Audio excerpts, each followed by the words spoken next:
Back, everyone. How are we all going? Everything good with the stream? Chat's come up, that's cool. Tried to like fix a bunch of stuff that wasn't on the last stream.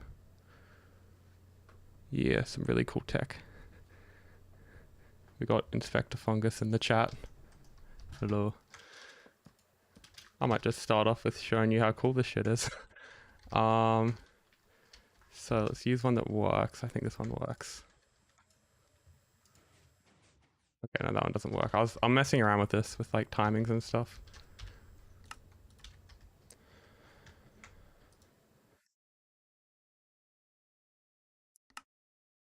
Yeah. There's a lot of changes. I'll go through them in a sec. Just wait for people to get in here. Thank you. I spent like 2 hours on that. I'm probably just gonna reuse it for every intro now.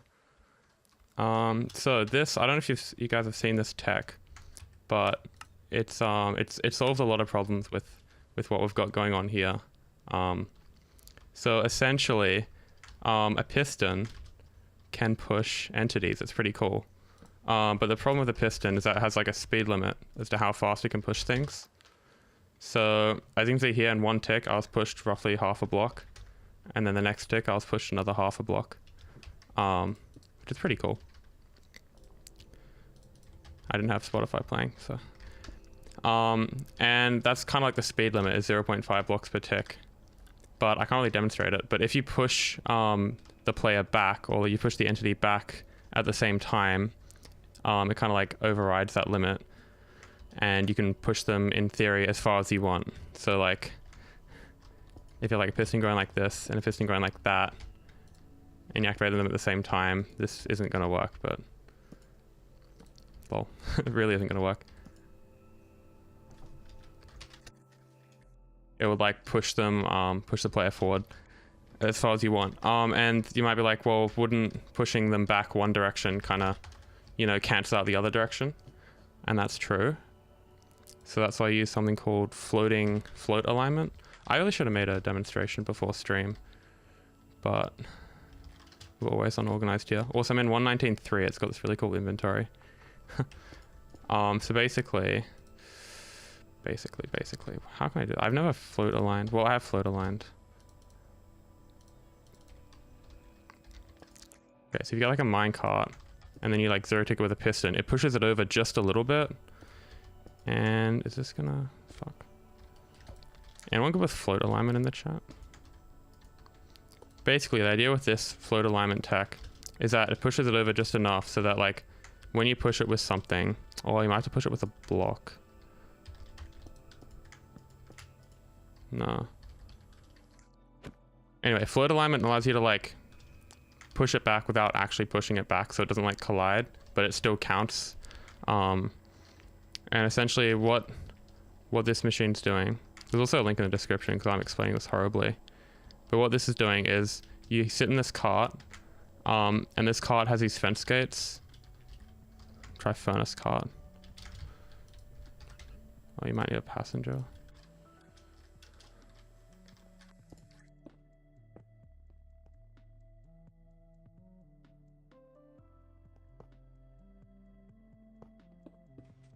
Yeah, so it moves over just a little bit. Nah, it still moves. That's so weird. I didn't think that was how it worked. But basically, if you can push it forward and back in the same tick, you can override that 0.5 blocks per tick limit. And if you cancel the movement in one direction, which is what this right side's doing, then it'll go forward in the other direction, in theory, as far as you want. So you can tile this, you know, 600 or so blocks and it'll carry the whole way. Funny thing though, we don't actually need to go that fast. That's too fast, you know, 600 blocks per second or however fast you want per second. So we actually got to figure out a way to slow it down, which is actually a lot harder than you might think, because these are like bod lines, so they all like update instantly. And essentially my idea is that we instantly transport the player from one module. So the player would be on a strider in here, and this is like their head level. So they're actually just able to place behind themselves like this, which is really cool. So essentially, this would instant TP you here. You place a fungus, and then one tick later, you would be pushed over to the next module, place a fungus, and so on. Or sapling, because this works with a lot of different tree types now. And yeah, essentially you'll be instant TP between each module, and you'd have like a full game tick to plant at each module as well. Just trying to think, because player phase, I think player phase comes before like block event. Anyway, there's probably gonna be a couple small little issues we got to iron out. But essentially this means that we're going to have like a full game tick for the player to place at each module now. So we can use like 20 clicks per second. So we don't have to like rely on Tweaker or something. Comes after? Sweet, okay. So yeah, that's really cool because that makes it a lot more reliable. And the player's also sitting in a minecart. So if we go back, did I ever show you it working in full?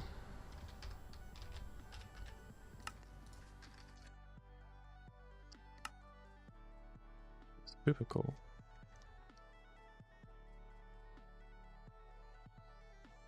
Okay, so we gotta get a minecart.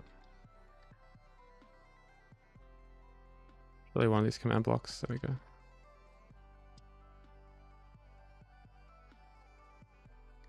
Okay, so we chuck in a minecart.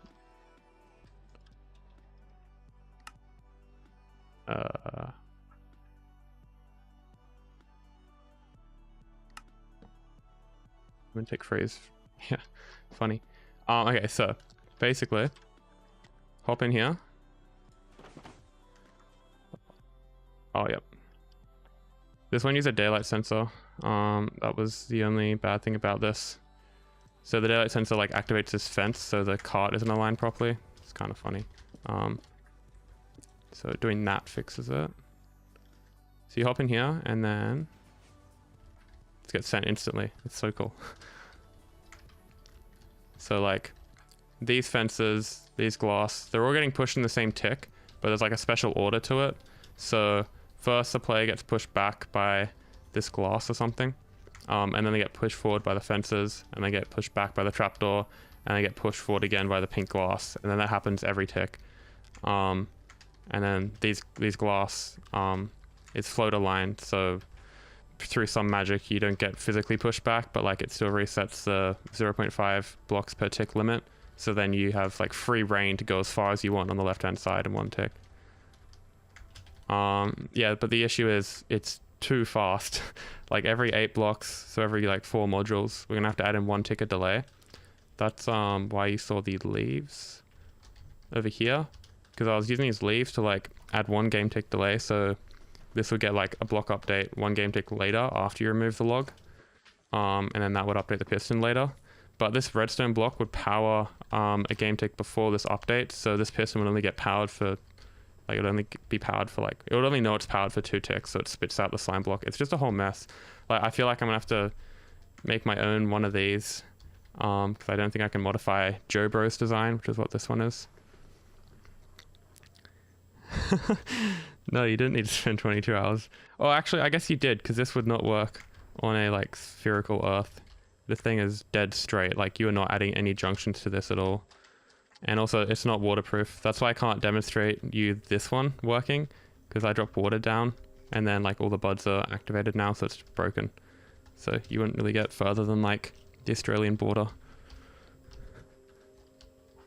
you make a device to automatic? Yes, you can. Okay, so, oh, do I have this on my schematics?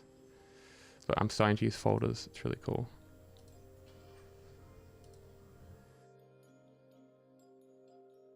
I was doing some stuff on Kronos.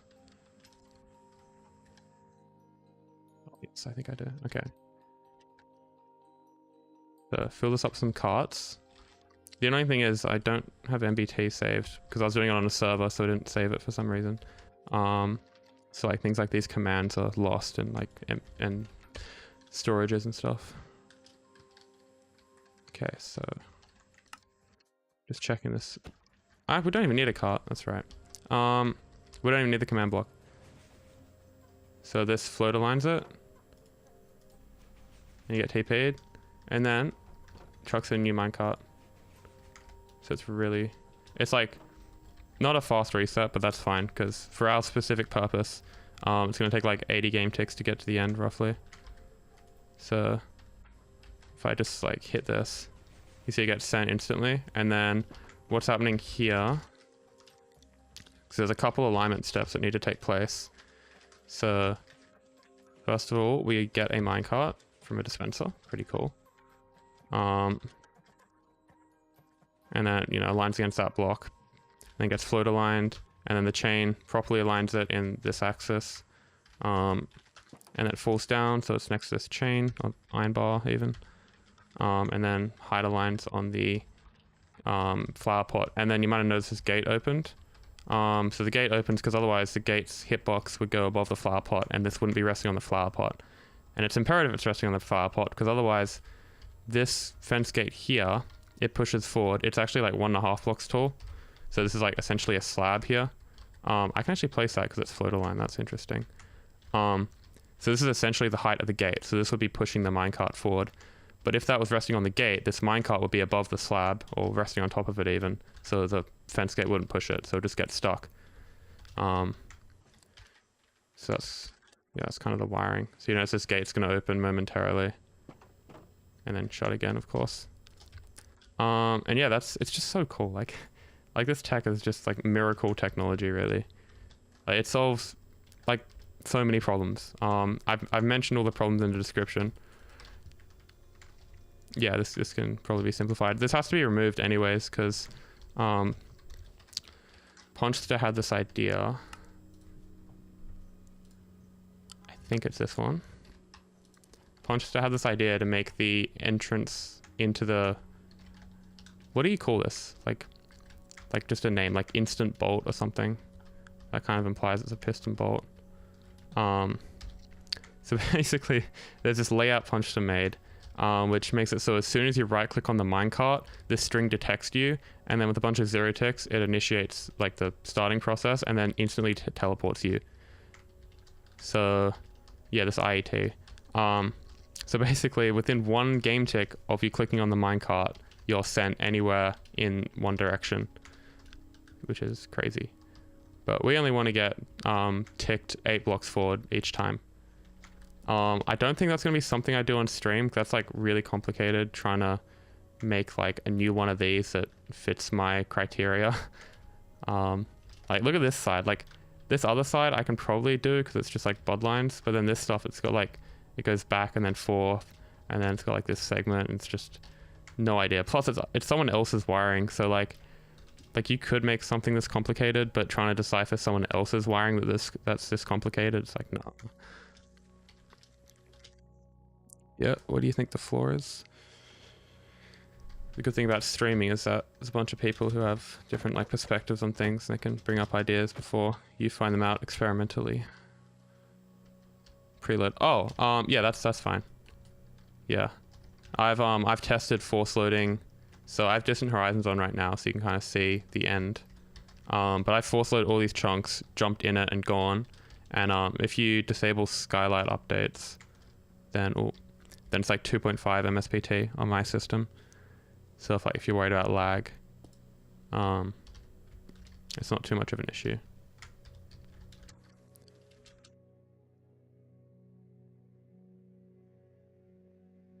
Okay, what are you saying, Talon? Power on the fence case on the right so it can't go forward. Yeah, but you also have to delay. Where is it? So you're saying to add the 1 game ticker delay? Because that's like a big headache I have right now. Like if that can be solved, then this farm's like done in theory. And there's other stuff I got to show you, like these lines. I'm sure you're wondering what the rails are. But I have to delay the powering, because if you like stop the player, also it's hard to like get power in here. But if you like, also these are, wait, what are you saying? These fence gates are closed. These fence gates are closed by default.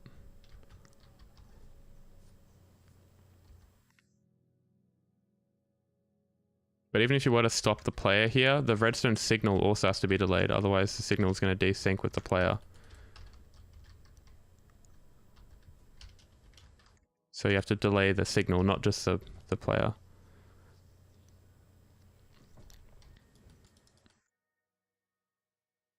No, this intricate design is not easily editable.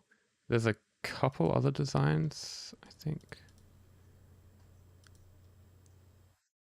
Oh, they'll be in my downloads. Honeyless, I think it's called. Yeah, this is a bigger design, so it might be easier to edit. But I think I'll just come up with my own layout and do it off stream with a lot of help from people.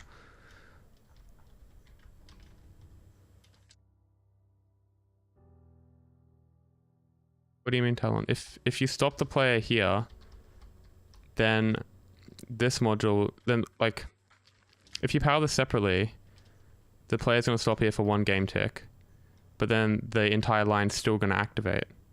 So after that 1 game tick, there's going to be nothing to push you because it's already all activated.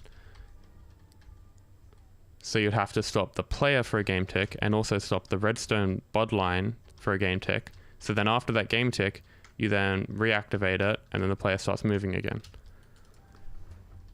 And another thing is by stopping the bud line, you also stop the player moving. So, you know, it kind of does both problems.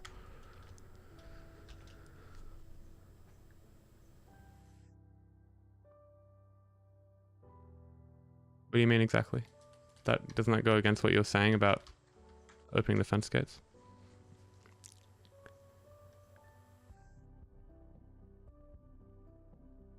Yeah, well the reset for this would be 6 game ticks. Yeah.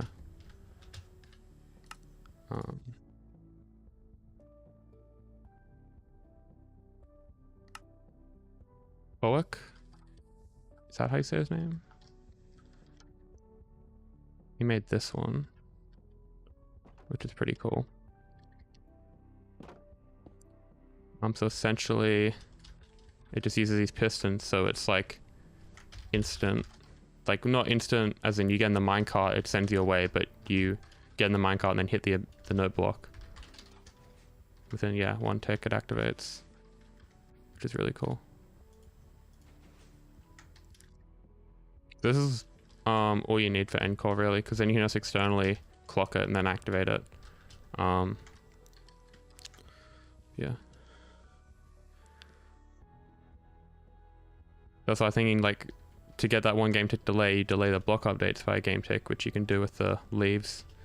I'm kind of tempted to try that now, but like, look at this wiring. That's scary. Like, I'm gonna have to make something bigger than this because it's not gonna be as compact. I don't know. I have made a layout for this.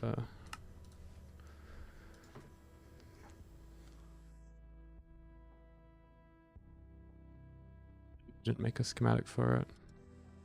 Yeah, I didn't. That's fun. Can I use this? Okay, yeah, so we can get into explaining what these cores are. So I'll make a quick schematic of this, or world edit. And I'll copy it over and just explain. I might just explain the whole thing. It'll take like 10 minutes, maybe. Because, yeah, even more's changed now. This is kind of another redesign, because like before I was trying to make each thing 5 wide.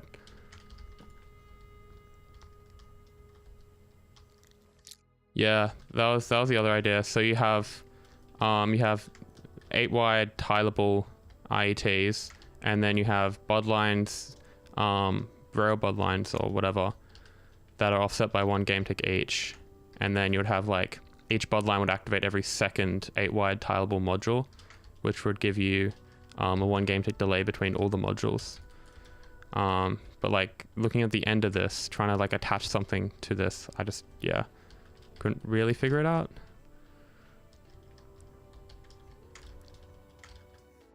But it's definitely possible. Like, okay, that's gonna be over. Yeah, I've been doing a lot of work on like the logic for this system, trying to work out all the different features I want to have in it, and I guess that would be the bottom. Kind of got it set. Okay, where can we chuck this? This plot's gonna get very messy very quickly. I'll go over here because it's kind of clean. Okay, so, oh my god, world edit doesn't save your preferences, and that's pretty loud.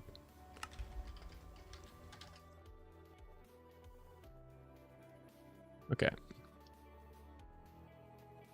let's just fuck that up. Cool, cool, cool. Gotta love world edit.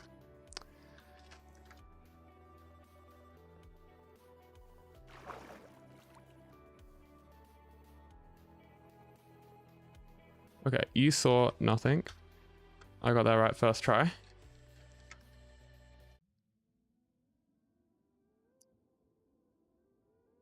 Okay, so at the moment it's in endstone mode. This has very minimal wiring. It's basically just like the layout for this has been done. So for example, is this the newest version? Yeah. So I'll start off with mode selection. So this farm is going to work with like 4 different main kind of plants. So you have, of course, you have the fungus, what it started out with. And then you have podzol, which is all the tree types except for mangrove and dark oak. And you can't do 2x2 trees. And then it also has chorus like flowers and fruit. This is going to work a bit differently because you can't bone meal them. So I'm going to have to add separate logic that basically runs, it's not going to be as fast as the other ones, but it's more of a gimmick feature, to be honest. But I just added it because we have the space now. So the player's going to like go down the entire farm, place chorus fruit, and then when they get to the end, they're going to cycle back around and then like kind of wait for it to grow like 2 stages or whatever's necessary for you to get like a return on chorus flowers. And then detonate it with TNT. If you know anything about chorus flowers, you know you can get them back by breaking them with TNT or snowballs or arrows. And then, yeah, you get a surplus of chorus flowers and a bunch of chorus fruit, and then you'd run it again. So if you want to change between those modes, we have kind of this is all going to be automated. I've just done the inputs for now. Each one has like a kind of code. So 111 would mean you activate this one, then this one, then this one. And that basically means that this Nylium, that water's really loud. To get this Nylium all the way over to here, you would have to activate this back piston first, which is this pink line. And then you have to activate this second piston, which is this magenta line, or yeah, magenta line.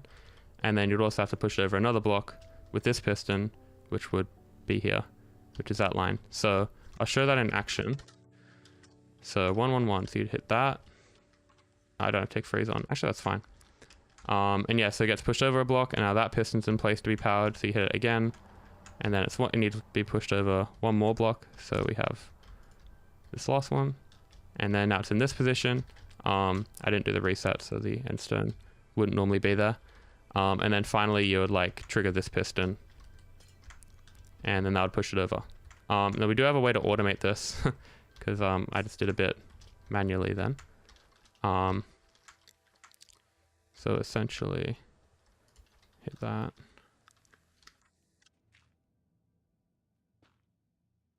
So we have endstone there.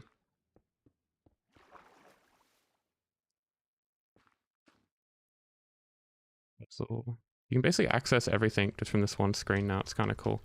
So you don't have to like constantly search stuff up. So what this orange line does, had a bit of a lag spike there. What this orange line does is it resets whatever state it was in. It puts it back to the default state, which is with this endstone here. So say for example, you take freeze, we hit this. What's going to happen is we're going to get a signal coming through here, and it's going to like power all of these pistons, as well as retract that endstone. And then what these pistons are going to do is if they were together, they would have pushed each other over, and they would have pushed all these blocks to the right. So everything's as far to the right as it can be. And because it's all to the right, you know exactly where everything is. So you know there's going to be an endstone here, a podzol there, and a Nylium there. And then because we know where everything is, we can take these steps to get to any block that we want because we know what state the system's in. So now it's reset. We could then shuffle this block line along, so we could power, say, this piston here. And that would chuck the podzol in. Okay, podzol's pretty cool. What if we want, say, crimson Nylium instead? Well, then we would then activate this one. And then the reset has a built-in delay. So you'd see here it's got these repeaters. So once the selection's been made, this would then power this piston here, which would then push out the observer, and then after another 8 game ticks, retract it again, and then power this piston, which would then chuck the block in place. And there's like a slight little bit extra logic here, which I need to get these states right, which basically switches between crimson and warped depending on like what mode this is in. So there's like a little bit of logic involved for the mode switching. And there's one other mode this farm can be in, which is like, it's not really a mode that's ever going to be used in survival. So it's big oak mode, which is this green line here.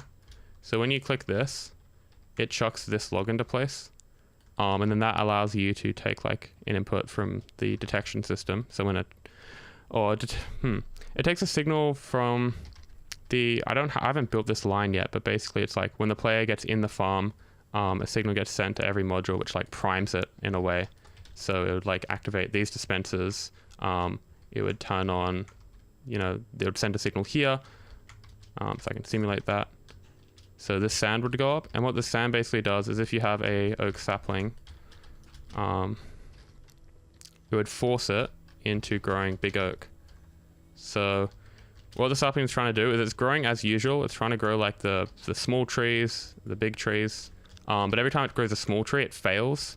And it's like, damn, that sucks. I need more bone meal now. And it'll keep trying to grow those small trees until there's like this 1 in 10 chance that it grows a big oak tree. And that big oak tree will be like, yo, I can actually grow. And so it will grow, but only the big oak will grow.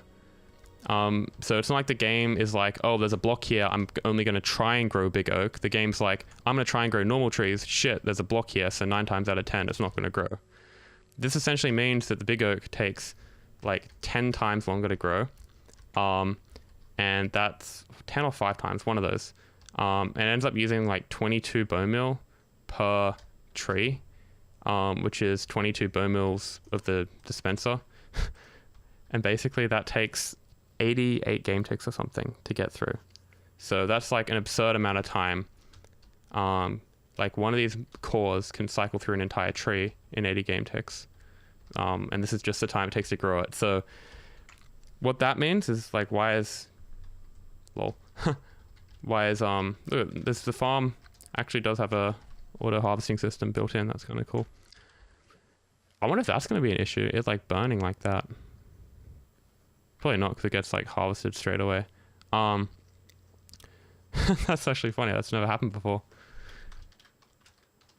Yeah, so the problem with like long cycle speeds is that this farm works so that every single game tick that you're in the game, you're able to plant at a new module, which essentially means that the amount of modules you have is limited to how fast you can get through each module. So if you think about it, if you had one module and it was able to harvest a tree in one game tick, you would just only use that module because you'd be able to place it at every game tick. But say it took 10 game ticks to get through a tree, like you would have to plant at the module, and it's like, oh, okay, I need to wait another 9 game ticks before placing at it. So you could move the player to another module, they'll plant then, next game tick, then 10 game ticks later they'll come back, and now this module's ready to plant at again. So if this big oak tree takes like 88 game ticks to grow, then we're gonna have to wait at the very least 88 game ticks on average, so it could be longer. We're gonna have to wait at least 88 game ticks just for it to grow, and then another 80 or so to blow it up with TNT. And that means it's going to take like 160 game ticks. So we're going to have 160 of these modules. And if you do the math for that, that's like, I'm trying to do it now. It's like 1,200, 1,300 modules, 1,300 blocks long, sorry, which is twice the length of this. And not only is that going to be like just dumb to build in survival, but it's also going to be extremely laggy. So big oak mode is kind of there just for like, oh, in theory, you could use this with big oak mode and like it would make 1,300,000 logs an hour, 1.3 million. That's actually how much it would make. It's pretty cool.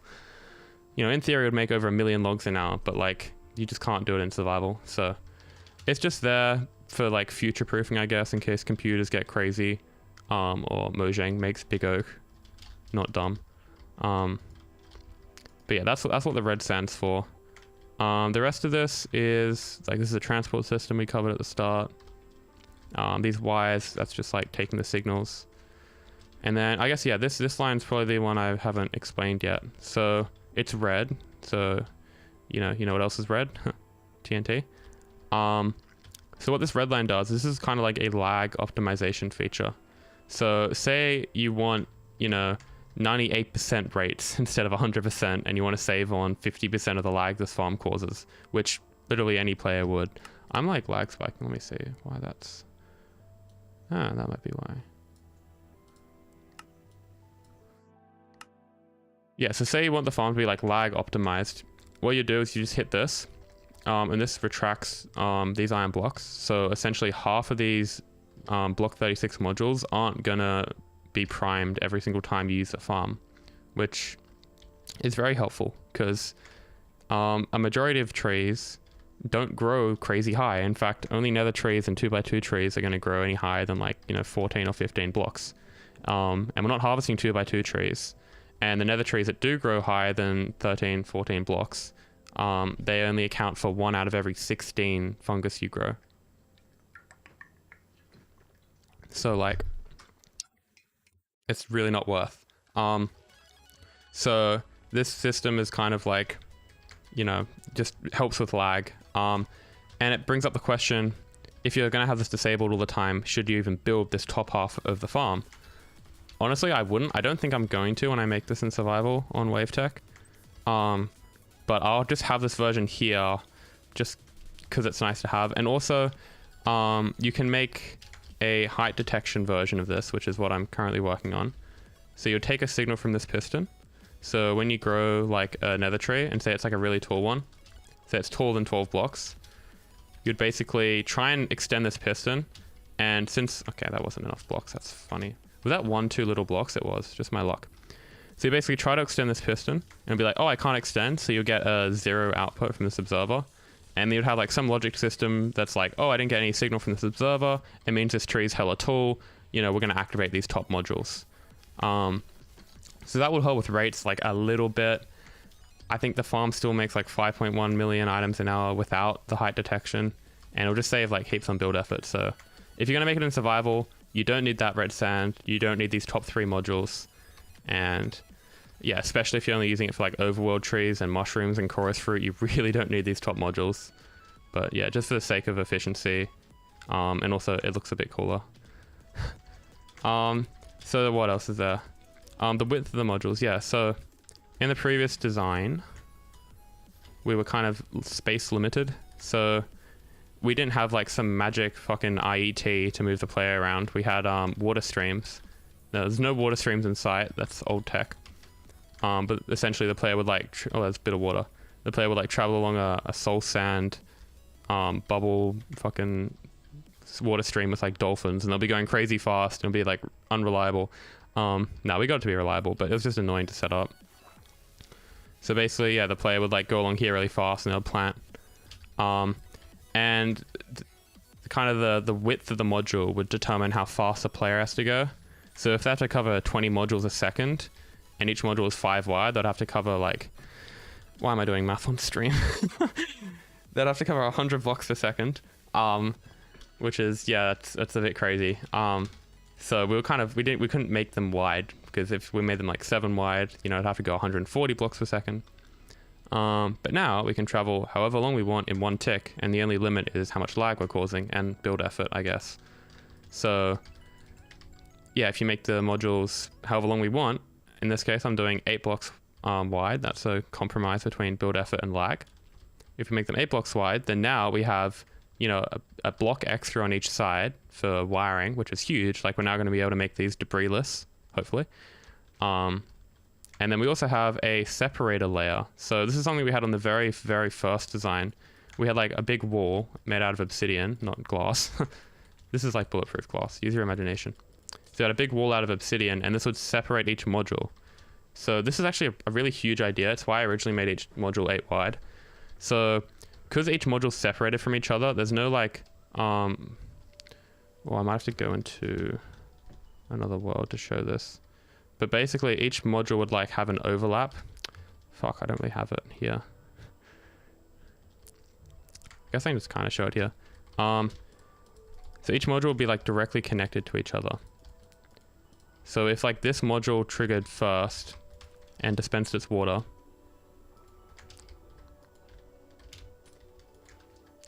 then it would go into the other module, and that could affect, say like this dispensed powdered snow, it would break the powdered snow. So you literally couldn't have the modules next to each other, because if they activated, you know, at the wrong time, then this module would break the adjacent module. And as well as that, you also have the TNT to consider. So TNT does 1 damage to any entity within 8 blocks of it, at least, 1 damage. And these TNTs, well, 1, 2, 3, 4, 5, 6, 7, 8. This is affecting like a good half of the nearby module. So by making them 8 blocks wide now, it kind of minimizes the overlap, so it makes each thing more efficient.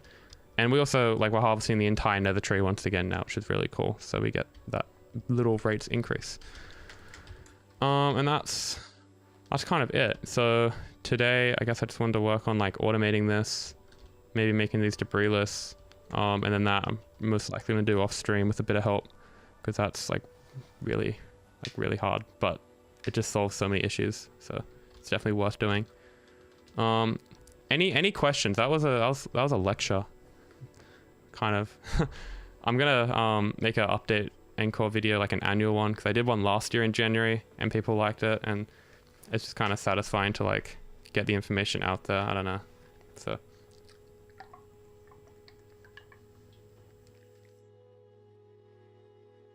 no questions? Sick. Okay, so God, I can kind of end the stream here now. That was, my mind's gone. Yes, what are we doing now? Well, we have this module. We can take it off this mode. We have a lot to wire up basically. And I'm kind of going to keep... I'm going to remove this because this is subject to change, but I'm going to keep the height in mind. So if we do like a floor out of like red glass or something.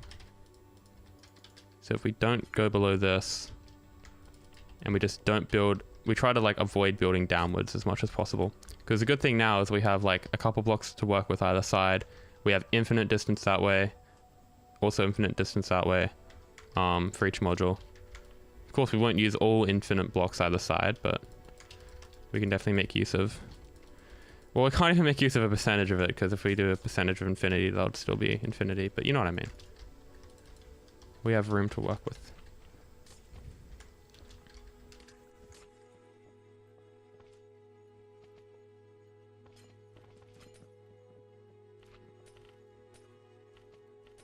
Probably would have been quicker to world edit that, but anyway.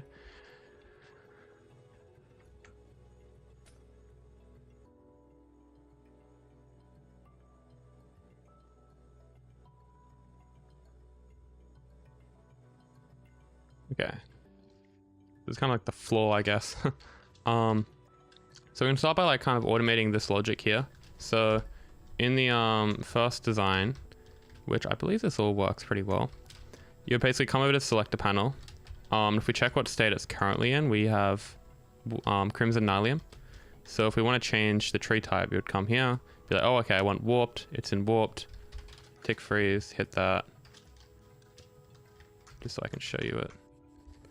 And you untick freeze, and you'll see it switches to warped, and then that also comes up. So that was kind of the system. It was really nice.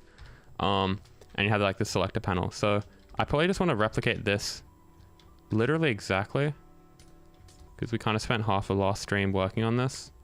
Only issue is we have to add another value to this encoder because it's got to choose between 4 different types. So let's see. So select that to that.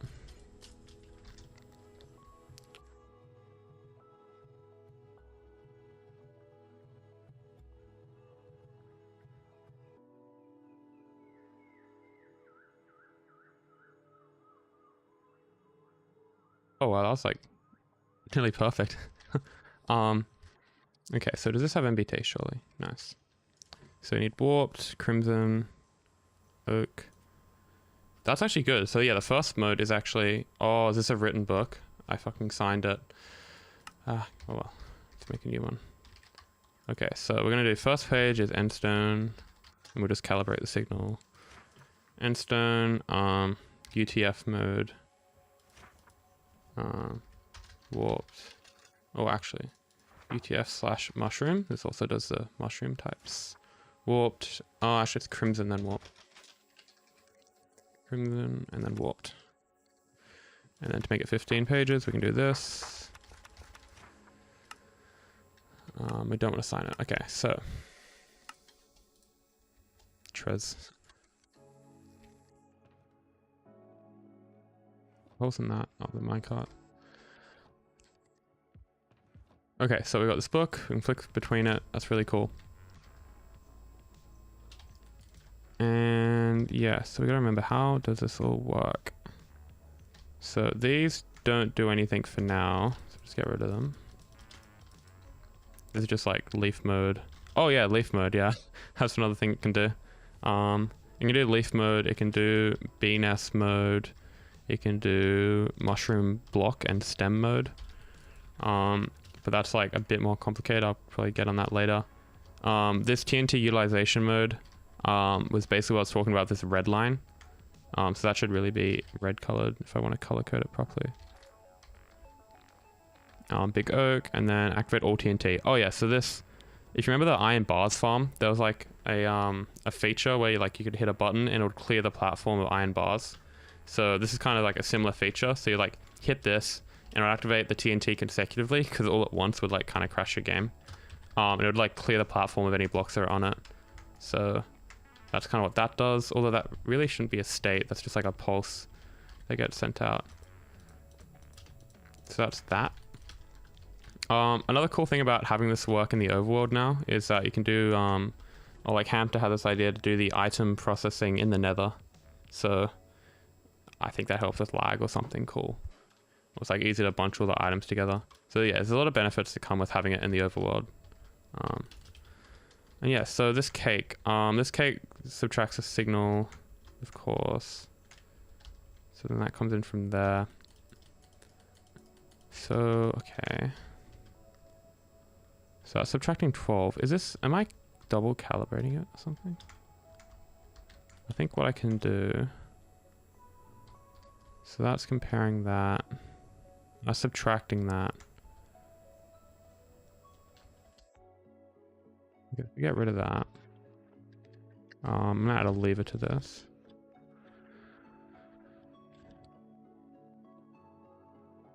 So this definitely has to be moved over a block.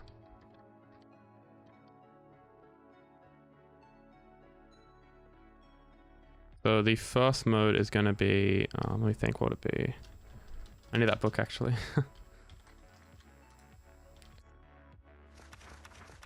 So the very first page in this book corresponds to the leftmost block here. So the first page in this book was endstone, yeah. Oh yeah, the reason why the first block's endstone is because the default state of the system is endstone, because endstone's the leftmost block. And that's because this leftmost block sits below, I actually just had a scary thought. I don't think this would work with Azalea. I just got rid of my... Because doesn't this convert to rooted dirt? Shit, okay.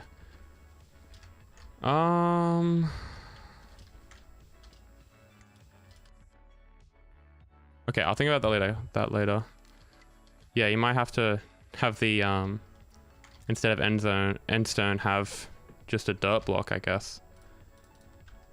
Because I'm not going to add a fifth thing to this. That's fine. Endstone was like a very gimmicky thing. I don't think I could make it very fast anyway. And I'm working on a different Ncore endstone farm, so I wouldn't worry too much about that. But yeah, so the very first page would be, yeah, I guess we're going to make it Azalea now, or just separate the two. So this would be a UTF mode. That sucks a little bit. That's okay. So that would be rooted dirt. This would be mushroom. This would be crimson. That would be that. Yeah. Okay. Endstone farm. Nah, chorus farm. So the endstone is just what the chorus flower would be planted on.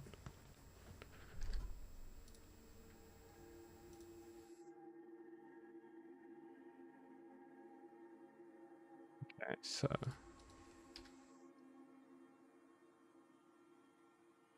we have the first one would be dirt, just plain old, boring old dirt. And then, yeah, it'd have warped, crimson. Might just do rooted dirt. That dirt is just so ugly. Is that any better? That's kind of worse. Anyway, and then podzol. Could do podzol, or you could do like mycelium. I might. Oh, mycelium would be more annoying to gather. Yeah. Because I was going to say, if you do mycelium, then it kind of like forces the player to use the correct mode, but it doesn't really matter. Like if they accidentally use Azalea on podzol and screw up their farm, that's kind of just user error.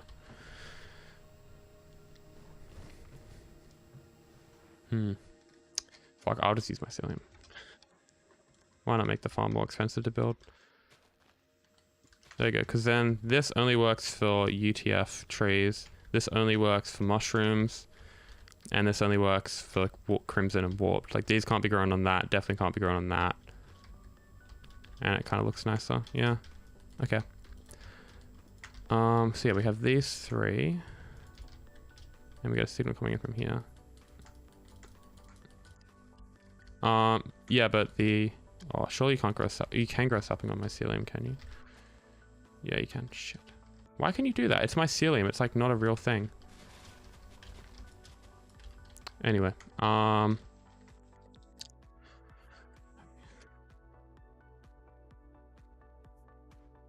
check that back to puzzle.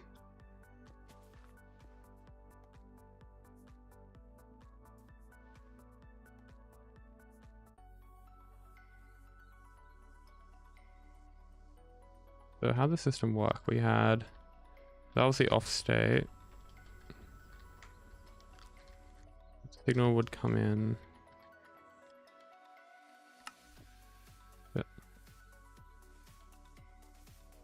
So we have 15 comes in, and then it gets subtracted down to 3, so it only reaches to this block. And then, actually I do warped, I mean crimson. So 14, so it only make it to this block. So it's like a mini red coder, I guess. Oh, I see, yeah, so it shifts it like that. So whatever signal you have coming in here. Oh, actually, this should be a bit easy to do now. Yeah, so if we have that coming in there.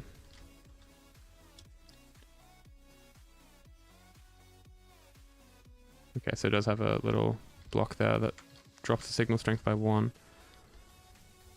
So if we have 1 signal strength coming in, how does that go to 10? Oh, because it's from the other side. So we're gonna have to subtract. Not even subtract. We're gonna have to, because this is adding the signal. Right, right. So I think you need the cake here, which is got some slices eaten from it. Because you want to get to a point where only 1's selected like that. So what's that even outputting? That's outputting 3. I think that's just a water cauldron. Yeah, okay, so we got a cauldron there. You don't prevent it. It's gonna happen. Unless you're outside of the random tick range. So when it's in like one specific mode, the system will toggle. So it has this Nylium here, and then that means that when it does convert to netherrack, we can simply push this. Oh, actually this has to be 1 block higher. Anyway, and you can just like rebone mill it. So it's not an issue. Yeah, that has to be put a bit higher. That's funny.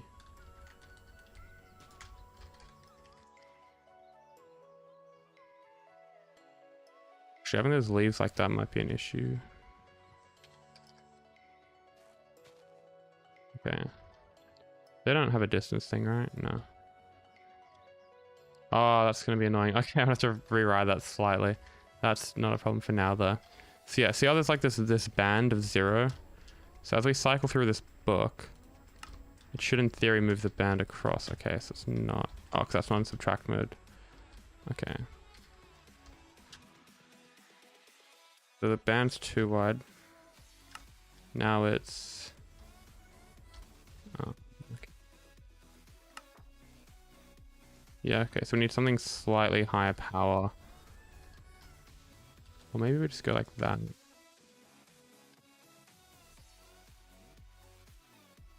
So mushroom, it's got that selected. On crimson, it's got the back one selected. Yeah, so no, I was right. This has to be like that. And then this has to be 4 signal strength. What's 4 signal strength that isn't like a dumb cake?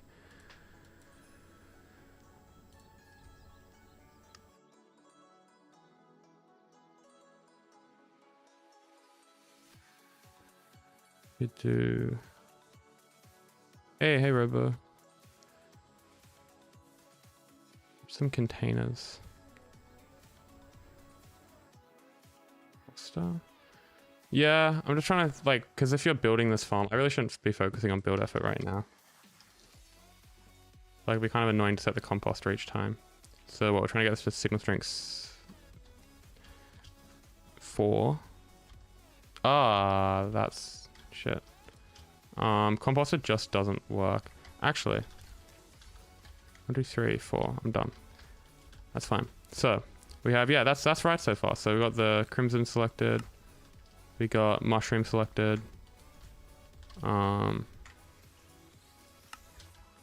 Yep, crimson selected. UTF selected. And then warped. So warped is this null one. Now, what if you go above that? What does it do? Well, then that goes to 1. So yeah, we do have clean outputs. That's cool. Okay, so kind of gotta move this back a bit. It's a bit too close.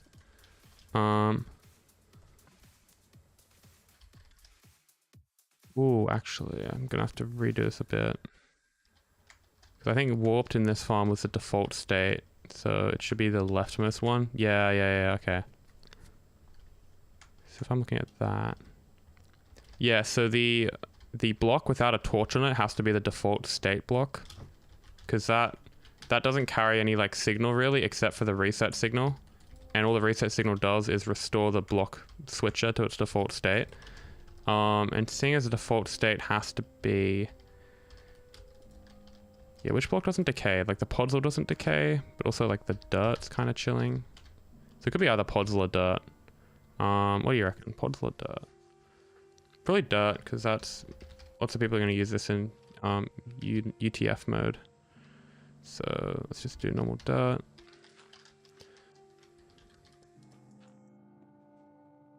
So it'll be dirt, and then, because what, that's pushed.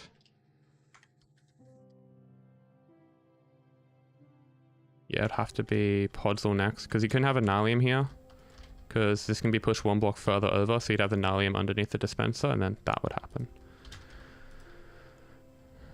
Alright, anyone know the average decay time of Nylium on default random tick speed?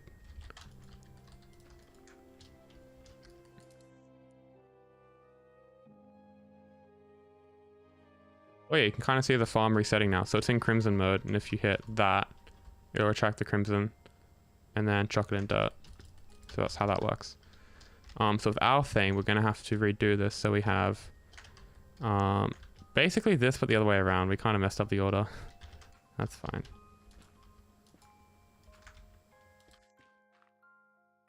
It's a very easy fix. You just switch the order, and then you're like, okay, this book's inaccurate now. So we take the book.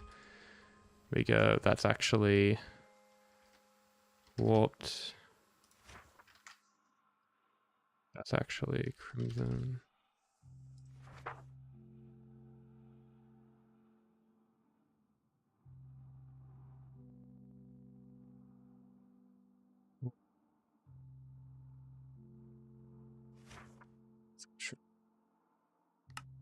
Chuck that in there. And I'll switch these two around. So I just had a thought. The default state isn't necessarily the first page in the book. So I'm fine with it being warped to start out as another tree farm. UTF was an attachment and mushroom was an attachment. That's actually worked out very well. Okay, that's so cool. So the page numbering is in reverse compared to the default state. And then I've had to put the warp Nylium, which is a primary one, at the back. So the kind of the two negatives have cancelled each other out there. That's really nice. So let's chuck this in. So it's on warped mode, and well, it's on any mode right now because I haven't got the torches.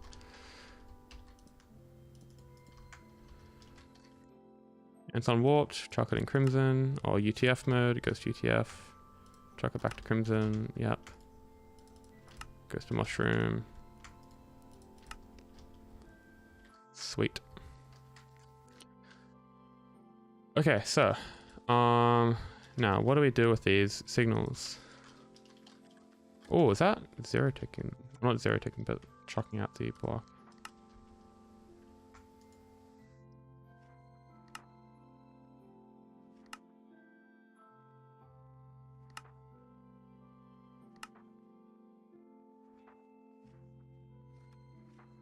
You flick through them really fast. It seems to be chilling. Okay, so what do we have over here?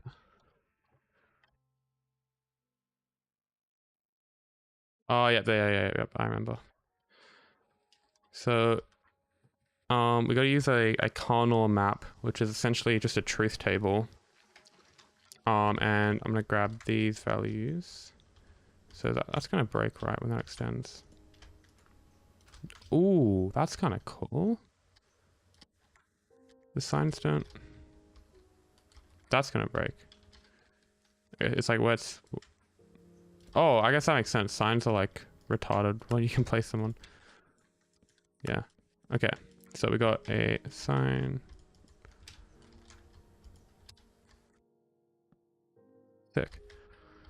So what does this mean? Well, this means when this activates, it's gonna trigger a sequence of rail lines, which are gonna activate all 3 of these. So let me just move this down.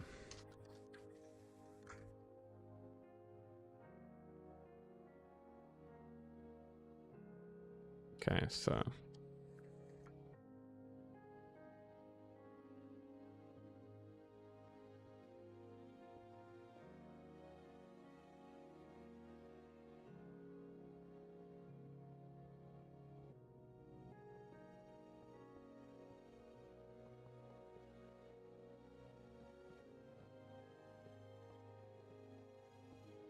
yeah, it's actually, this is going to be extremely easy to do. You can definitely make this more compact, but just for now, you could have a decoder like this, and then you'd run the signal from this one into that line, and that one into that line, that one into that line. And that would mean if you activate that, it's only going to trigger that line.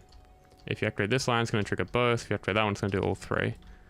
The only thing is you do want some delay between each one. So I'm thinking be redstone repeaters, would that be the best option? Yeah, I think 4 gain ticks delay between each is nice.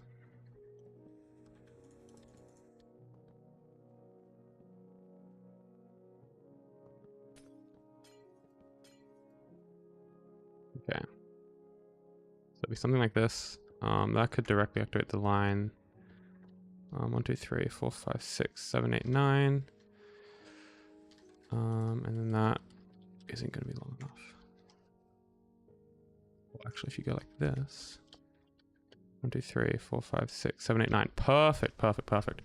Hello, Sharkfin 120. Welcome to the stream. So, what does this mean? So we're going to have to reorientate this. So this line here would activate this here, which you can do pretty easily.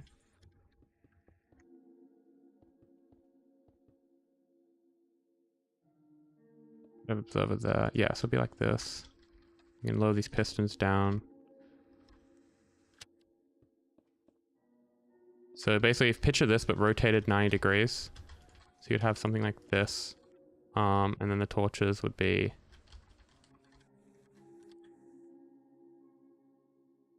kind of like... so you need warp Nylium there. And then crimson, podzol, dirt. No. Dirt, podzol.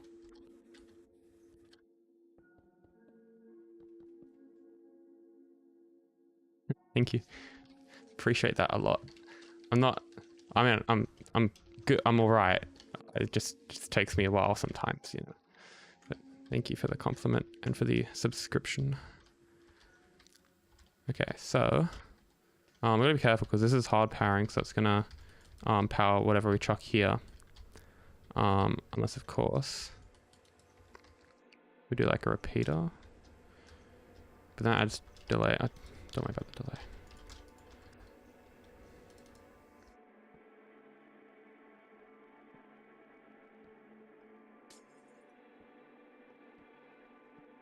Meanwhile, I'm activating all these lines and like completely breaking whatever's in there.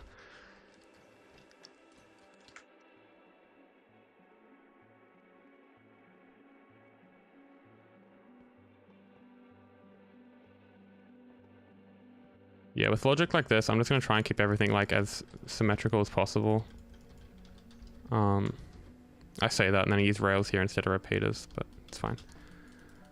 Okay, so that's kind of the idea of the decoder. Also, we could move these lines together. I think I just had it this way for aesthetics. Because I like having them one separated. Like we have the space. I'm just gonna keep them like that. It allows us to like have a bit of kind of leeway, bit of room to work with in case we want to add another channel or something. So yeah, have something like this. I wonder, could you just set that to 1? Yeah, just do that. Hey MD, welcome to the stream.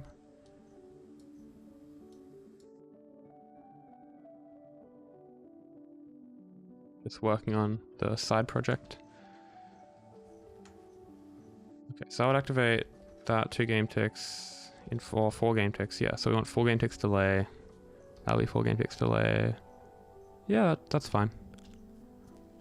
That is all fine. And we can add iron blocks.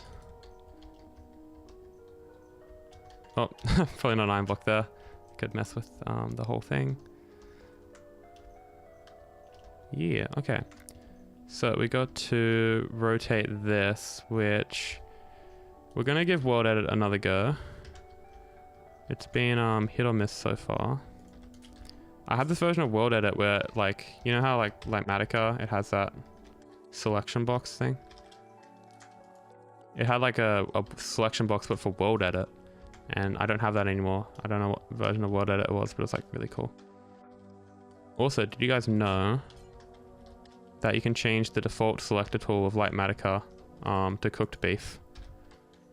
It's pretty crazy. Like, you can change to any item, but you can also change to cooked beef. If you don't believe me, I can show you. Oh yeah, the issue with this is that we have to find a point to rotate it about, because I gotta rotate it 90 degrees. Or you can just rotate it somewhere else, and then let me just do this for a second. Rotate 90. Clipboard has been rotated. No, I didn't copy it, did I? Cut. Oh, okay. Rotate 90, and you just go somewhere else and paste it. Oh, that's what it was. I thought that was like a redundant mod, like it was a world edit fork or something. So I had that and I had normal world edit. And I'm like, oh, on the normal world edit, they made it so you can see the selection box. I do still have that mod though. I do remember seeing that in my folder. I'll add that back. That is in the wrong direction still. That isn't not in the wrong direction. So let's grab this and come over here. And we want to align it so we do // cut on the Nylium, and then we go over to here to the Nylium. Another pretty cool jump. And we do that, and then we want to keep these signs just because it looks like we know something about computer coding. And chuck them here. Okay. Oh, that's a bit of a lag spike. Oh, I don't think // cell does it. I never really use that because like the axe is a lot more convenient. Okay, don't need that guy, and that's working a charm. You might look at this wiring and be like, you're carrying the signal down to activate this repeater, and then bring it back up again. It's not redundant. It's not bad wiring. It's just when you do like comp redstone, you kind of sacrifice some efficiency just for convention and like readability in a way. Even though there might be like a slightly faster way to do it, this is just a lot neater because you like have these standards and stuff. Whereas like in a tree farm, you just make stuff like as retarded as possible. I keep using retarded, sorry, that's like not a woke term. I should probably stop using that. But you make stuff like really janky. You don't really worry about like how you build it. Like really complicated tree farms. Like if you look at a 2x2 like spruce tree farm, like the bottom log retraction for that, they're not trying to make like neat parallel lines of repeaters and stuff. So you found it? Like the world edit CUI mod. So I could get that. It's really cool. That's outdated actually. Actually, this is no, it's not outdated. / draws.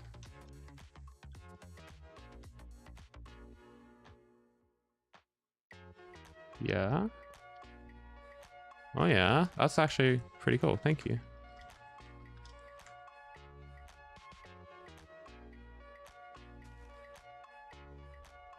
Where'd that come from? Okay, so this is our new selection panel, I guess. I should mirror this because that's not a nice spot to have it. It's kind of like going into the farm. VUNTF is coming. Once I finish Everything. I'll continue working on that. VUNTF it's such a joy to work on that farm. It's really, yeah. Definitely not painful at all. I definitely didn't have to resort to using a lathe at one point. No. Flip. Flip, but in what direction? I'm kind of scared. What's it done? Oh, okay, cool. It's done it lengthwise.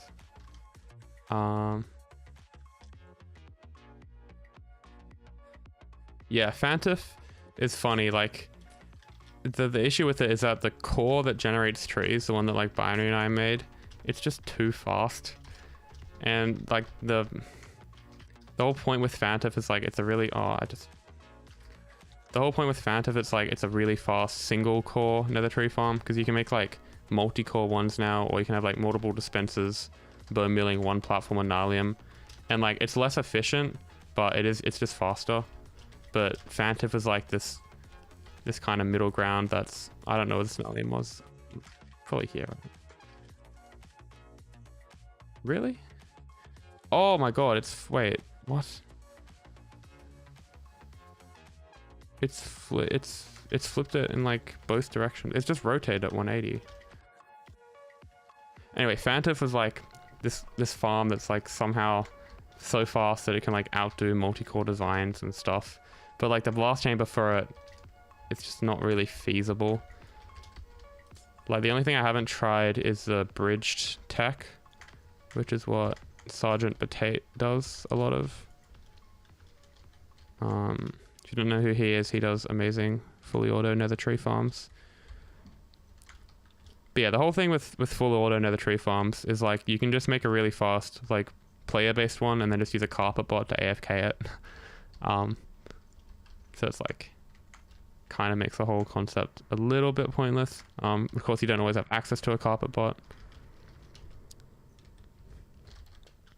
Okay, so what do we have to do with this? We have to flip it in the, I don't know, mini HUD on, flip it east. Okay, so copy selection, flip east. Wait, what? East. And then go on top of this Nylium. Actually cut. Paste. Yep, okay. Okay, so I was on top of that Nylium. So get on top of this. And it's back to that. I don't know how to use world edit. What the okay. Paste. Flip. Let's try south. There's only so many cardinal directions, guys. There we go. Okay.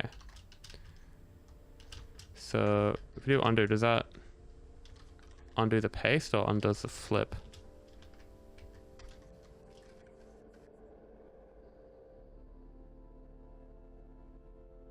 Let's see. Let's see if my clipboard is still the same.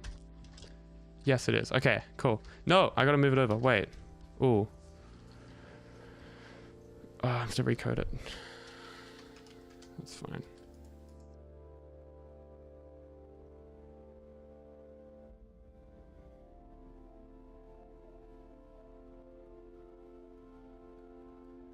Okay, so now this is activating that line. That means that's going to activate all three.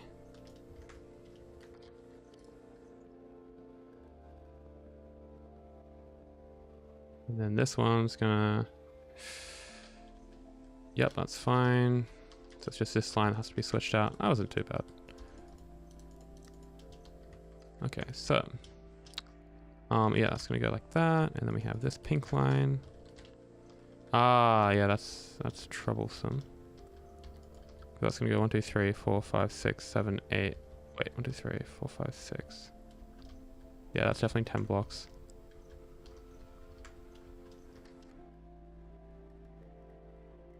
That's so annoying. I have all these aligned. I really don't want to move it. I mean, I could move this whole thing a block forward. Yeah, let's just do that. We have the space.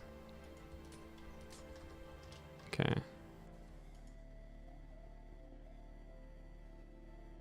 Oh, it's too big. The selection's too big. No? Oh, there we go. Cool. It's limited to 48 cubed. Yeah, so we can just move this entire module forward one.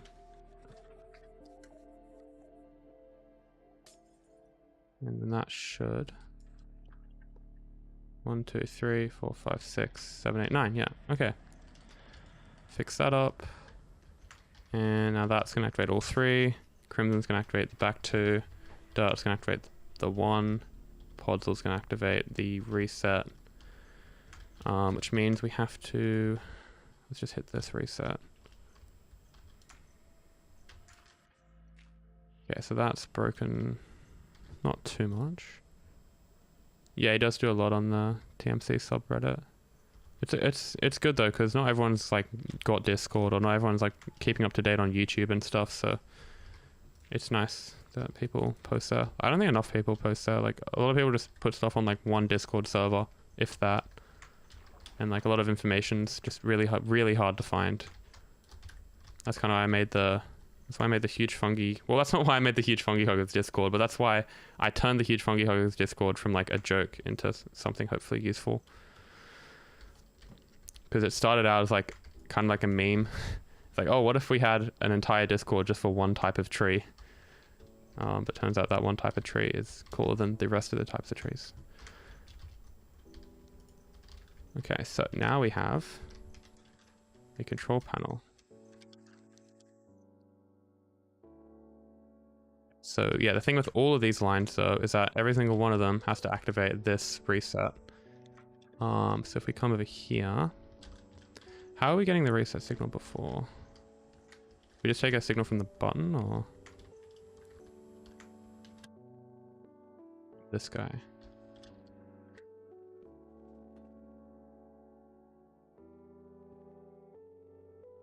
The terrible color. So what, you hit the button, pulses. Yeah, that's reasonable. Okay. Can you hear any of these block sounds, by the way? No, you can. Okay, so what are we doing? This reset line, because then we're gonna start working on timings and actually get this like working.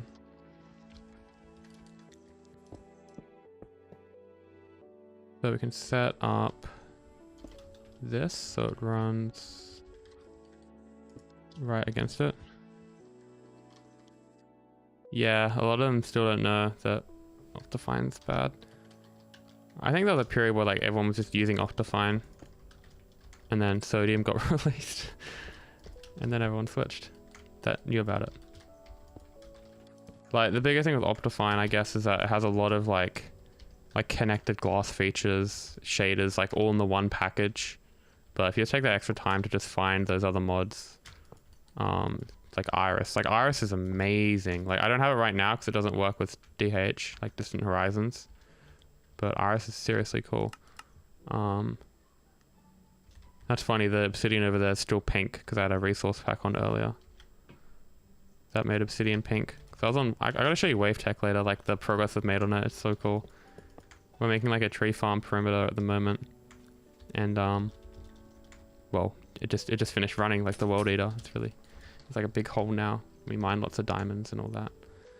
I was wondering why that was powered. So what do we have here? Currently it is in Podzel mode. If we chuck it in Crimson, I haven't done any timings for this, so the chance of it working is literally 0. In fact, it's even less than 0. No, it's still 0, but that's just funny. I didn't wire that up properly.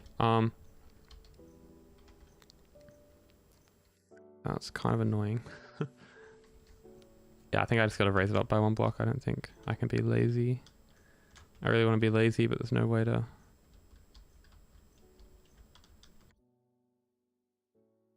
Nah. Proto's funny.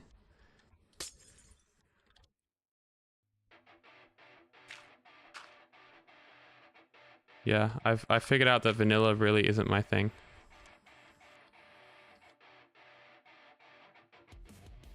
Okay. That looks good.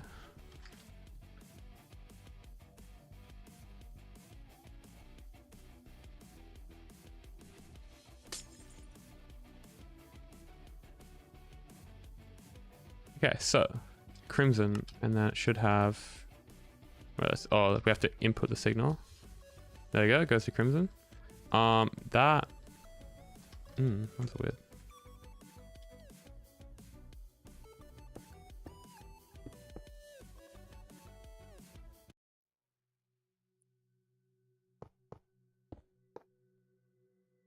Why did it pulse like that?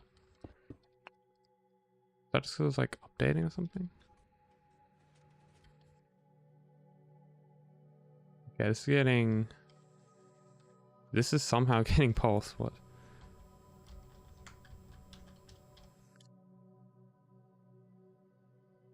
So it's in crimson.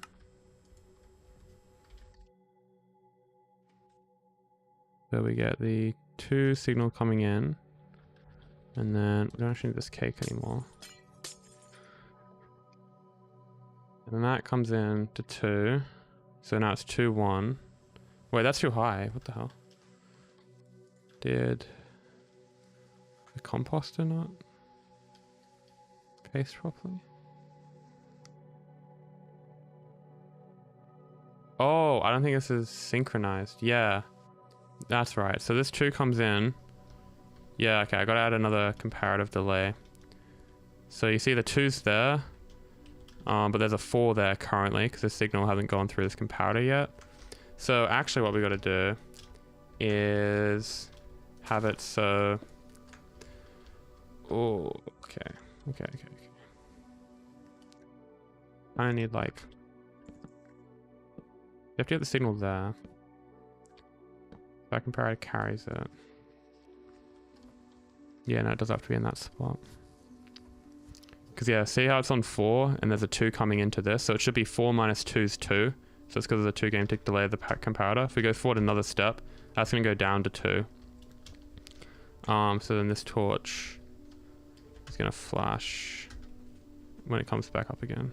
Yeah, it spits it out. Okay, so what does that mean?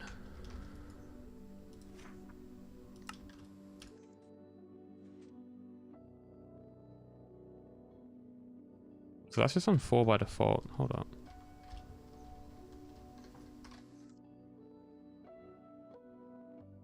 Oh yeah, I guess that's normal. Yeah, we didn't have any problem with that before because we had this like hard lever, so it was always on. But now that we're inputting with a button, it's doing that weird pulse. So what we could do is just add, not even a target block, just like one of those suckers. And oh, then the signal's gonna go down by 1.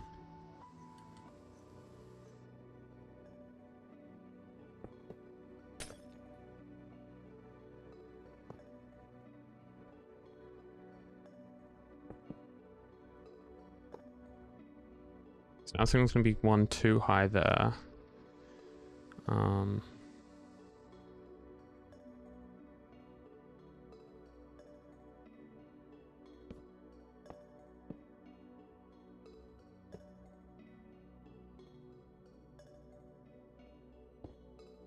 You could just have that.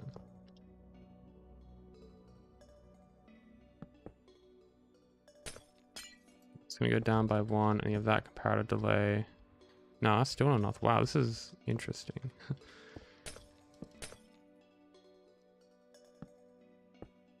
Okay, so what if you put it back to there?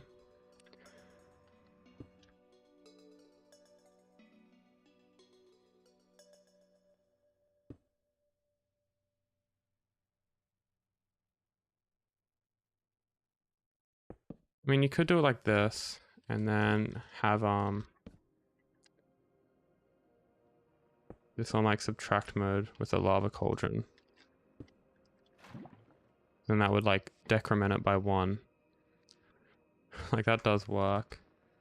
And then you have target block going into repeater. Like that, because then you have 2 comparators of delay, 2 comparators of delay. So this shouldn't spit any blocks.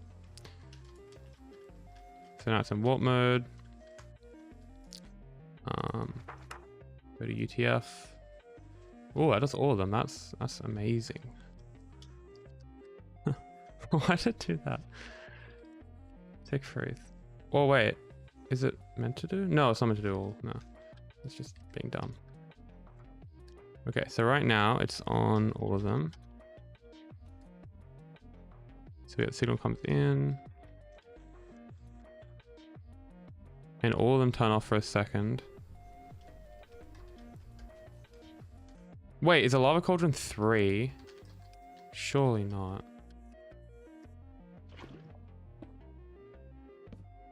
That's the only thing that makes sense here. Oh my god, it is 3. Mojang. I keep forgetting that.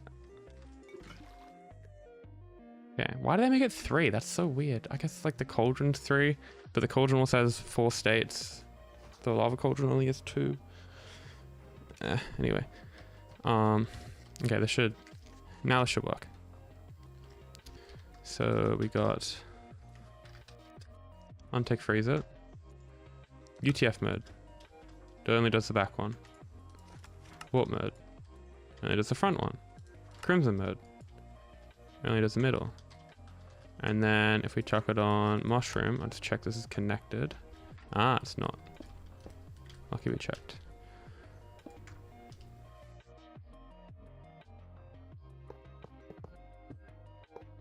So that's 1, 2, 3, 4, 5, 6, 7, 8. Oh, just long enough. Just for neatness, I'm gonna do this. Okay. Used to be 1.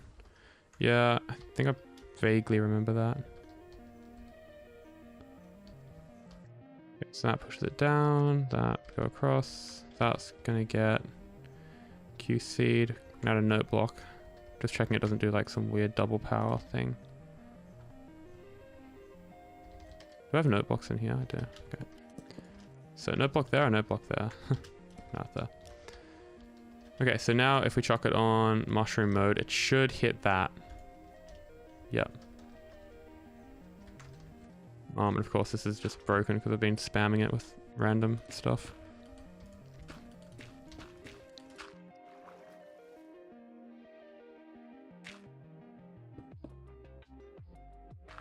Okay, so the dirt was default? I don't remember. No, it's gonna be Podzel's default, yeah.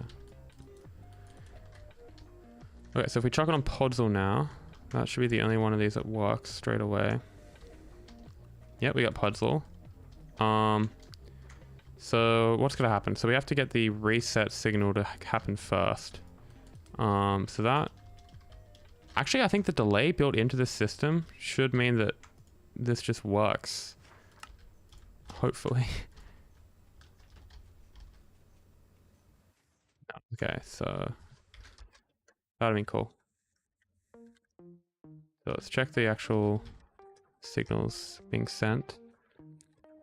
So it should trigger just this last piston, which only triggers the magenta one. Yeah, so we got magenta comes in there. As we get a signal coming in there, yeah, it's definitely not enough delay here.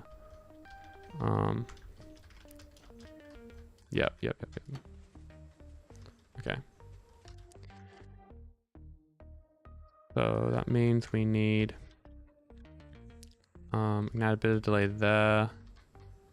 We can add 2 delay there. Wait, was that normally 1 delay? Okay, I have to keep it consistent. Ah, shit. Just add somewhere else. Okay, so only place we can really add more delay would just be here.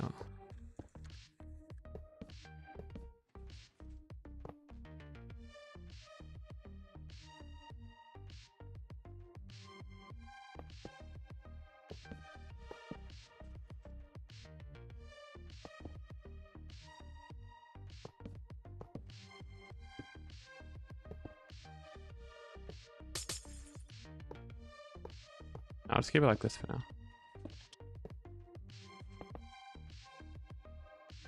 Yeah, so that'll give us like an extra 8 game ticks of delay. This is broken again.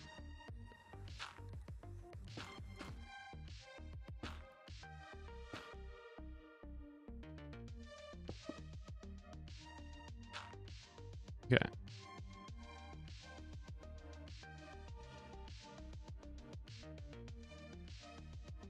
Oh, actually, I wonder if soul sand decays Nylium.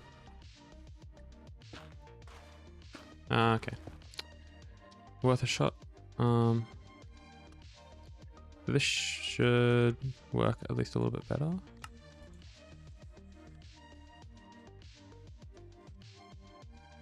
That wasn't...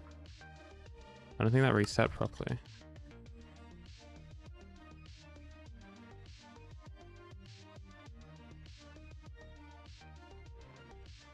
Okay, so the reset line comes in, which is going to pull that back, trigger all those.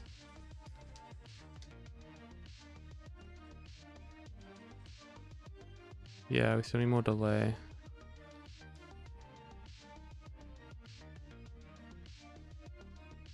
I mean, a way we could add a lot of delay. If we could lower these. Oh, that's gonna be QC'd though. Actually, if we lower them to here, I have to change the orientation a bit. Is that auto updating? It should. I think torches send out block updates.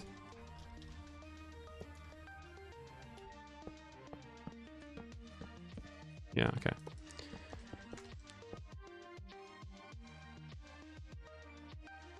Yeah, because if we have them any higher than these blocks here are going to QC them.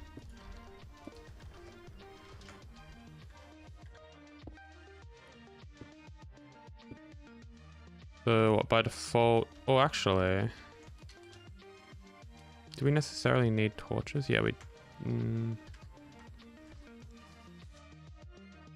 Yeah, I think we do. If we have it like this...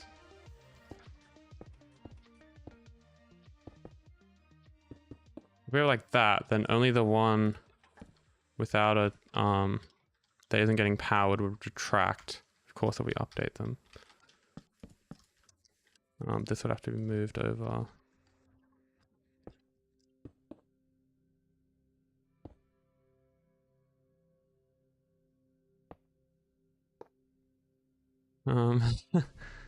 I did the math. It's about 250 hours on this project. Over 2 years, that's not like an addiction or anything. That's like a reasonable, like 20 minutes a day or something. No, what is that? What, 2 years? That's 731 days. 250 hours over 731. 0.34. Holy shit, that was actually 20 minutes a day. That was called a mental math. 1, 2, 3, 4, 5, 6, 7, 8, 9. Okay, so that actually just barely works. Cool. So this is the new idea. And this is going to add delay because it will. No.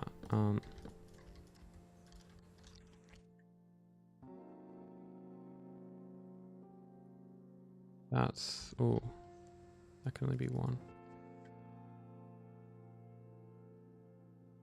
No, I looked at how many like minutes are in 250 hours, and then I looked at how many days that is, and I'm like, oh yeah, that's about 20 minutes per day.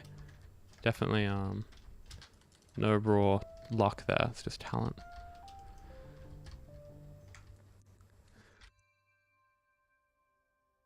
Okay, so what do we have? We got, I'm testing this, that's right. Tick freeze. So chuck it on Crimson, and Crimson should be the only one that extends. Perfect.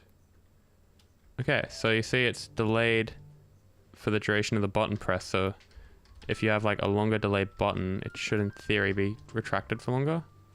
Yep, so... Wow, it's in Crimson mode. Where the hell did the rest of the blocks go? That's kind of funny. Yeah, that wasn't supposed to happen. So warped, Crimson, dirt. I feel like I'm gonna be resetting this circuit a lot. Okay. So if we want to reset it, we go warped mode? No, we go... What's default? Default is the podzol.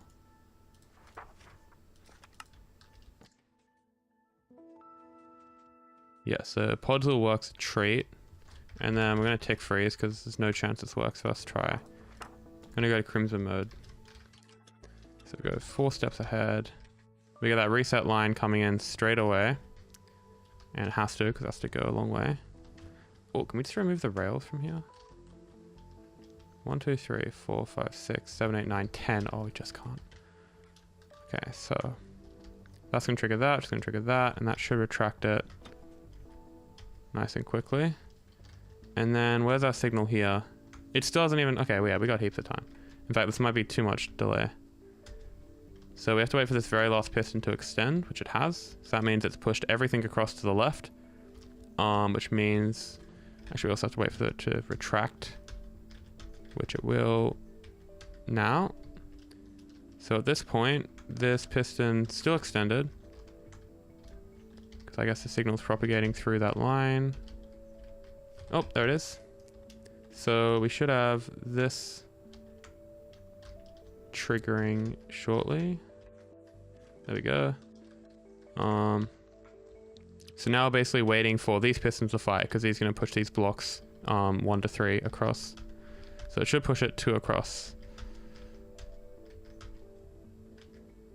Okay, that was too much delay. Yeah, it's too much delay. Okay, I think we're gonna have to use a stone button.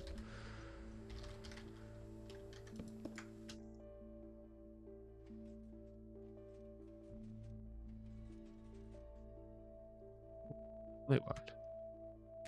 That was close, that was close. Yeah, I think there might actually be too much delay now, so...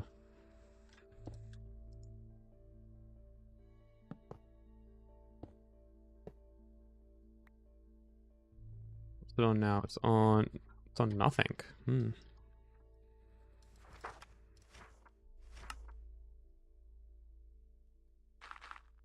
So it's in dirt mode, so you want to chuck it on mushroom. Hit that.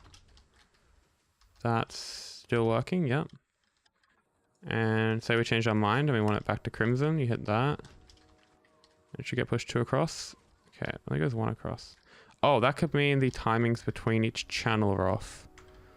So basically this row has to activate before... Yeah, the outside rows have to activate first. So essentially... that one's definitely going first. Then we have a bit of delay, then we have a bit of delay. So I should be testing the warped one, because that covers the most channels.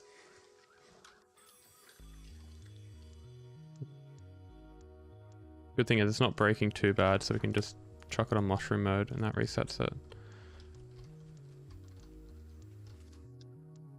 Okay, so let's have a look how these signals are propagating.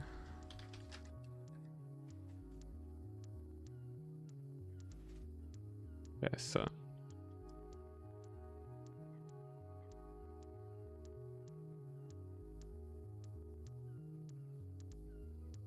a lot of delay. What? Did I just tick step through the whole thing? No, it spat out the blocks everywhere. Wait, no, that's... Oh, fuck. I was so confused for a second. Okay. Oh, I guess these can just be normal rails now.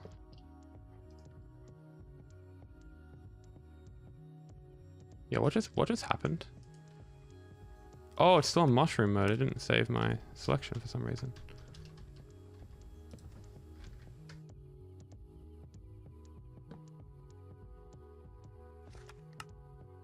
But game's frozen. Hit that. Definitely in warp mode. So that's going to go down, send the signal. The reset line's going to activate. And then that retracts straight away. That's fine. And that's going to stay retracted for like 10 game ticks or something. Or 20 game ticks even. So all the while this has pushed over like that. And now this is extended back. So it's activated this first kind of repeater. So that's going to send a line there. That's going to take a while to propagate. Yeah, I don't think we need this delay here anymore.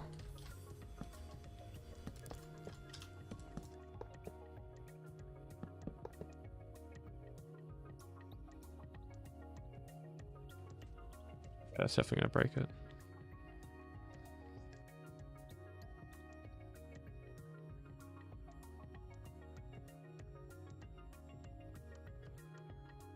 Isn't it kind of like already in hexa?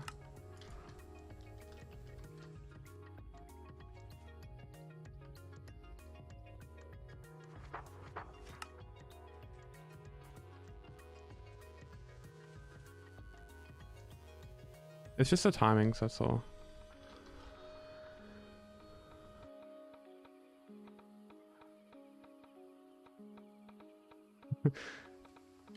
Yeah, this is the kind of decoder thing we got going on. So what's happening? This is triggering first, it seems. Before that. Why is it doing that?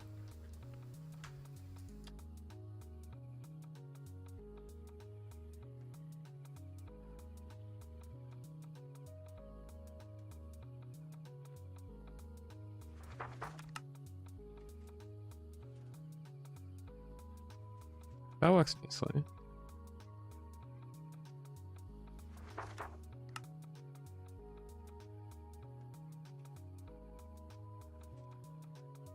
That's retracted, yeah. And then that's gonna pull that back. That's just starting to extend again. Maybe we took off too much delay that time. How fine is this? Jesus. Yeah, we have a signal there as that's extended. Oh, it's just too early. My God. Okay. Okay, it's a nice way we can add in.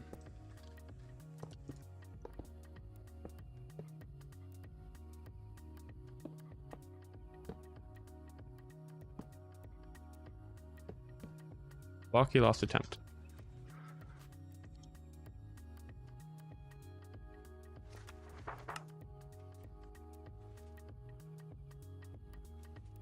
Yeah, that's chilling.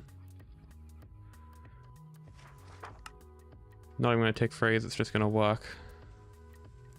Oh yeah, okay. Sweet. And then yeah, of course we're gonna test this a couple times. Like, can it go from one mode to another? All right.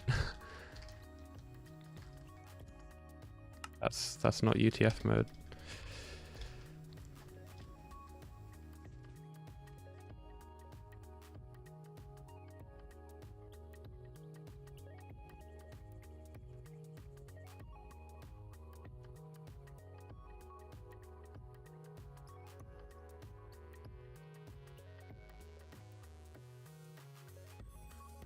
Oh my God, what the hell? Why'd the warped work, but not that?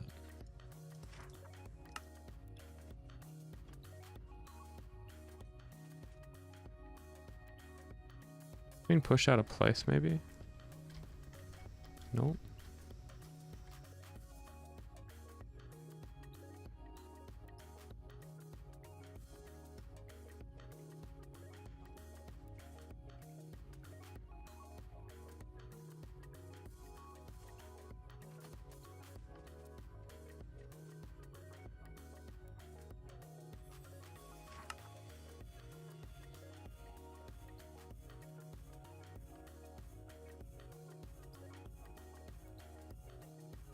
Tracks. Resets. Yeah, we've already got a signal there. So I might be going too early again. I think that's the issue. What I chuck it on? Chuck it on UTF. So that means this one's... Oh no. Oh no no no no no.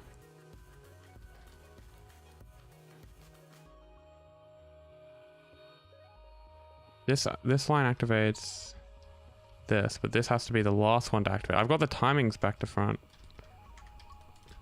when I switched the encoding earlier, I switched the timings as well. Oh my god. World edit these days. Okay, fingers crossed that works a bit better.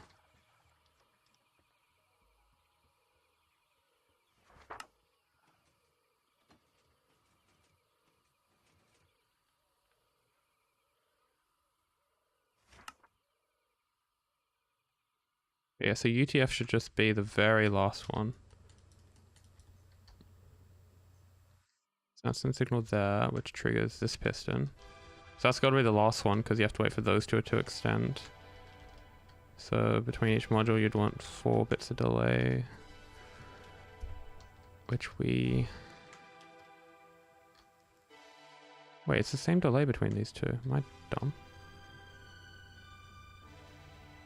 Secret sounding gift. I'll show that. I will do like I'll have an intermission in like 20 minutes and I'll go on Wave and I'll show you all the cool stuff on there. Yeah, I thought of a feed tape, but the layout for that would be like this or something. And you have like a block there to detect like what state it's in. And that's just like, it's too wide to kind of fit in here. Like this, I can have it be like 1 wide and then just like insert the block. This will work, and I don't have to worry about it like being like beefy or laggy if that's like a concern, because you only activate this at the very start of the farm. I just gotta like trial and error it for a bit. That's what I'm trying to do. So yeah, this has to be less delay.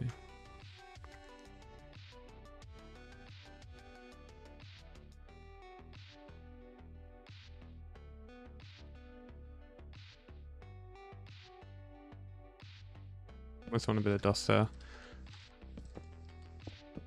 It's fine. This isn't running while the farm's going. Okay. Every time it moves, you increment a central feed tape, and when they match, you stop the clock.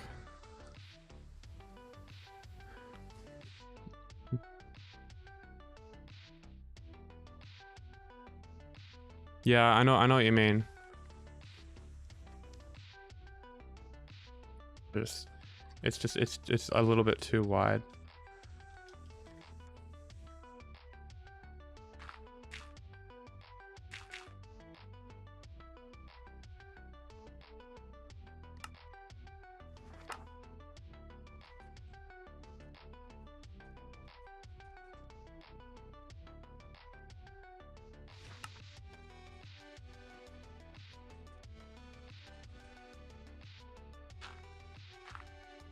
Do the timings again.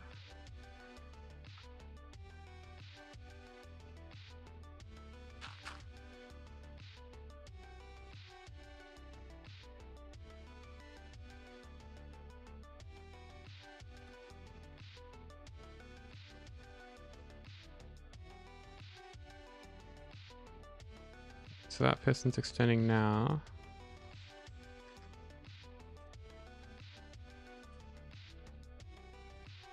That's really when the signal should be there. I think this might need to be longer. Just for the sake of getting this to work, I'm just gonna make this like really long. So I think this might be the problem. It's just not enough time.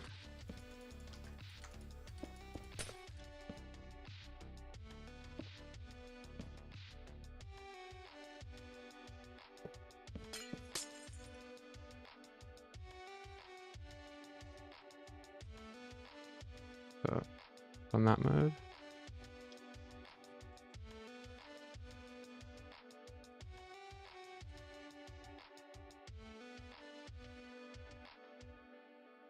Oh, no, I think I've got the encoding wrong.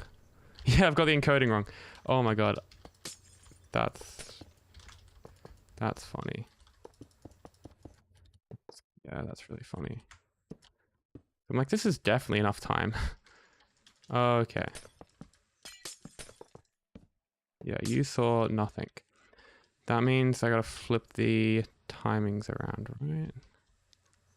Because activates instantly, which you don't want. Oh, this makes it a bit less bulky.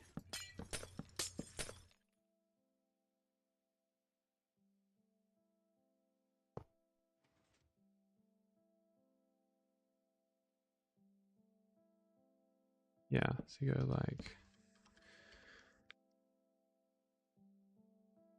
yeah, like that. And then you want 2 game ticks delay.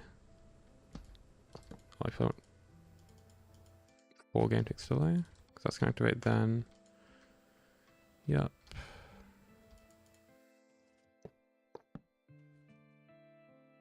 Not 4 redstone ticks. Oh wait, that means, yeah, no, you don't want 4 game ticks delay. Okay. Might have to be more. We'll see. And just for symmetry, I'll do that. Okay, now this is definitely broken again.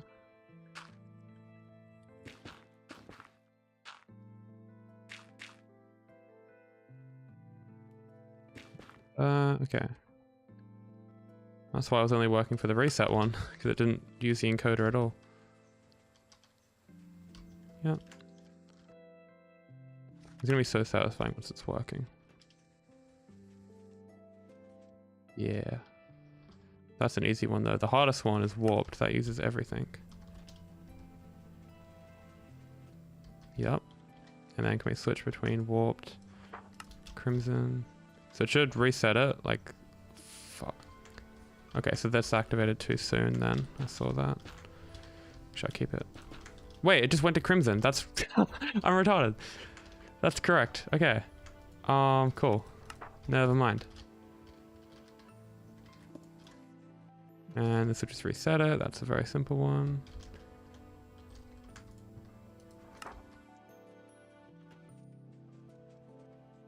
That's amazing. Okay.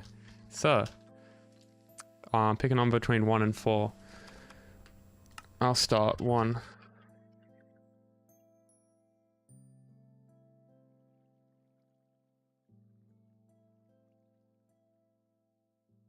So it starts by... How much delay is there? The fuck? Did I not hit the button?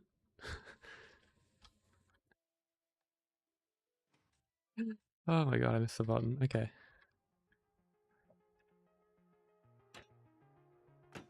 Yeah, so that retracts the block just as that's pushing across.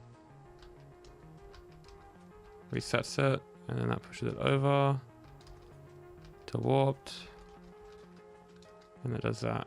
And then the other thing is, and this is like doing, we have to fix this because this is currently in like completely the wrong spot. But that's in warped, so we can see, is this working? If we chuck that on crimson.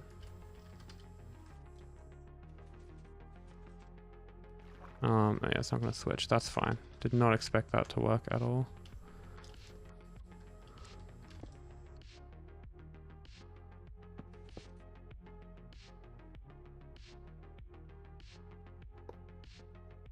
So, with this one, you can probably just take an output from like some random spot and it'll just work. Okay, probably not from there because that's where the water comes in. So you could logically work out like which of these lines you have to take an input from, or you can just do trial and error because like there's only 3 lines. So, okay, for now, just don't worry about the water stream. Actually, I'll worry about the water stream. I don't have like bipolar or anything.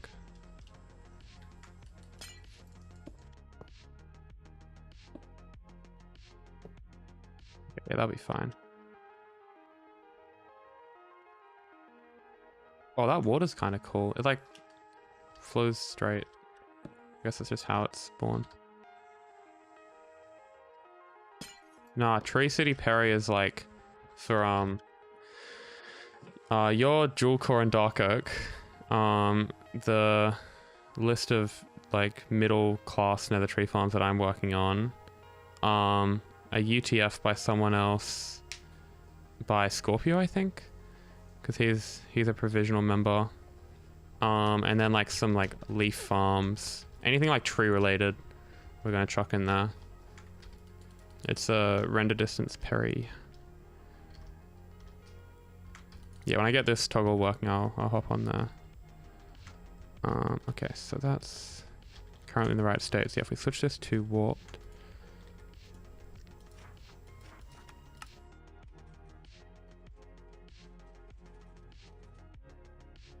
gonna stay like that, just built different. Okay, I might actually have to think about this.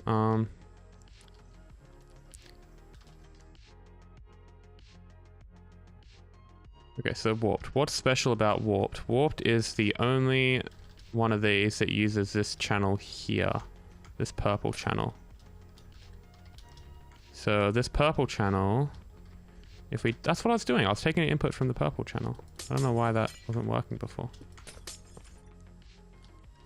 That's really weird. Taking input a bit further away.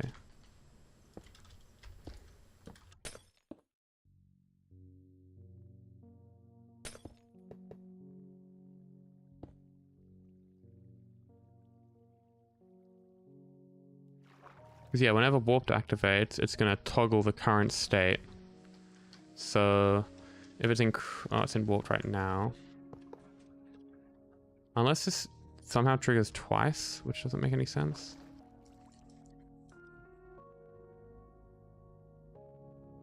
Oh, maybe when you take it, yeah, okay. So when you remove it from warped, it's not going to send any signal. Okay, what do we have for the original one then? We had something slightly different. Yeah, no, we had a latch for this one. So that was the original. And this took an input from the blue, and blue could get an input only from the crimson. And then we would have had something on the other side. Is this from the reset? I think this is from the reset line, maybe. Thank you, Alabama Banana, for subbing. It's pretty cool. Okay, I've lost track. Where's this fella? Ah, this piston here.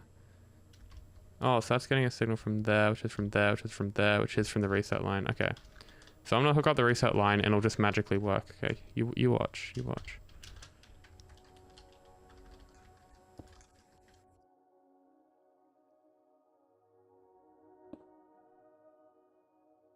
Server spam, no.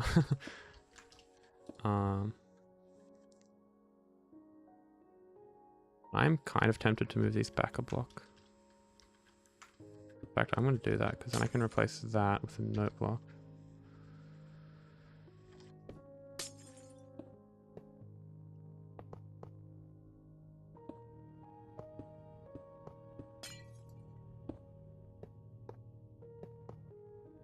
Rail going over.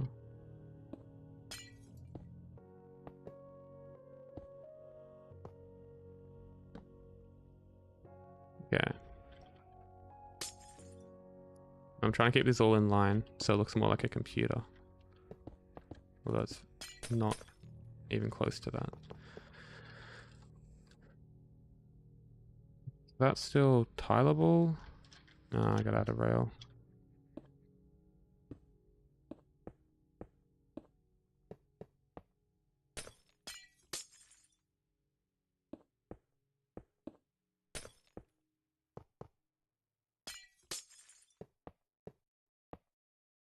Cool. So we'll get a signal from there, they'll reset it.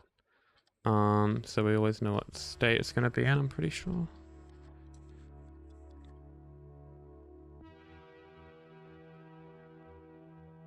Okay, so then if we chuck it to crimson, it will push that across and then won't activate this line. And then if we, oh, that should be, these should be normal pistons. Yeah, before I even tested, that was gonna break. We chuck it to warped.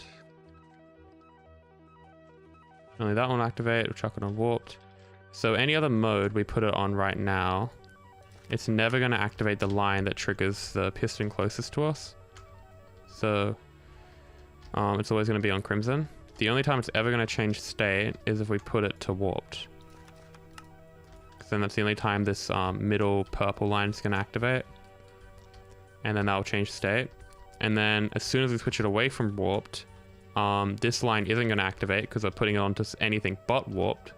So this piston isn't going to fire. And every time we change state, this reset always fires. So those are kind of like, we kind of narrowed it down to like 2 situations. So we know that's going to be reliable no matter what like combination of like modes we switch to or from.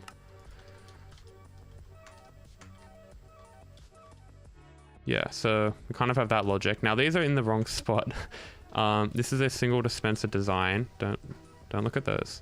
Single dispenser design. So the way we replenish this Nylium is while it's pushing up. Of course, I have no solar blocks in my hotbar. That's hilarious. While it's pushing up, we bone mill it with this one, which is the same one used to grow the trees. And then, yeah, we have the Nylium nearby. Now the issue is the Nylium is too far away. So, oh, that's going to be a problem as well. Wait, is that a problem with the original design? I think that is.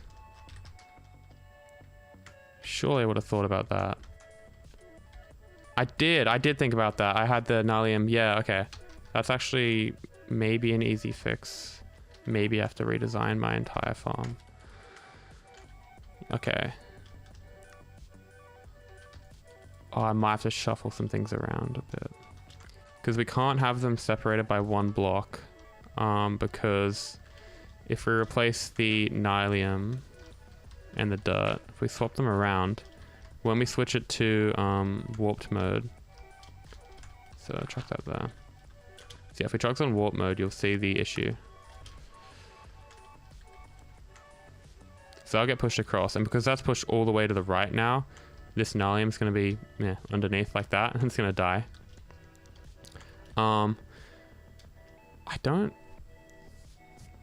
Apart from moving these around, which I might actually be able to do... Let me think, can I do that?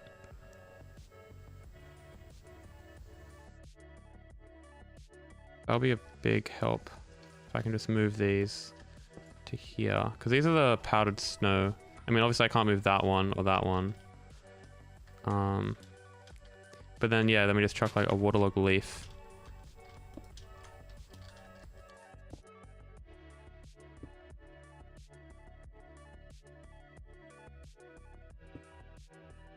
Let's chuck... Oh. I'm trying to think of what the problem with this would be. So, oh yeah, do you like this design? So the player like, yeah, this is 19 plus.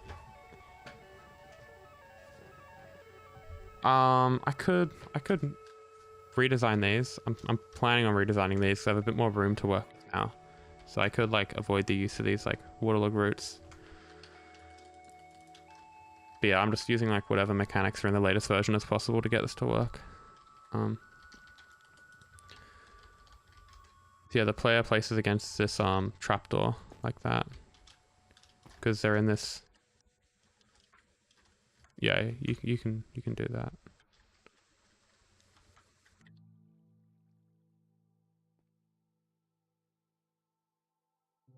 Yeah, the player's in this like IET, instant entity transport, and they're riding on the strider, and their head height's like here where I am right now, so they can like just place here in survival. So they kind of got this trapdoor. And the issue with the trapdoor though is that like items can like fall down it, so you can just like turn it off and on. It's crazy.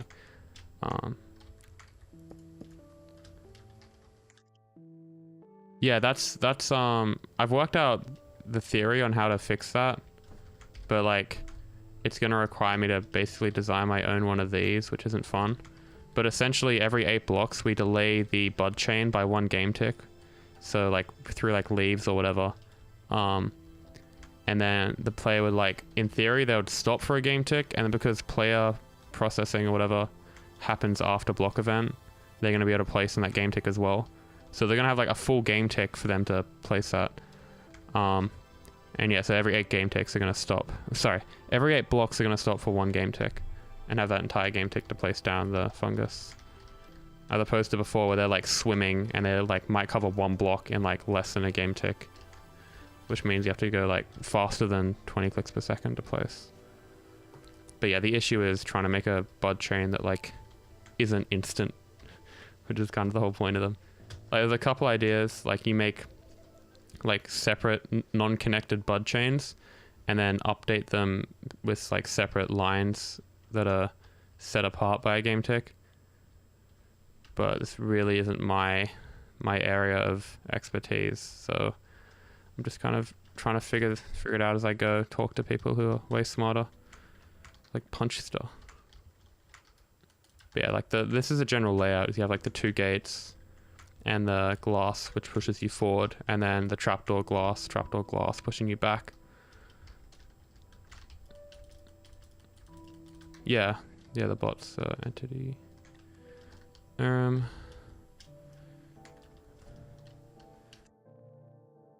right, we're trying to figure out if this is going to be an issue. I mean, that block doesn't get covered, but I mean, that's not getting blown up with TNT. There's like obsidian on top of it. Those can't get blown up, right? Because the water's in front. Should work, should work.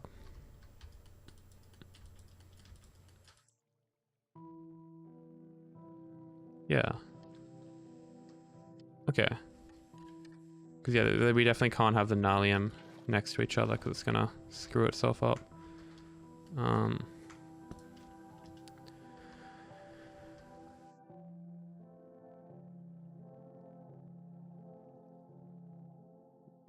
Crimson.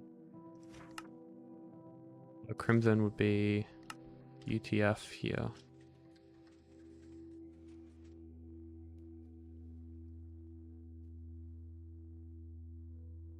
What the hell? Let me reset this.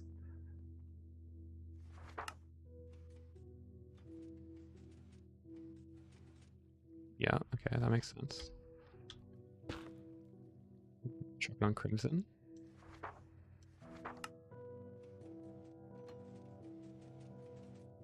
It does that, yeah. Okay, so that means we have to reword that.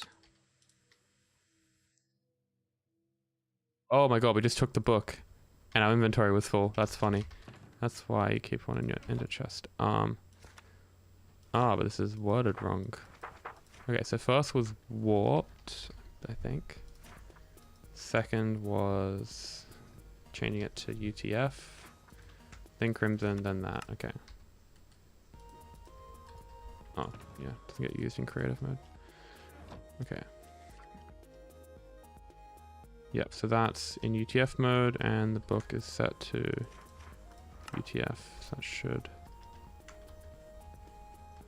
Sweet, okay.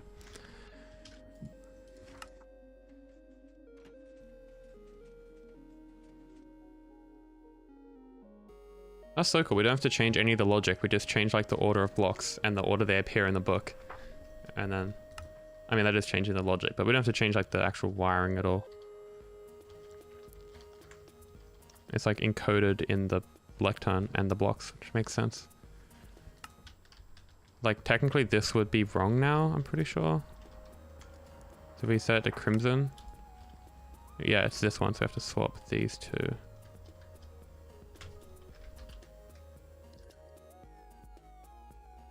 Let's turn player interactions off. Can't be bothered to fix this when it breaks. Oh, what do they call it? Interaction updates, right? Yeah.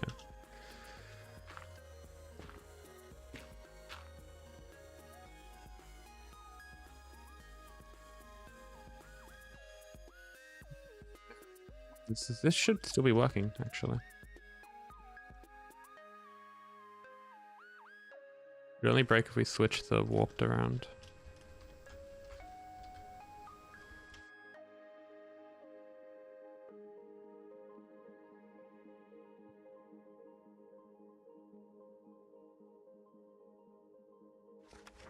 Oh, why'd I put warped there? Lol. No, that's not warped. I put warped twice. That is mushroom. was very alarmed for a second then. Okay, so that's warped.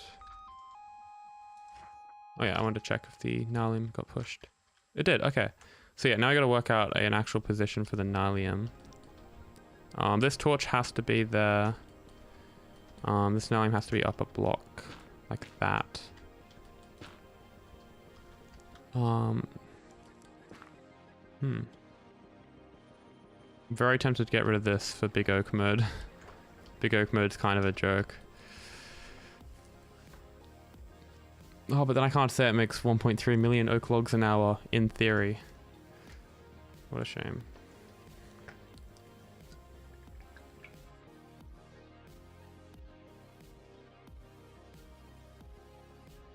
That would make this very easy to wire though. Okay, so first of all, we're gonna move this up. So this will be like our input piston.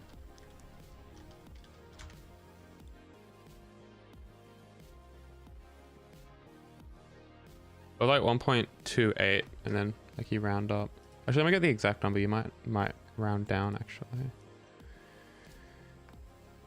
Yeah, Big Oak 1.2816. I'm just gonna ping you to the message I'm referring to. Is the average logs for Big Oak 17.8? Like, do you know that off the top of your head?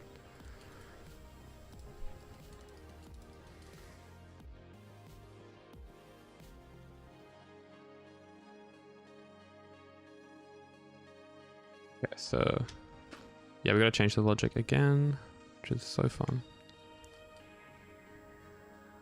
Is there another way we can input block? Now that's like the only space we have because there the player's planting. Well, actually the players, no, yeah, that wouldn't work. Under here, not really. Yeah, that's fine.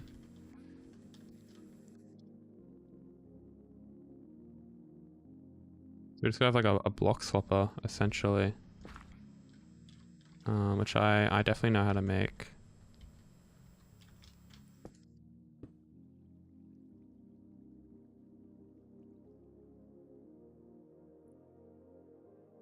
I know we just did the logic for that, but so that's gonna push across.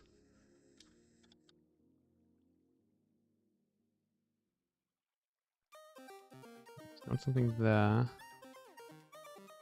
That could be problematic. Maybe just that, yeah. Okay.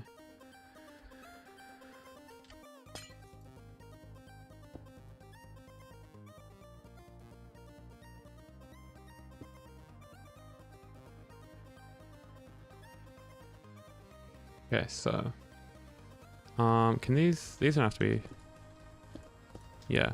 So now we can actually encode it in the actual like blocks themselves instead of the redstone block, I'm pretty sure. And that'll be like, yeah, you'd pulse this with the reset. But the reset would have to have a lot of delay to it. Okay, I'll do that later. Okay, so it's default. Oh, that's fine.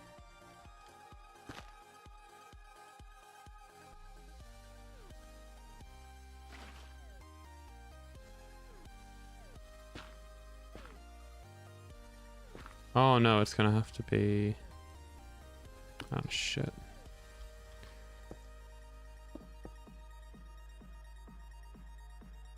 I feel like I'm overcomplicating this, that's why I'm not really building it properly.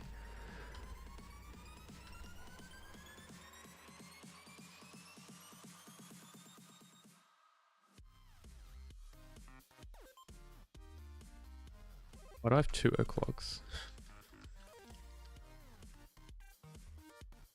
Yeah, Big Oak's crazy.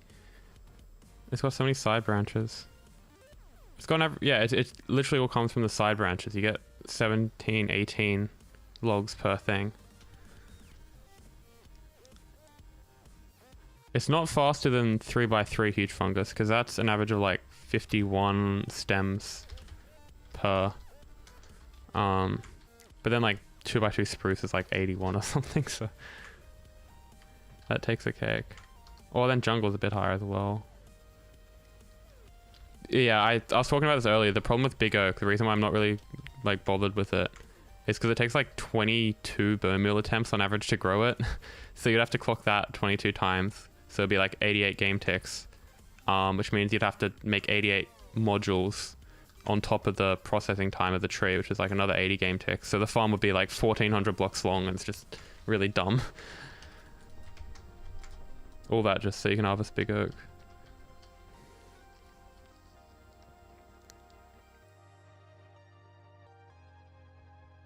Is there a nice way I can do this, surely?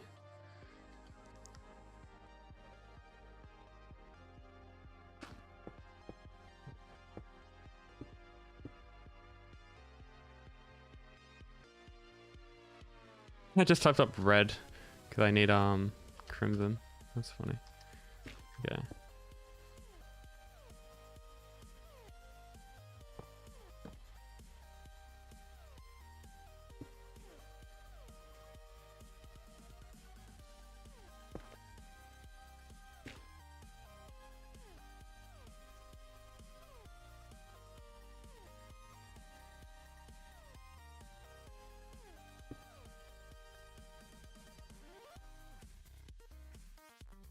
Yeah, I need a block swapper. That's the issue here. Very high tech stuff.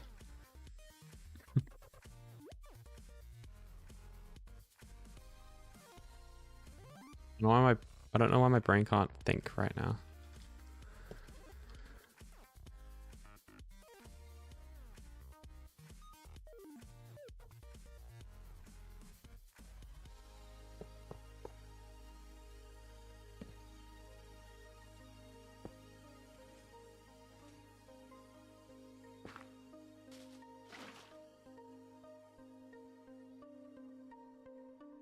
Oh yeah, you couldn't have it go on top because then it would decay. Oh, this is so annoying. This is like meant to be the simple part of this whole thing.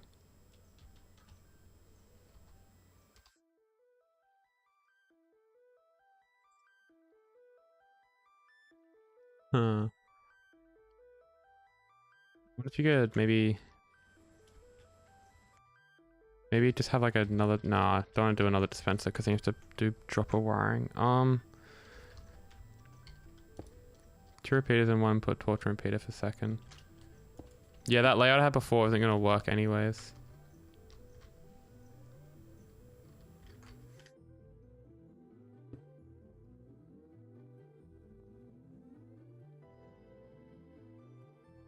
I gotta get a layout first and I'll try and... The horizontal? Like, gotta have a piston there.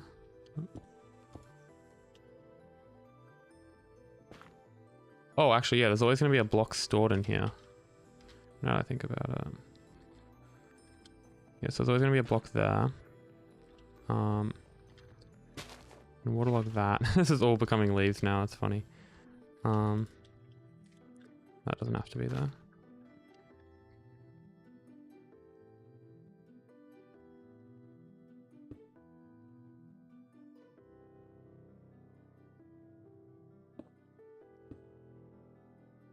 Oh, it's gonna be annoying to power. Yeah, unless you wanna... Game to pick, okay. I just haven't even got the layout yet, so I don't know how you could be that speedy.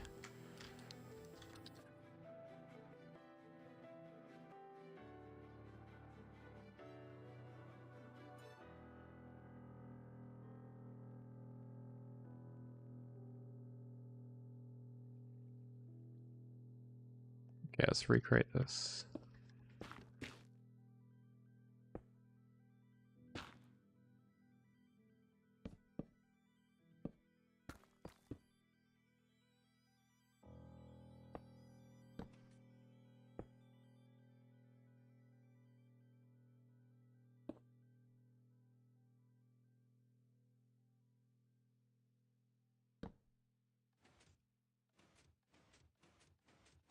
Okay, so we can just take that. Thank you, by the way. And apply it to this.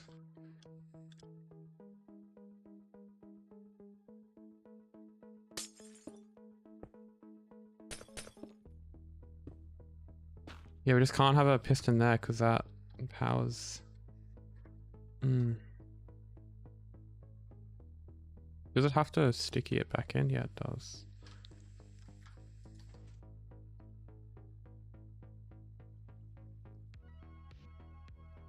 Oh, so that piston must be here. Another way I can power this trapdoor. Not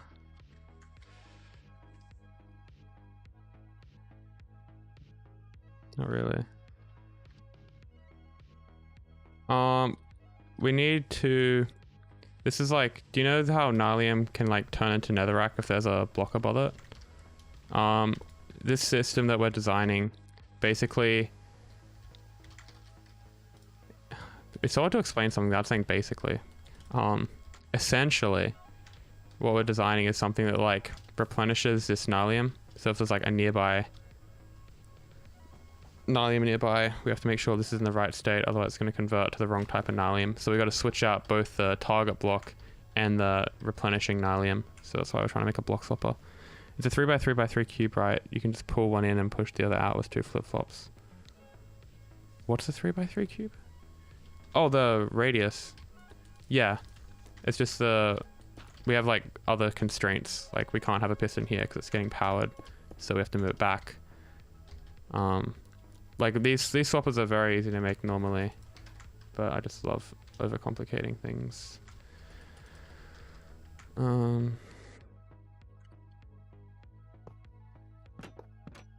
that there. That helps. That definitely helps. And then we just need a block swapper. Okay, let's just wire the block swapper as is.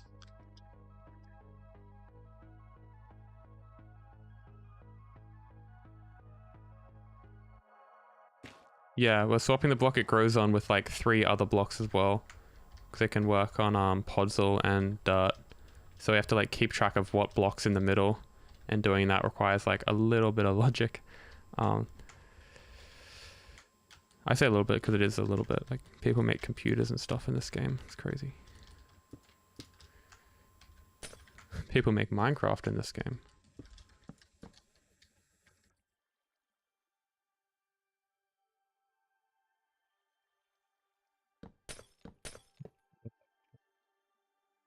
So, yeah, you want a piston there.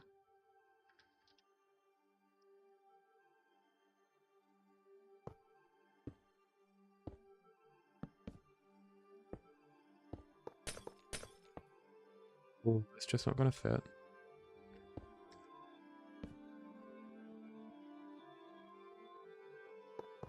Can rewire it.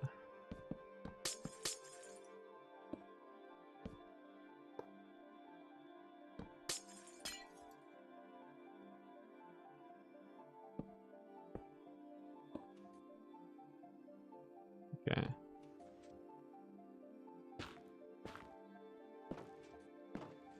Jokes, we can't rewrite it, we're dumb.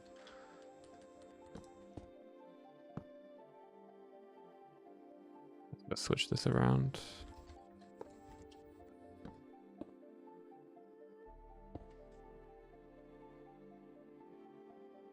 Yeah, I could drop it down a block.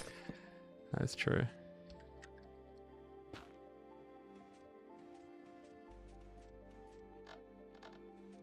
Why did it break, Hamter? Like when I went like this and flicked it really fast, why'd it break? It's bad.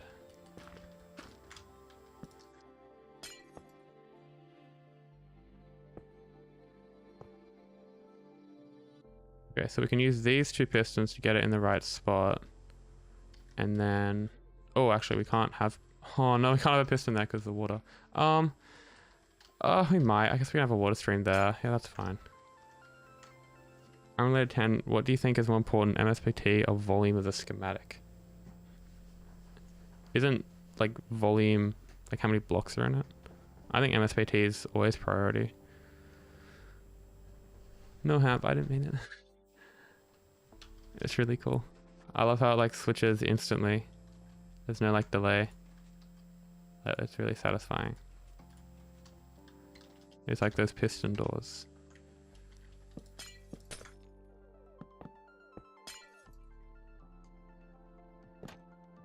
Ah, that was an important block, who would have guessed?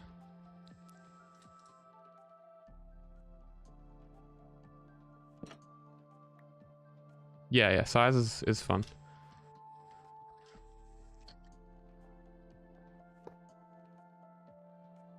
In Minecraft, we aren't really restrained by money like engineers are in the real world, so we had our own restraints, like size and like speed and lag and all that.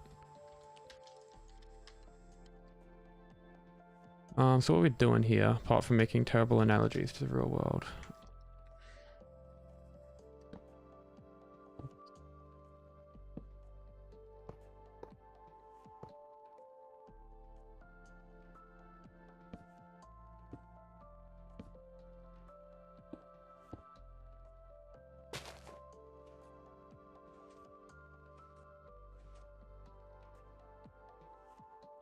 Oh, I forgot the... Oops. This is very much not in the 8 wide tileable size.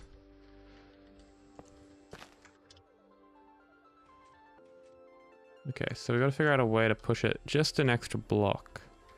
Because it's definitely not close enough right now. So,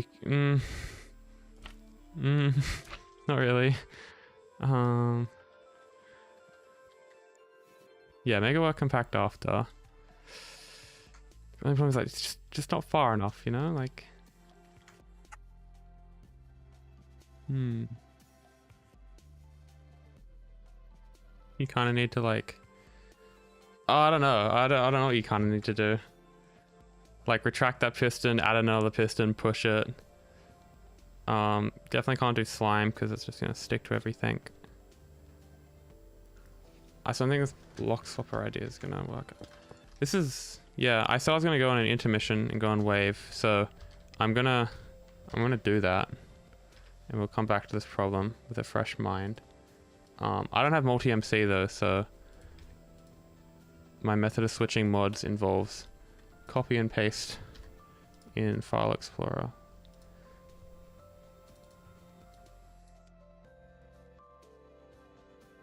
Show you the Secret Santa stuff. I'll show you the Secret Santa gift that I was like gifted, because that's really sick.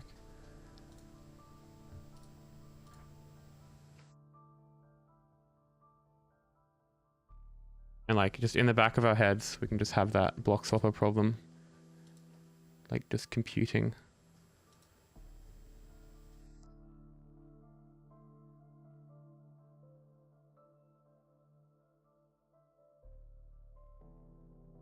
Are there any WaveTech members in chat?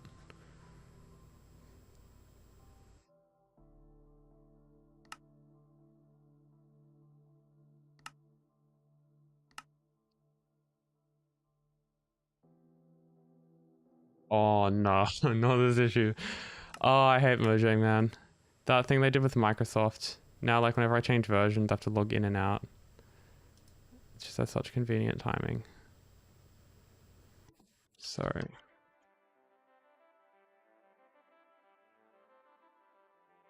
I've only been getting this issue recently, though.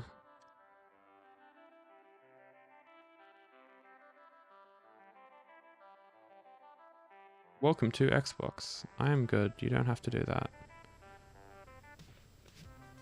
Yep. Take your time. Yeah, and I get it daily. That's fine. If it happens to enough people, we're gonna fix it.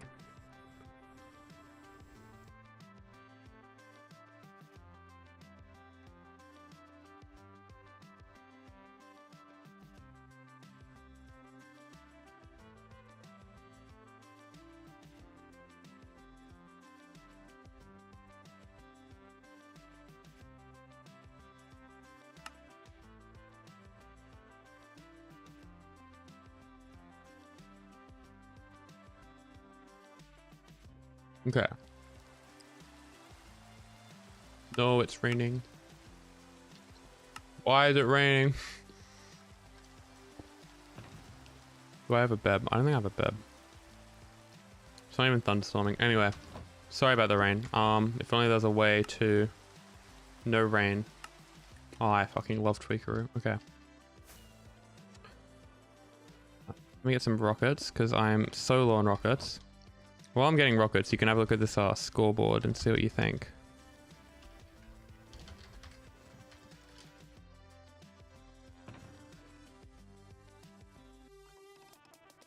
Am I getting rockets? Oh, and pearls, actually.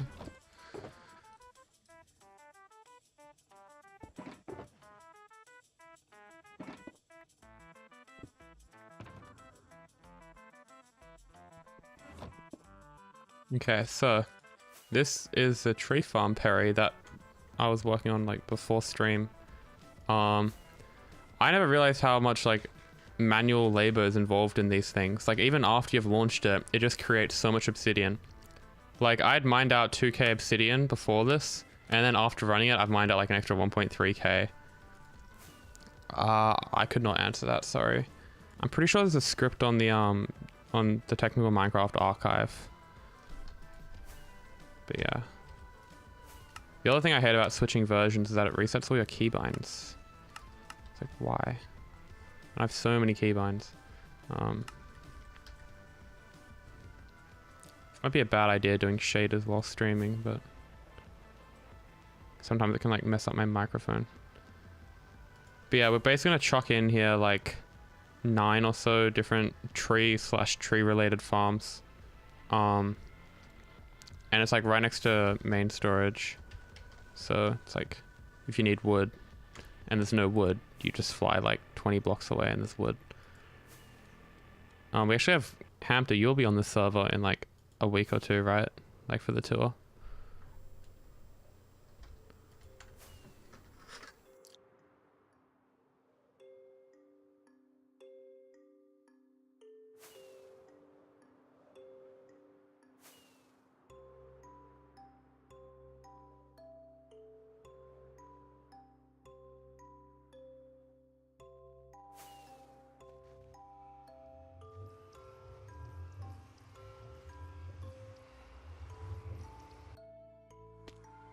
What's the setting? I'll have to look into that, thanks. Okay, so should I do my secret Santa gift? Yeah, I'll show what I was gifted first. I think it was over here, yeah.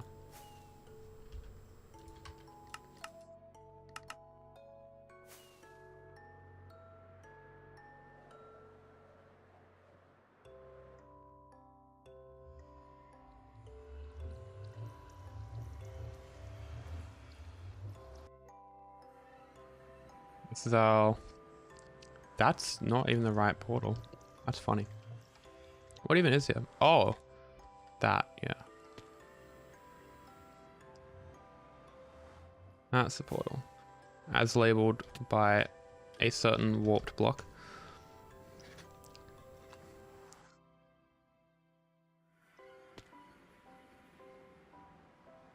Yeah. I'm gonna turn around. And you guys are gonna be like, whoa.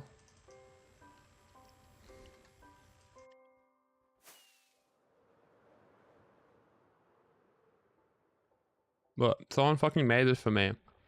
A secret Santa gift. It's like obviously it's my character in a minecart. And then they've got like this chest of like goodies and stuff. And then they've got like the iron bar cage from the iron bars farm. And of course like nether tree stuff. And then they got a snow globe with the TNT minecart, amethyst farm. And they got like this emerald thing. This is built by Anti. Pretty sick builder. Ow. That's like a nice message in that lectern. But yeah, every year on WaveTech we do like a secret Santa event where we get like throughout the month of December people go on the server and they like make a build for someone random, or a build or like some gift. So I'll show you the one that I made for Pando. So Pando is on NobTech, I think. I know he's like a moderator on Ian's Discord, but he's pretty good with technical Minecraft. He has a good knowledge about like zero ticks and all that stuff.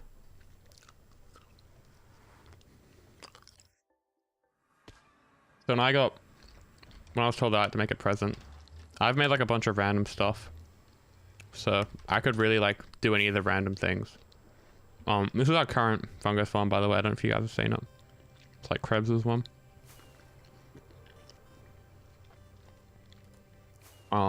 That was built before I got on the server, by the way.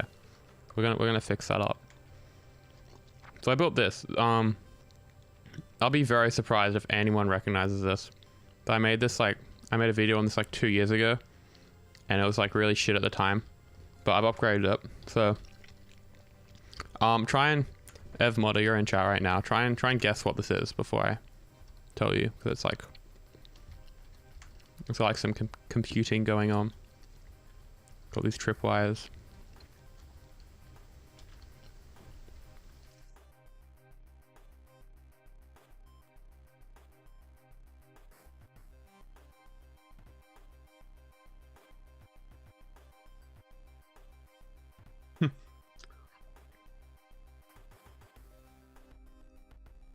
If you watch my latest facts video, the useless one, you would know. Actually, I don't know if I included that in there, because it's a 2-part series, so like half the facts didn't make it. Oh no, yeah, no, it definitely wasn't there. Yeah, because I remember Glotz reacted to it. Okay, if you don't have a guess, that's fine. This is a dragon egg dartboard minigame. So I'll just show you how to play. So like you chuck in a diamond or whatever.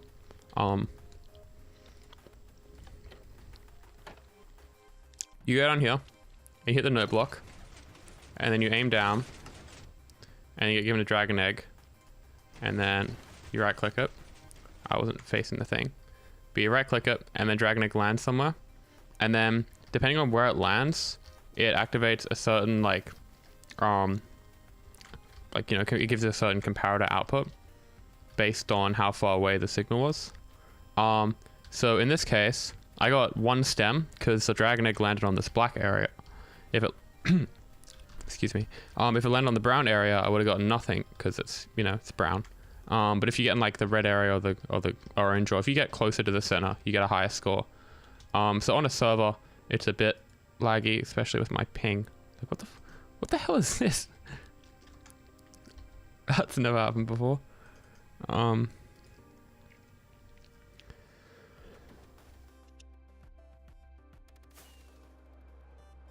I get a better score here. So we're taking an intermission.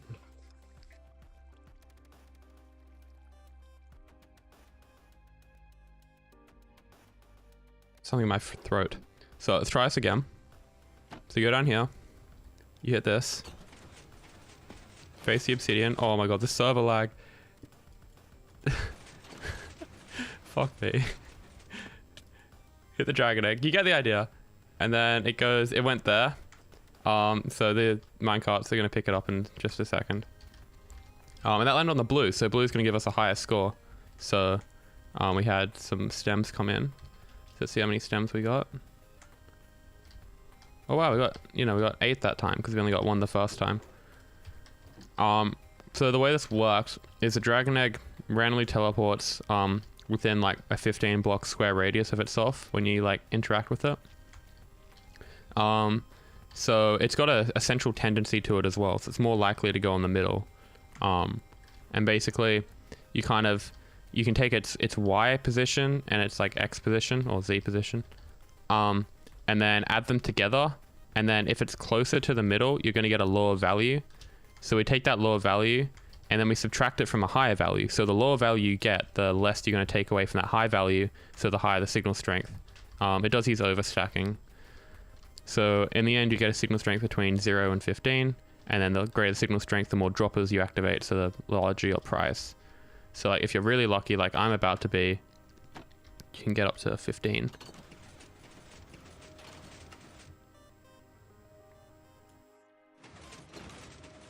Oh, okay. So that one on the white or pink, so I'm probably gonna get like 3 or 4 stems here. 4, yeah. So that's kind of how it works. So that was what I gave to Panda, although Panda wasn't available for the live event, so I don't know what his thoughts on it were, but yeah, it was kind of fun to make. And that's kind of it. I showed the tree farm perimeter, which we just finished making today. And we're gonna have to make a separate perimeter for the Ncore, which is gonna be like, I think 1200 blocks by 538 or something. Yeah, it's all it's doing is it's adding the two signal strengths together. So yeah, the higher the signal strength, well, because it's adding two 0 to 15 signals together, you get up to 0 to 30 signal strength. That's not the right portal. This is the right portal. Why is WaveTech on 1.18.2? It's such a pain. I know why, because we're doing EOL.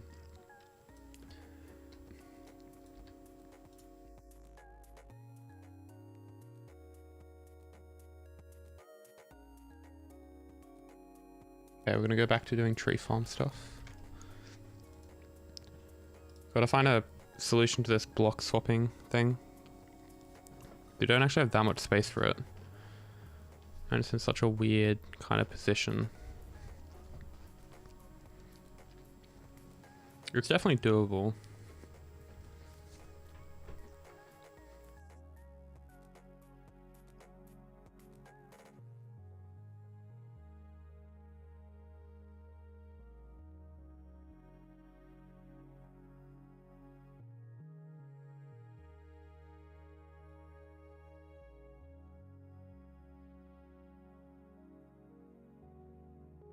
Okay.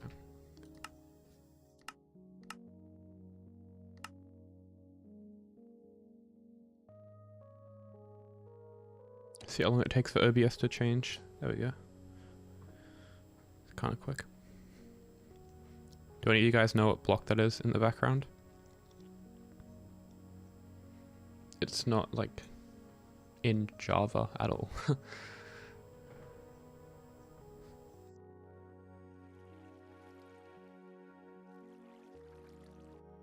Oh yeah, and now it's just messed up. My resource packs.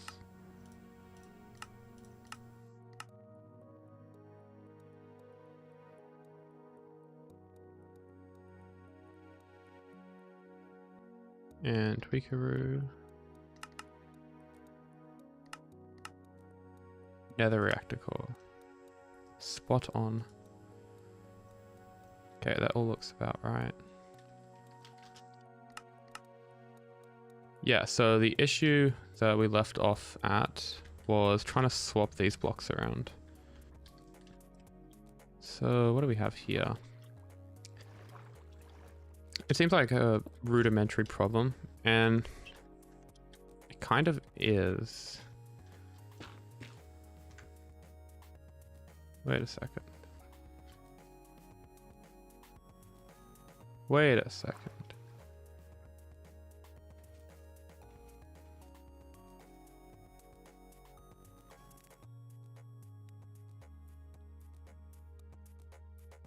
Open your test world. A copy of this schematic? Yeah, I can post one in the on my on the Nether Tree Discord. Oh, no, I'm a bit tentative because this is like kind of my hobby project in a way. It's like that car that your dad tinkers with, you know. It's like kind of just want to tinker with it by myself. But I appreciate the offer. Pretty sure it's just this though. Like, so if you want to switch to Crimson, get rid of that wiring.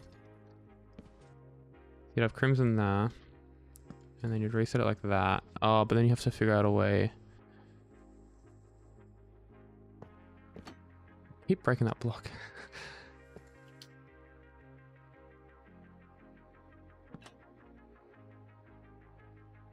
Yeah, because then you have no way of switching that unless you have like.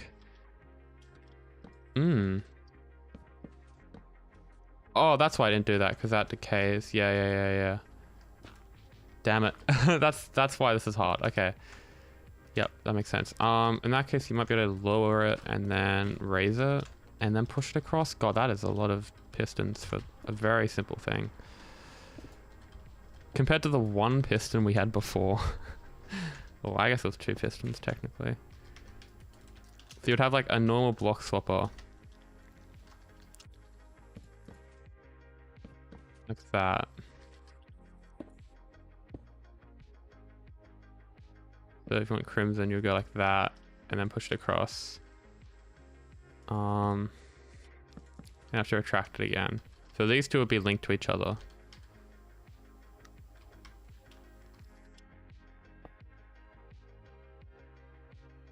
For example, oh, it'd have to be an ABBA. Oh, I don't know ABBAs. Because you have to. Oh, how do you make an ABBA? Because our purple dragon nuke was telling me about it. ABBA's basically, or the way you activate something on input is like the reverse of how you activate it on output. So like, for example, if you have like a Nylium here, you'll trigger that piston first and then that piston, and then to retract it, you'll then do the opposite. So you do that one first and then that one. So what we got to do is we got to trigger that one first, then that one, then that one, then that one, which I'm not good with pistons, so that's yeah, over my head.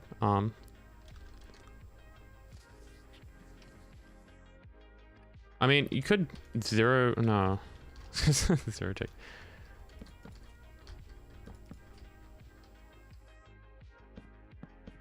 Yeah, I think that's just the layout we're gonna have to do. I can't really think of another way to do this. I'm generating so many levers. That's so much more complicated than I wanted though. But yeah, it is really, like, it fits in the bounding blocks we have here. So it's gonna get wiring. So okay.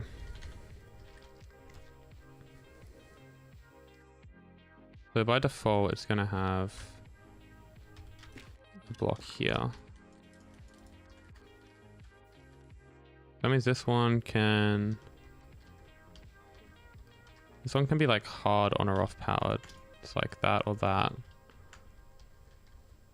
So when you want to switch something, you'd have to activate that first and then that first and then one of these two. So the very first thing you activate would be this one and then that one. Okay. This is definitely a case of don't worry about how messy the wiring is, just get it to work.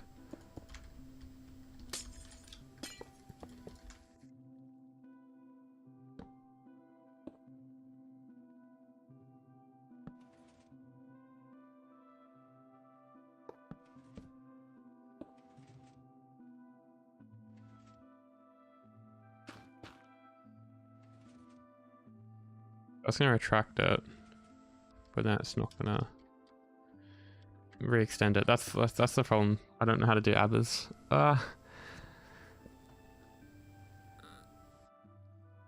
me just quickly check if there's something on YouTube.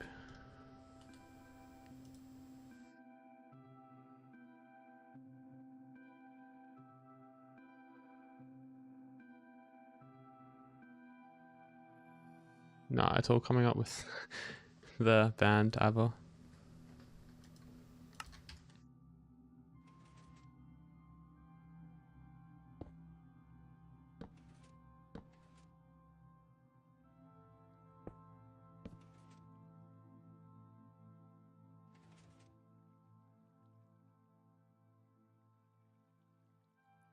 Just try and design an ABBA from scratch. My god, how do you even do that? Anyone know what I'm talking about?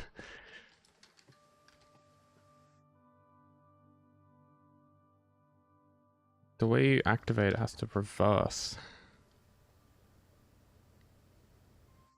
Yeah, I have no idea.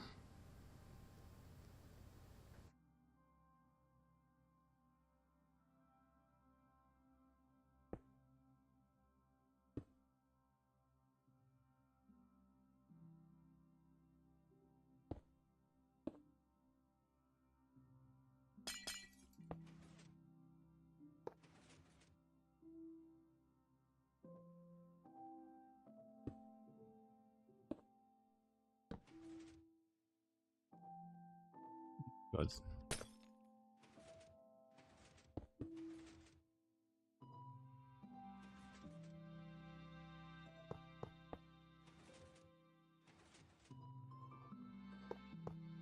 Apart from like doing something dumb. No, I honestly have no idea. What the fuck?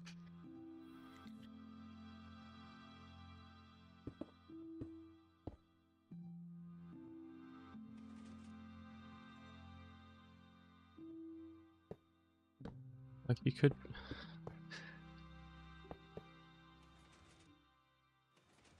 Like that does work.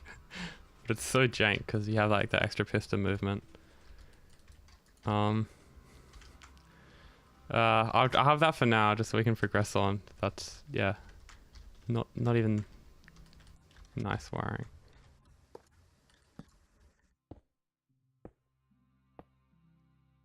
Okay, so yeah, if we have a block in there, hit that, it's gonna retract it down, and then switching it. Because it's only one block, we should be able to switch it with one input.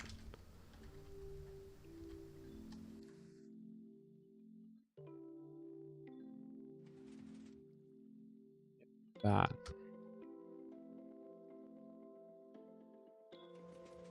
Okay, so now we gotta do the fun logic. So if it's in Nylium mode, we basically need... So when it's not in Nylium mode, it's always going to be like this. So what is the piston sequence we need? We need trigger this first, so that means triggering that block there. Ah, okay, so that's out of range. Okay, so we're going to have to...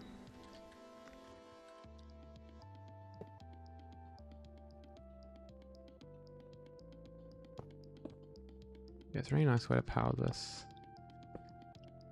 We could do a delayed signal coming down like that, and then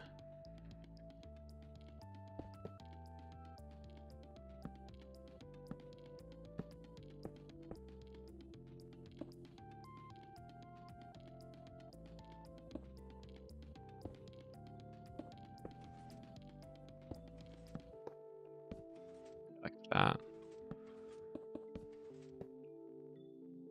Yeah, so we'd have the Nylium there, the other one. So you have to activate that in between these activations. So what's the delay on that? Yeah, that's actually a bit.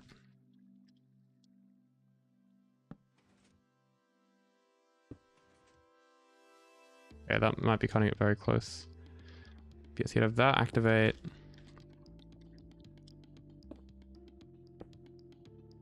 That would activate first, and then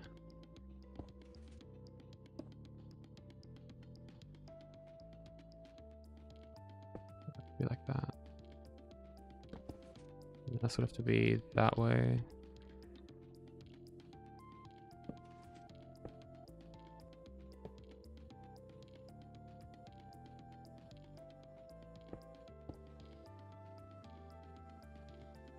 I really don't want to build on this layer either, because that's like where the instant bolt is.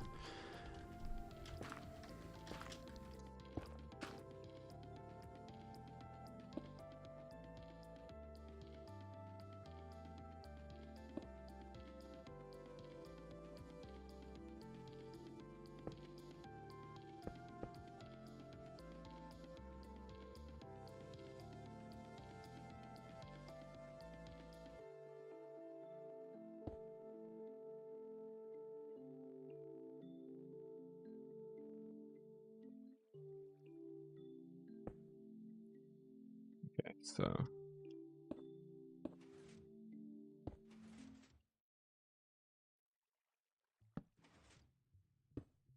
I'm not saying much.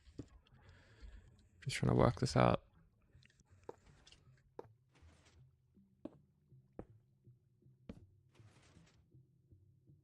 Okay, so you have Nylium there. And that retracts it. And then you hit, say that, to bring that across. And then that pushes it across, and then that sucks it back. So I think we just made an abo. That's actually kind of cool. It's not even that scuffed. Okay.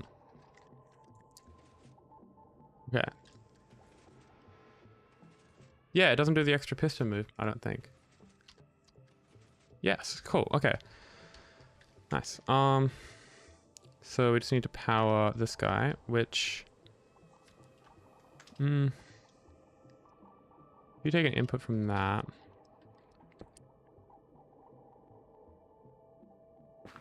By some miracle that might work. Yeah. Doesn't seem reliable. So that's powering through that. Oh, that's right. Yeah, you'd power this with the reset line, which would be over here. So, yeah, just like that. Okay, so now if we want to activate it, we want to switch modes. You hit that, and then that, and then that again. If you want to switch it back, you hit that, that.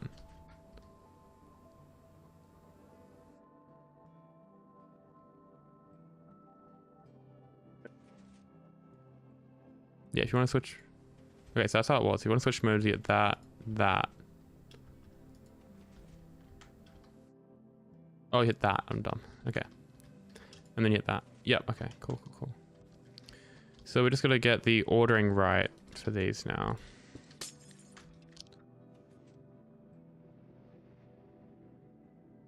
Oh, is that the only input? Wait, what?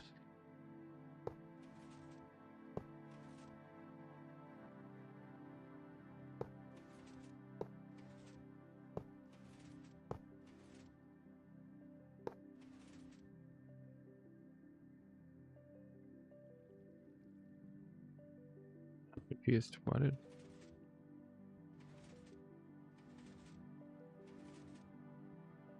Is it the wrong state?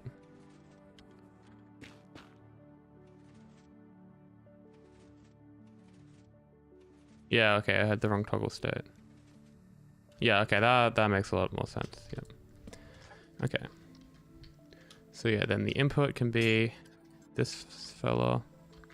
Do you reckon double note block would be less laggy here? Probably.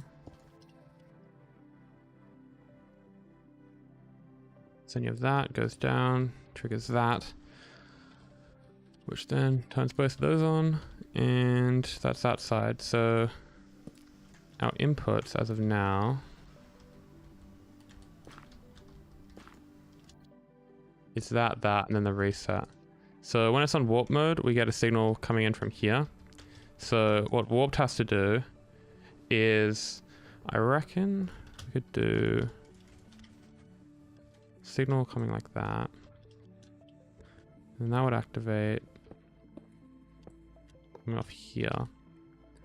And we can use a redstone dust here because this is only activating,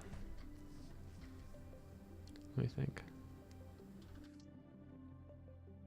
Yeah, we can use a dust, but we can also not use a dust, if you know what I mean. This looks a bit cleaner.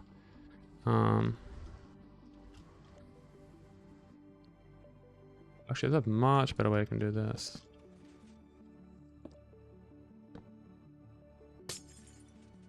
There we go, that's even nicer. Look what happens when you don't use dust.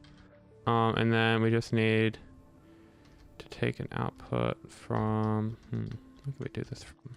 I mean, even just a delayed... Actually, that's a 4 game tick delay.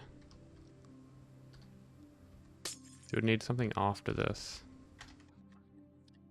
Something like a sticky piston. Ah, yeah, we definitely have to use rails there.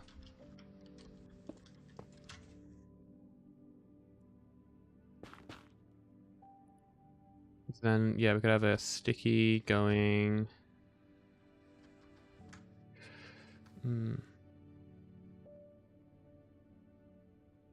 So you have a sticky piston there.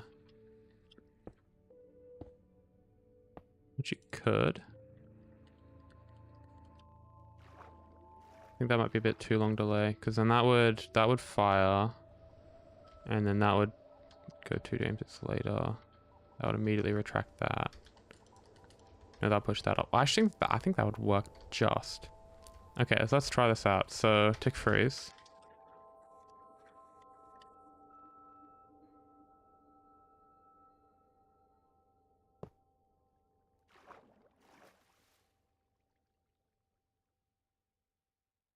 It's gonna take a while. It activates immediately. And we should get that line activates. Now it tracks it down. That pulls the blocks down. Okay, and now we just have to wait for this to extend, which it should. Just a bit too late. Okay. So what happened there is this is coming back too late, which means it's coming back too early.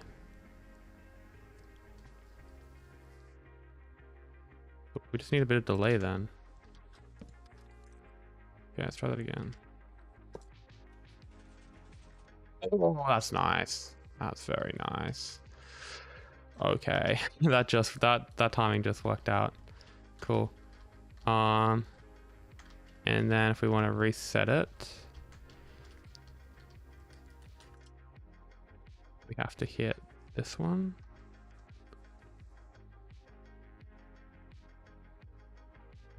What the? Oh, actually, in theory, you just have to power that line there from another point.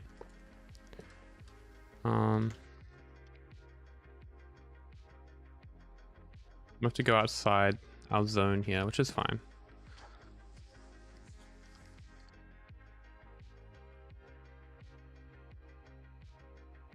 Yeah, if you want to switch it to crimson, what you would do is then you'd hit this, which would bring it down.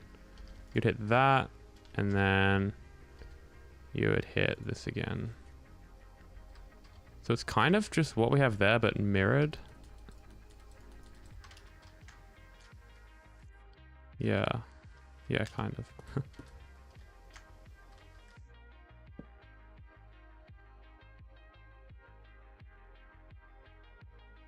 Oh boy. Okay, so I don't think there's going to be space for this. That's the problem.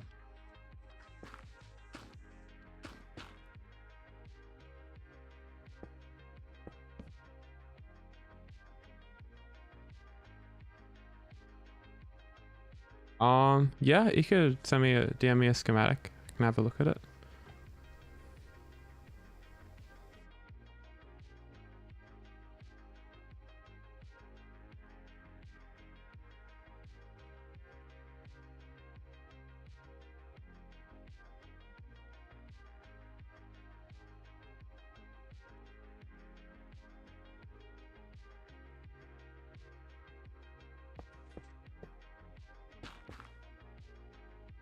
I love how this has taken like an hour longer than I thought it would. It's still not done. That's so cool.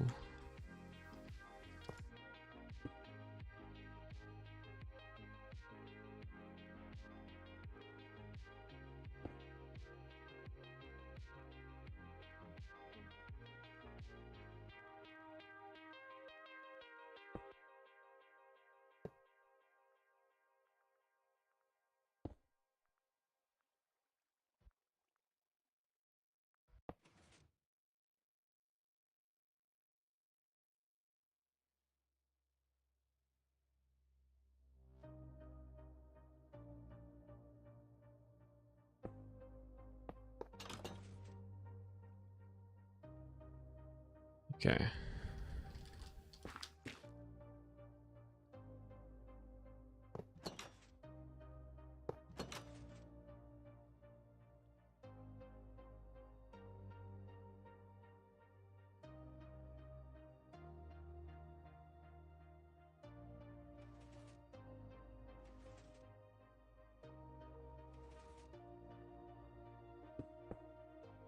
Yeah, that's just in the wrong state, right?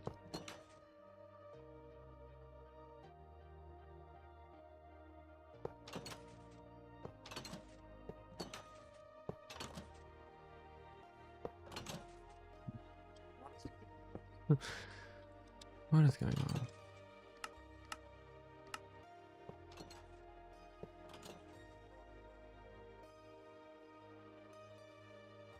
We have 2 observers powering that.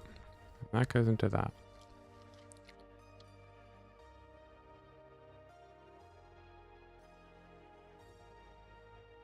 No, I don't like this.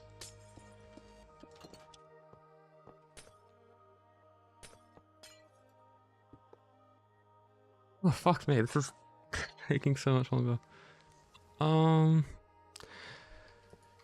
I could activate that instead. Slightly nicer.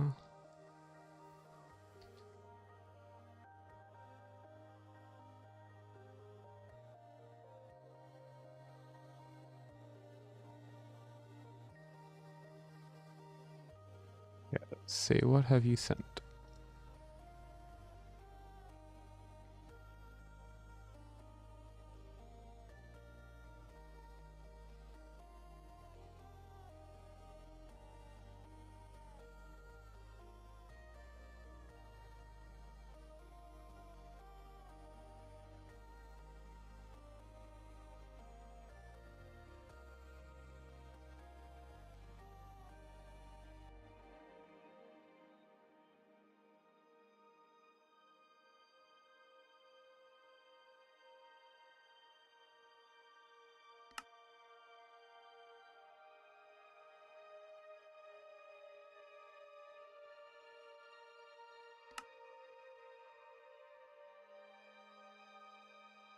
Alright, so does this output to a block stream? It looks like it. Oh, it goes downwards.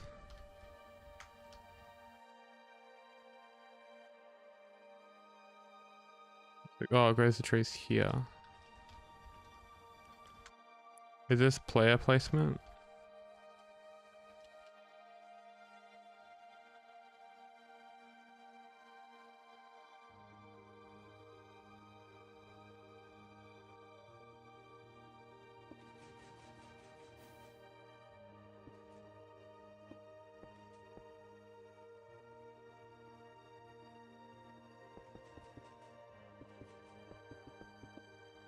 Well, sometimes you have like Omango's made one where just bones mill Nylium until you like this. Like you have a dispenser that just does this until you get a fungus. It's like really slow. Like 1 every 14 generates a fungus. Okay, can I find the on button?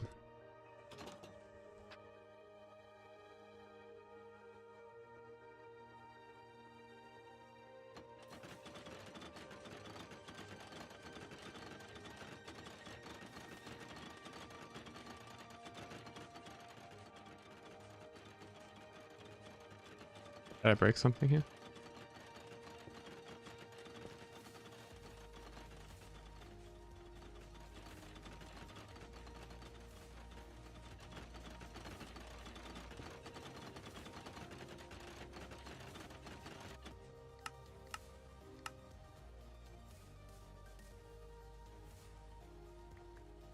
Yeah, so the problem I have with my like very first design is that the piston would like break it if it pushed out. No, it didn't. My brain's so fried right now. I can't even get this to work. Oh, okay. This didn't paste MBT.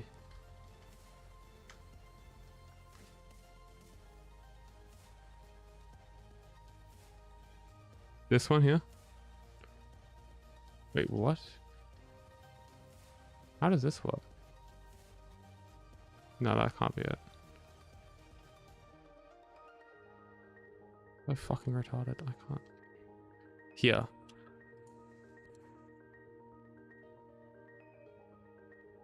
Yeah, okay. So that needs items. Oh, I'll turn this off.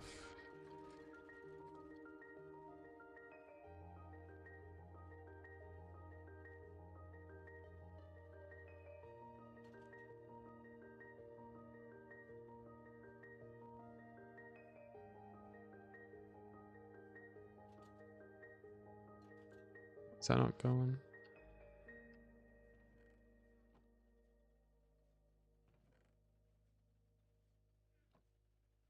Turn that off.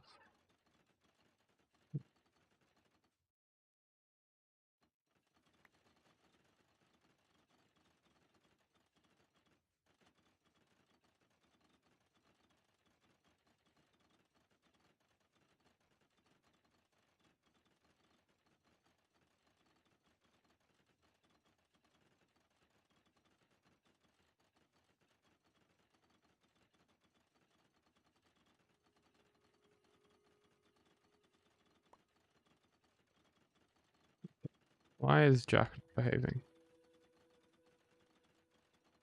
God damn it. Nothing wants to work tonight.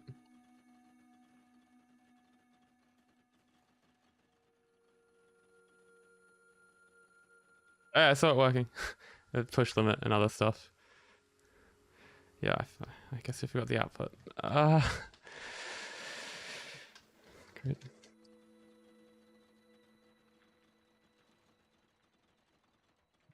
Third time's the charm.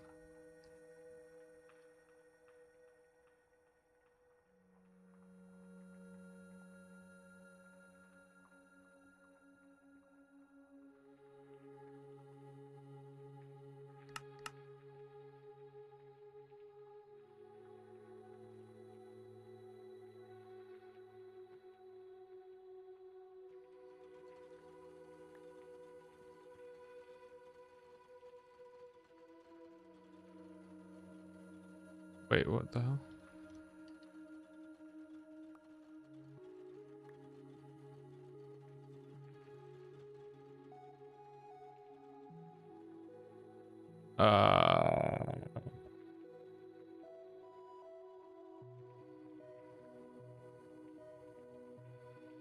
Yeah, it looks smaller than the only other one I've seen. It works. I know what happened. There was a fungus in the thing and I turned it on and it grew that. And also I put the items.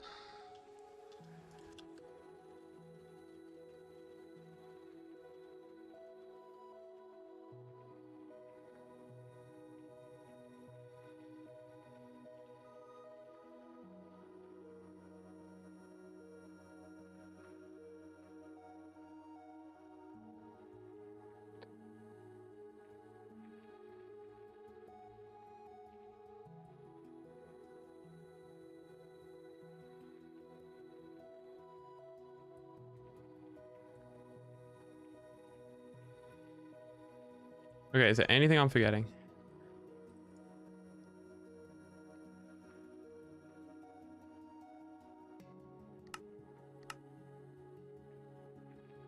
Where did I put the top?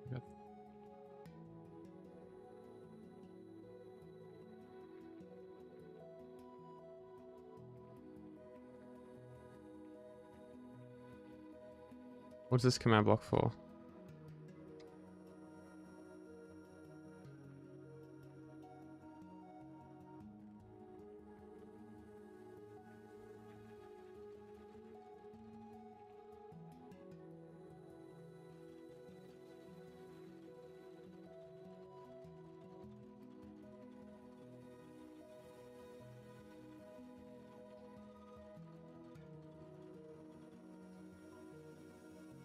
There we go.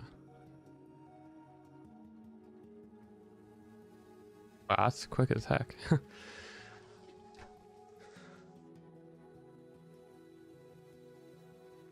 that's 18K output.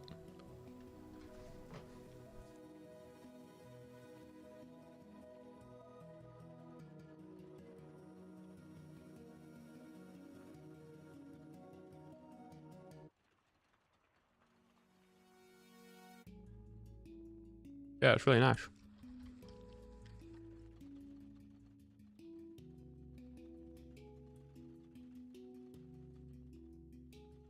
What do we have? Got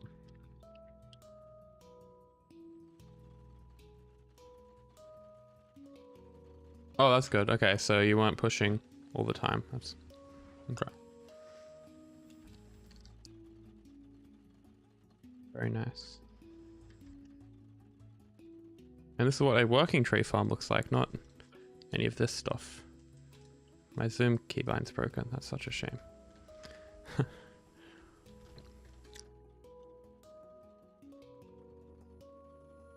I'm trying to think how I can improve it apart from like getting rid of dust and stuff.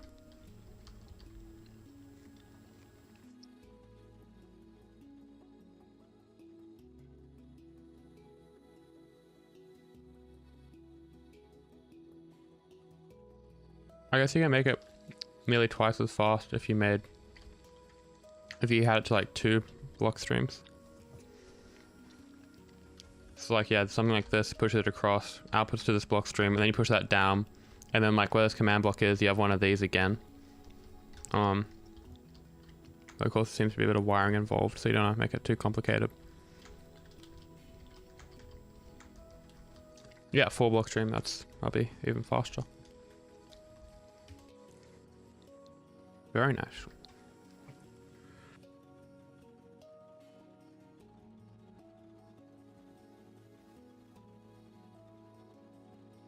So I'm just eating mango right now.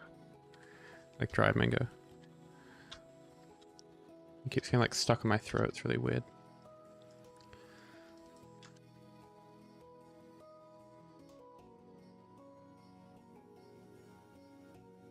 Yeah, well, Cubic asked me for another tree farm like this if I knew of one.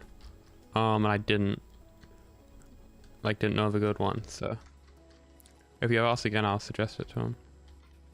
It's really nice.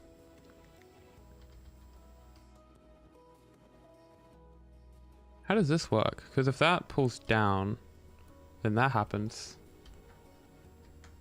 How does that not break?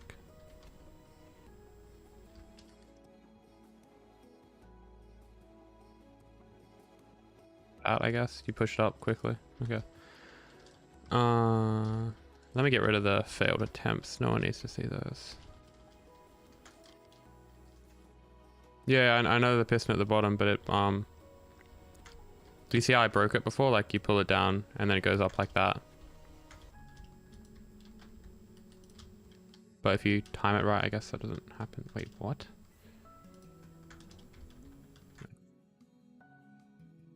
Oh, it's extended normally like that. Makes sense.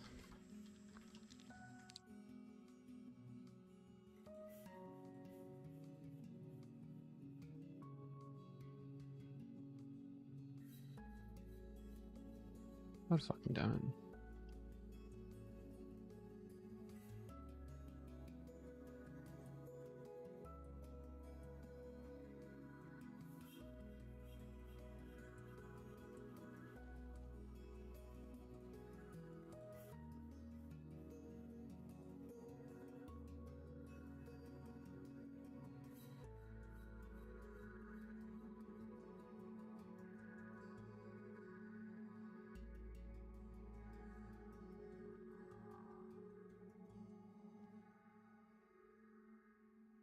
Timings and everything that farm is very tight.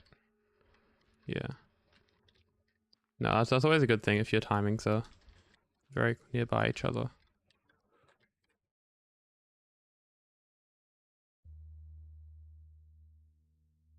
Like those crazy tree farms have so much stuff going on just in the same tick.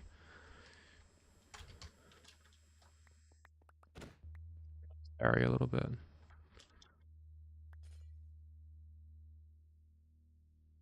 Okay, so with this block swapper thingy,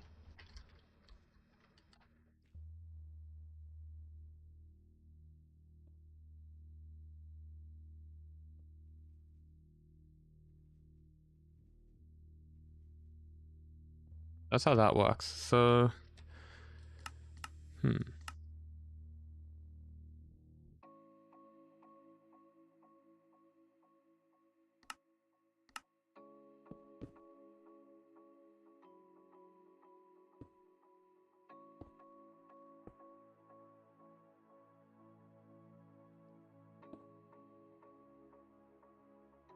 Shroomlight farm with a block stream output. Is he using like the special layout for a Shroomlight farm?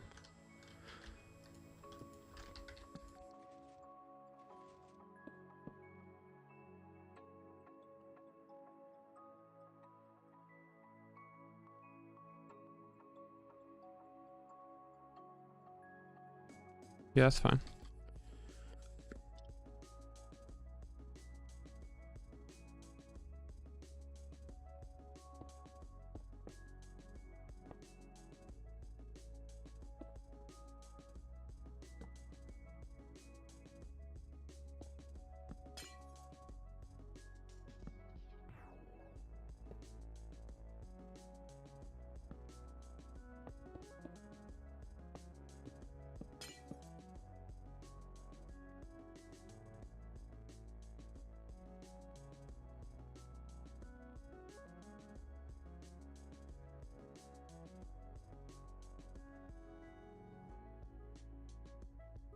So what do I have to do here?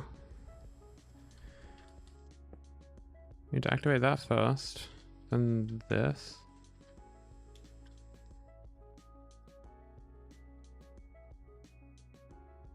Then that. And then this again. That cycles. Ooh.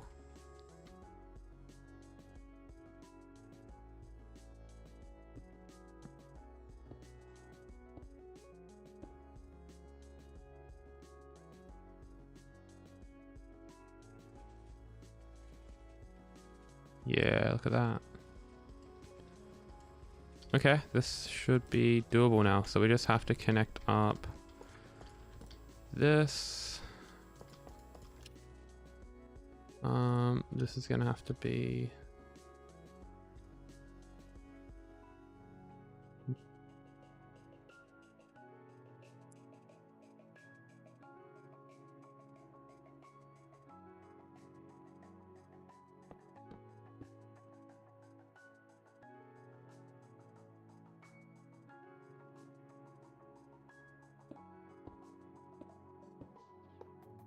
nope, that's a terrible idea. Yeah, I'll just do lazy wiring like that for now, and then we can have what can we have? We can have that going like here if we need. No. So what is this wiring? You have that extends outwards and then retracts into it.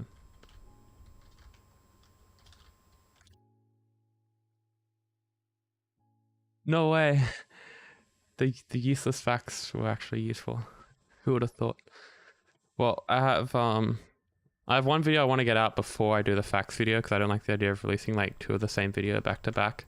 But there's a part 2, so it's got like 50 more useless things. I just asked like a bunch of my friends in TMC about, hey, what do you have on offer here? What are your favorite quirks about this game?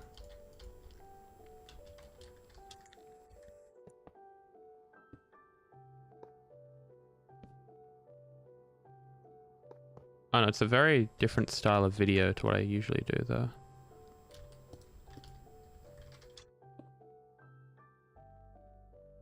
Oh, this is gonna fit really nicely. Ooh.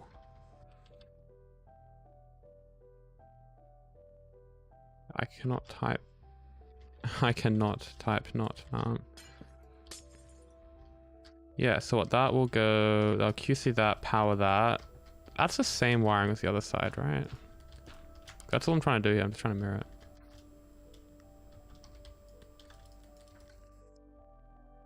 Let me see, because there was someone who was working on a simple shroomlight farm. It looked really nice. Let's see if I put in the archive. Was that you who was working on it? David, yeah. It says Dave on Discord, so I assume that's you. That was amazing.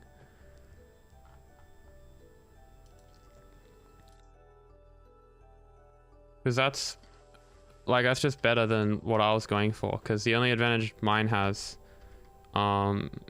is that like it's got more, it like doesn't need as much bone meal.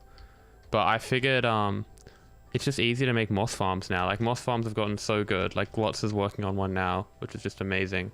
It's just gotten to the point where like you don't really have to worry about warp blocks. Of course, there's like, if you do stems only, so if you're not doing shroomlights, you definitely have to worry about warp blocks because then you're getting like very little warp blocks back.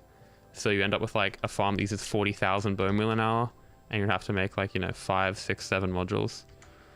But for Shroomlight farms, you're getting like already a heap of warp blocks just because of how nether trees generate. They seem to prioritize the warp blocks over Shroomlights.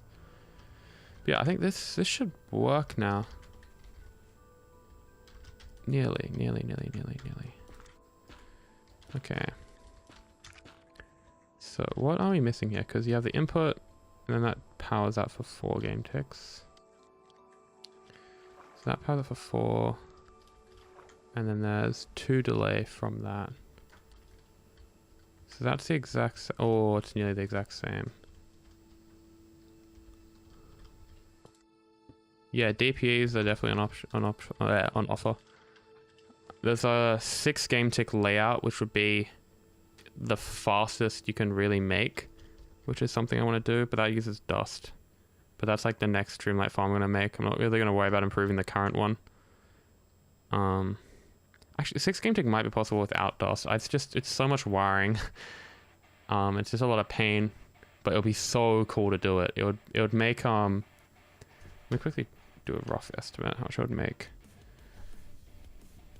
15,667 times like 1.8. Yeah, it'd make like 28,000 Shroomlights an hour from 1 core, which is madness.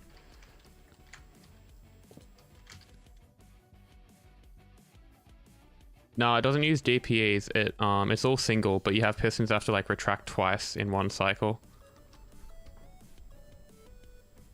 The layout's somewhere. Oh, I think the layout's on Tree Huggers actually, because Scorpio had a look at it and he's like, yeah, it's doable, but it's a lot of effort. So that's not something I want to do to like next year even. Yeah, and it outputs to 3 game tick block streams. That's why I'm thinking it needs dust, which is a shame, but yeah, that's definitely a shame. So what's happened here? So it's currently in Nylium mode, which is bad. It's currently in warp mode. Oh, that's so close.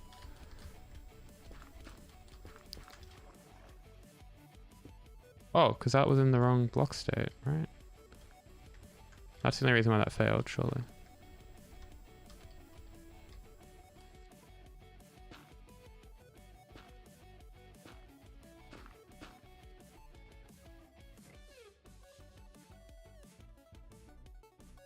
That. Yes. And then trigger. Holy shit, that took so long to do.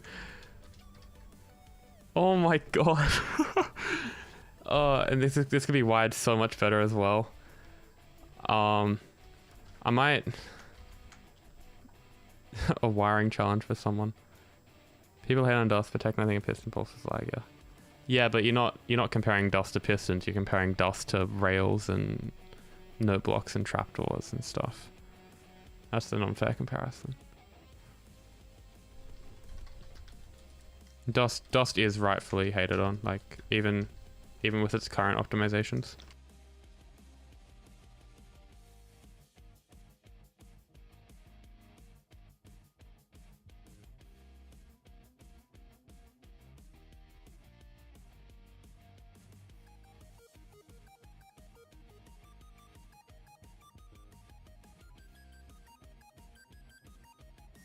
Yeah, I mean, VUNTF uses dust.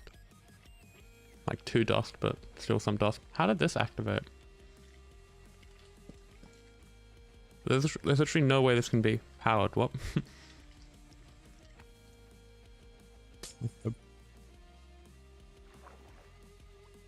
AC breaks some TNT dupers though. Like changing any dust is just scary.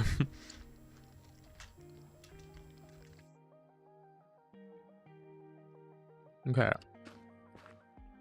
So we've done the layout, we just gotta work out the logic for this. Which is just as fun.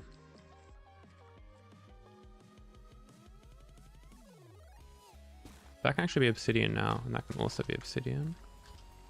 That can't be hard powered.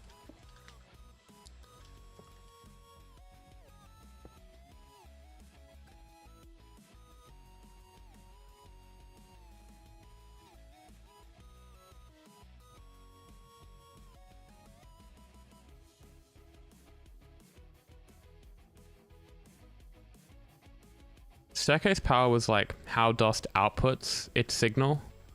So that's like kind of intuitive to fix and like work out what's wrong with something. But AC breaks like internal stuff in dust, like what order it updates and whatever. Like it's got to change something really internal for it to break TNT dupers. So, yeah, I mean, being able to use dust like a rail would just be incredible. Like especially for zero tick stuff. Like you compact so much. Like this would be easy to compact. Like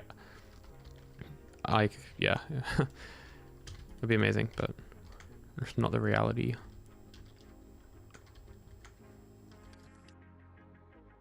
So ways we can compact this.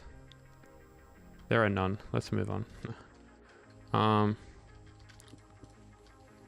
What's this block doing? That block doing nothing.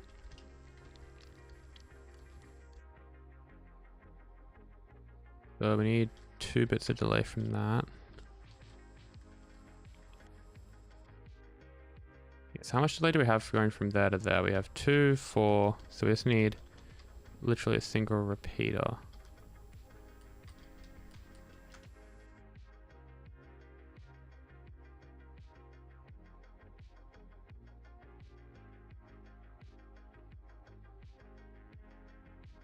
Nah, it's... Yeah, okay. That's probably a joke, but... Like, Ian's tree farm is why I'm bringing it up. Like, Ian X04, he made a tree farm. Like, that doesn't work with alternate current, for example.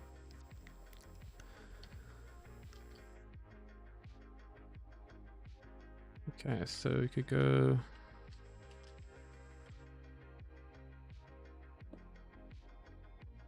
Yeah, but a very valid opinion is that, like, breaking a majority of stuff is a bad thing. Unless the performance is really worth it.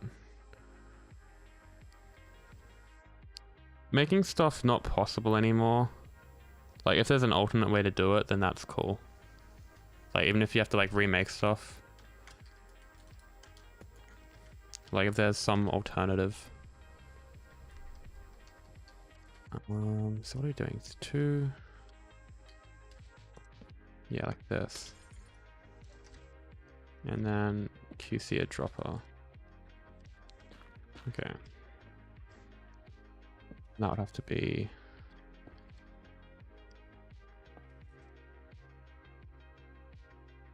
something like that.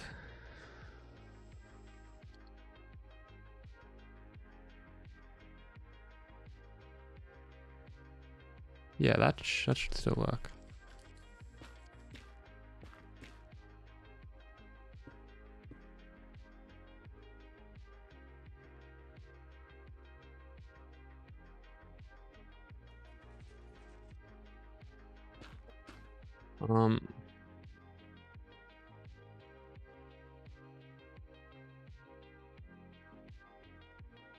Oh, it needs to be on 3. That's vanilla tweaks.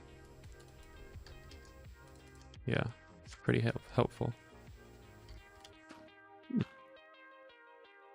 is this not working? So you had dial power no block, and then you have 2 down. So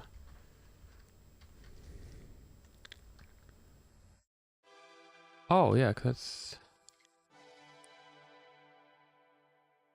oh, that's annoying.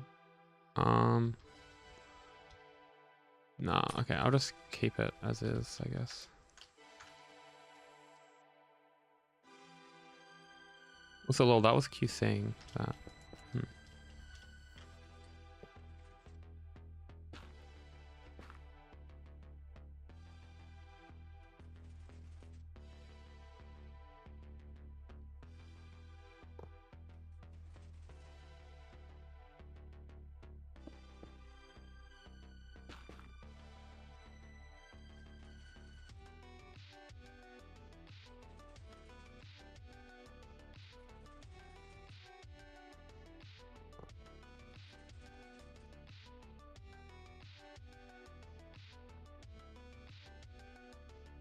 Okay, so now we got to do, yeah, the logic bit.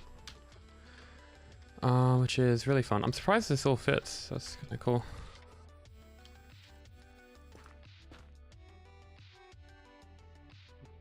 We're slowly running out of room. So first of all, we got to switch these two around. So whenever it's in warp mode, it will be like this. So all warp mode's got to do is just send a signal. Just like that. And then that's the only signal that's going to come in. So then whenever it's in the other mode, all it's got to do is send a signal. Wait, we've already done the logic. Okay, so I guess we can just test this out now. The full thing. 1.5 hours later. That's amazing. Good shit. Okay, so that's already in the default state. So, fuck making a schematic. I'm just gonna jump straight into this. So let's chuck it on Crimson.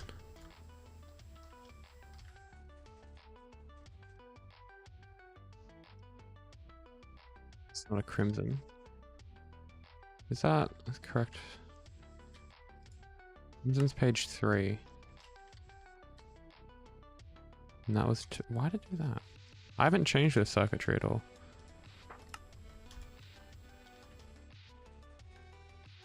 Okay, that resets it to default as it should.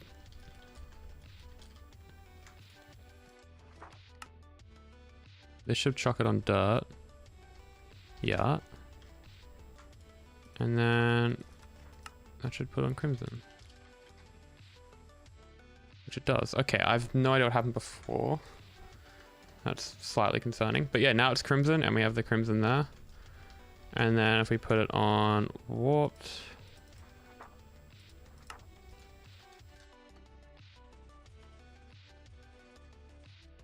We get warped. That's amazing. Oh, that I just realized that's gonna send.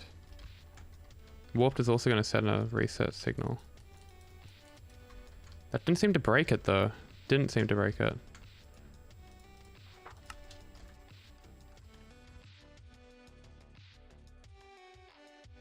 Okay. Yeah, if we chuck it on warped. Luckily, there's such a big delay between the reset that look, this is gonna pulse twice.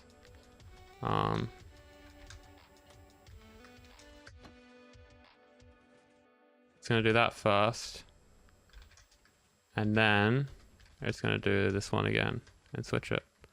I mean, honestly, that's fine for now. Like it's working. It's working. That took so long to do. Yeah, it did again. Okay, I definitely put that on Crimson mode. Jesus, what's that? So that's going from warped to Crimson. And it's done that. Like, oh, if we just input this again, it should fix itself. Yeah, that's really weird. So that's telling me that one of these pistons is somehow, because this was working fine before.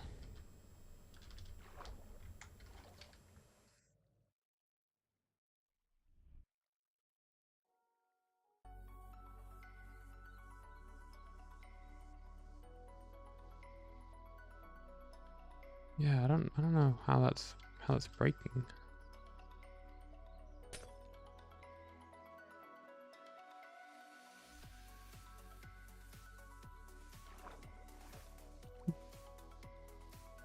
It's so weird.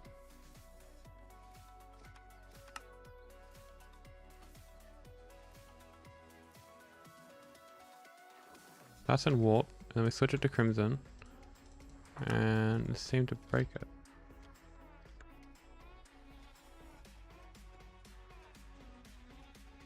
Yeah.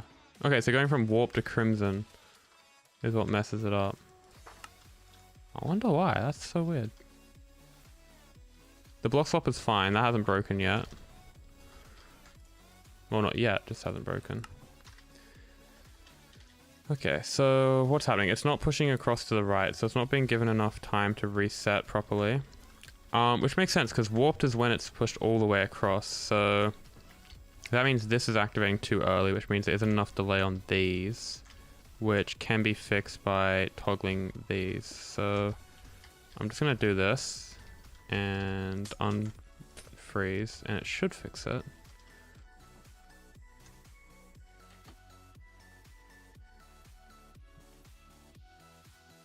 Interesting. That wasn't enough delay. Oh, actually, I delayed it too late. Let's try that again. So going from warped.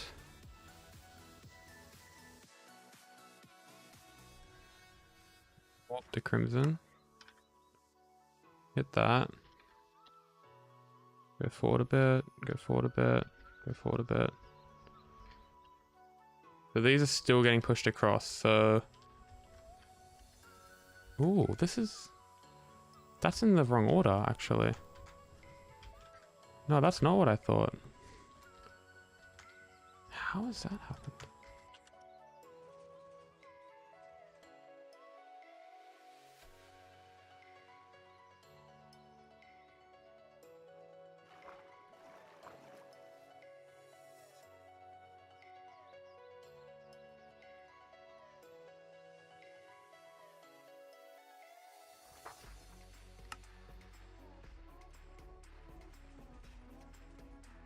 That's all pushed to the left, right?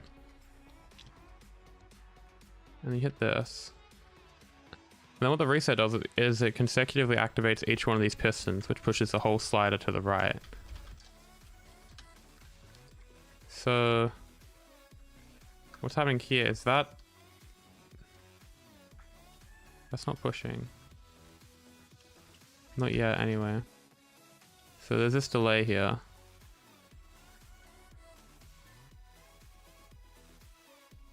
So that couldn't push at the start. What the hell?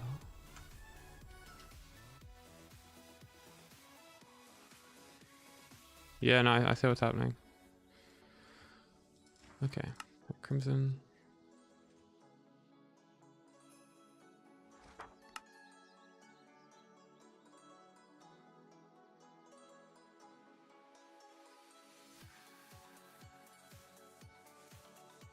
Hey, Saran. Welcome to the stream. We're just trying to fix this little issue we got here. This back piston isn't firing.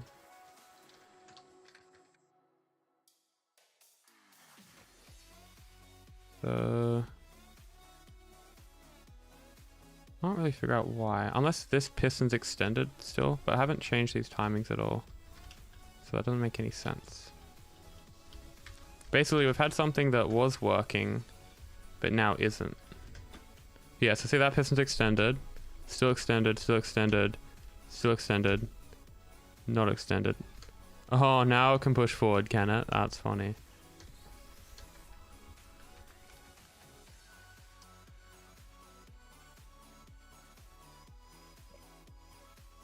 So let's chuck it to crimson, because that's when it broke, right?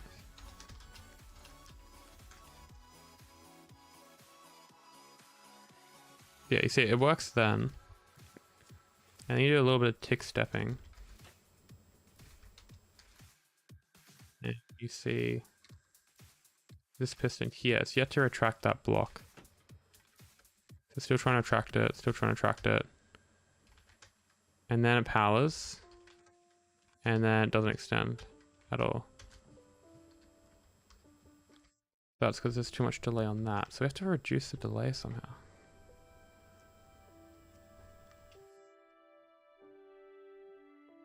Or add another bit of delay here.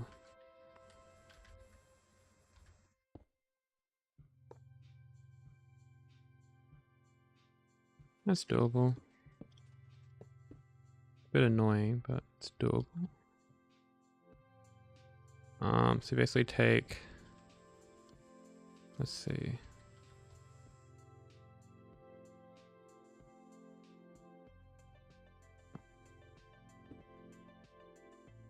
That's gonna add that extra bit of delay that we need.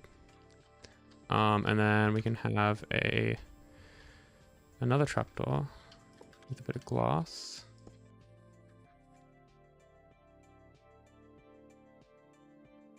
We've got to be careful about how we're tiling this, because that's going to be tiled there like that, so that's not going to work.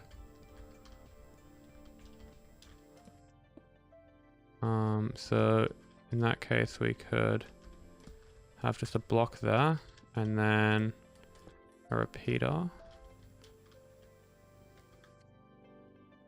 and then we can have trapdoor. Yeah, okay. So then that should tile, because then that's just going to go like this, and then the trapdoor's on top and repeaters to the left. Yeah, okay, so that's fine. So that means we have to, yeah, I'm just not gonna tile that section actually.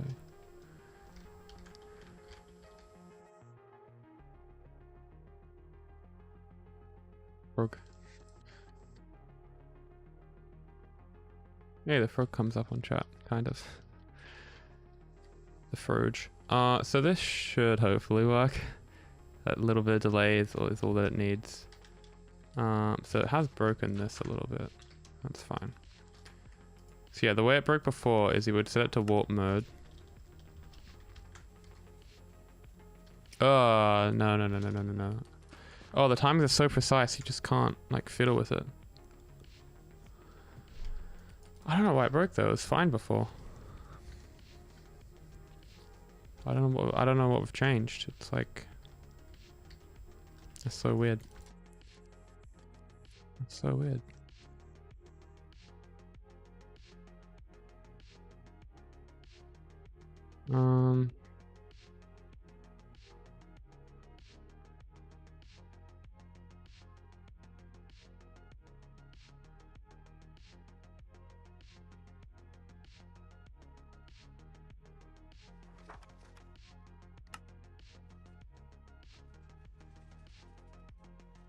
Yeah, that mode works fine.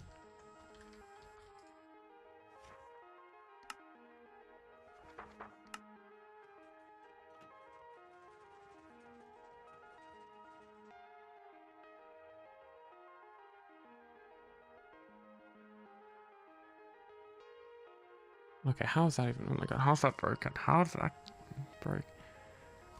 Is that just because I was messing around with this? That can't really break. It's not like a thing it does.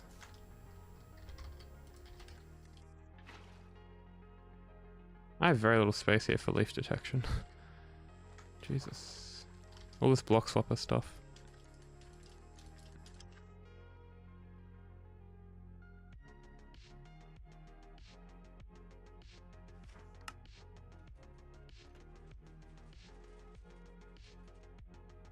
Okay, so that's working again. It's always scary when it breaks and then you go to try and replicate it and it like just magically fixes itself.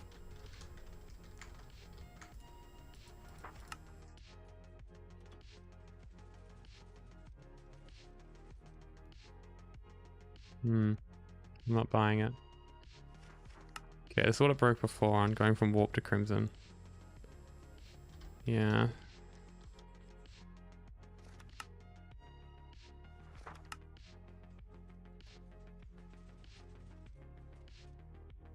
That's so scary. I haven't changed anything and it's just working now. Oh no.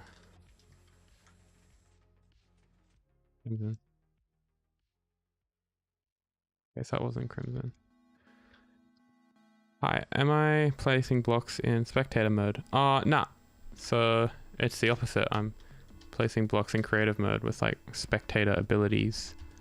It's this not game rule. It's this carpet rule called creative no clip. It's on carpet mod. So if I disable it, I'm not gonna be able to go through anything. And you enable it, you go through stuff like you're in spectator mode. It's like arguably the best feature of carpet mod. Yeah. No, it's amazing. Okay. So I think that's the logic done. That took so much longer than I wanted. Yeah, so chuck it on UTF, goes to dirt, and then the part that we're just working on is the Nylium switching. So we got the Nylium and then the warped. Yep, cool. Okay, so that's fun. So that's that was the easy part of this whole thing. I'm not even kidding. That was literally like the easiest part by a long way. That's why was that so hard? Yeah, now's interesting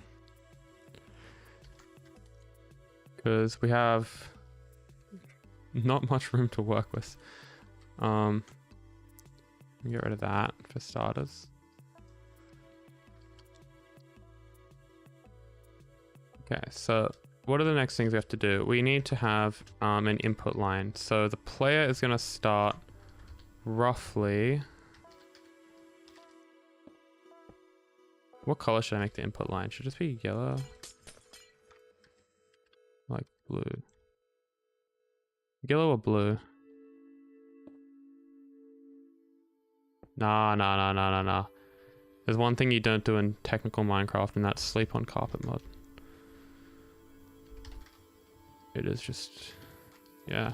Things would take like 4 times, like 20 times longer to make. Like, I couldn't get into any of this without it. Were we using blue glass already? No. Okay. So just to complete the rainbow, I'm going to use blue. This is very important. I get the glass right. So yeah, the player's going to roughly start here. And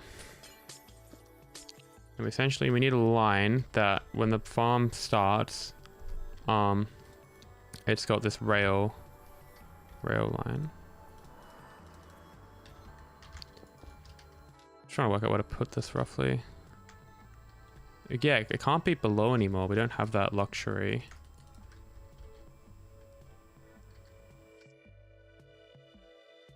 So yeah, there's a couple things we have to do. So we have to be able to clock this observer at 4 game ticks, which is good for us because we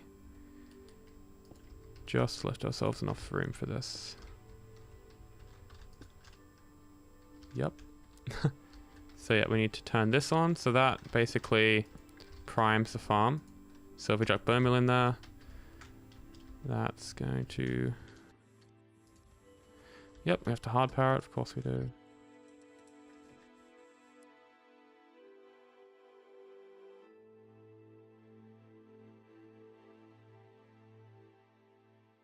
Yeah, carpet mode is all commands. Okay, so that's going to start bone mealing. And then... Okay, I reckon we can scrap this. That's supposed to be a leaf. Because we just have no room on this right side. And we can't really go this way. That's logic, so we can move that back. We could go out the front. But I'm trying to have item processing out the front.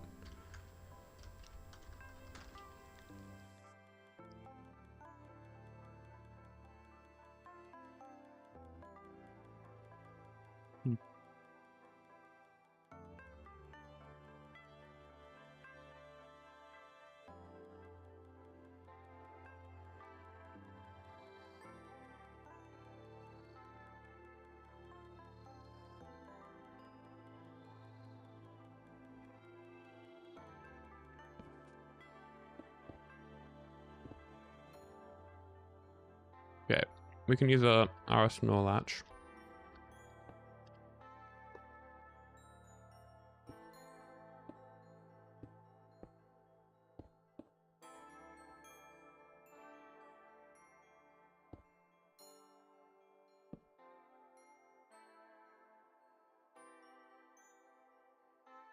Yeah, we have very little room to work with here. Don't even know if I can do that.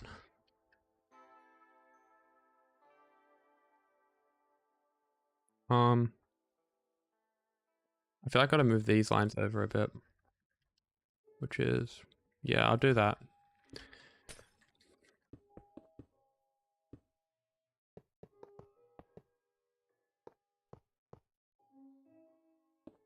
Good thing is we got lots of room to work with. We can go back another 4 blocks if we need. So that means we have to...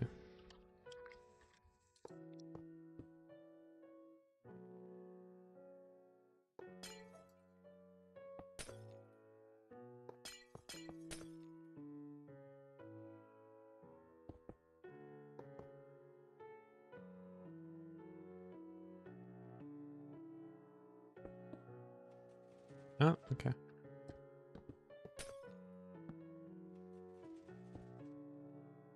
That's definitely broken it. That's amazing. Okay. So we got, yeah, we got that. Already looks nicer.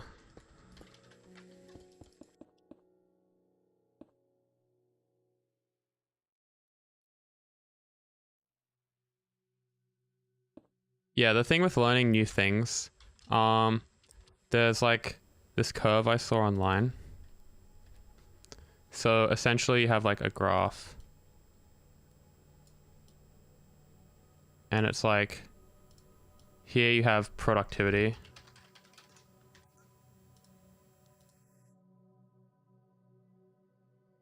That's so big. You have productivity. And then like on the bottom, you have like time invested. And then say for something like carpet mod and vanilla. So for vanilla, we can do like gray because it's like vanilla. What happens is you slowly reach the peak, like your productivity, it goes up and then it just kind of slows a bit as you like discover all the features and then like just plateaus after a while. But with something like carpet mod doesn't have a learning curve, but this is what it means by a learning curve. Is it starts off really hard. It's like, what is all these features? And then slowly one by one, you get them a bit more. And it's like, oh, it's actually really cool. And then there's always more features to discover. And the features are so rich in depth that they just keep being productive. And then, of course, eventually you learn everything and you get productive. I just realized I made those the same color. So carpet mode can be like blue. So it's like an inflection point. Like that. So it's definitely like these types of things, like for example, learning like a really hard video editing software. Like at the start, it's like there's so many features, but like Premiere Pro, it's like, oh my god, how do you even cut a clip in half? Like Movie Maker, it's got like a keybind or whatever. Yeah, that's kind of what they mean by learning curves. Is that like initially it's like you don't want to do it, and that's why you don't want to do it, because it doesn't seem worth it because you can't get anything out of it straight away. So yeah, it's kind of I'm hypocritical in saying that because there's like parts of Minecraft that I haven't learned yet that would help me build these like better. Like the instant transport tech uses a lot of like zero ticks and whatever, and I'm slowly learning that, but it's just, yeah, it's a hassle. But like once you know it, you can just do stuff a lot faster.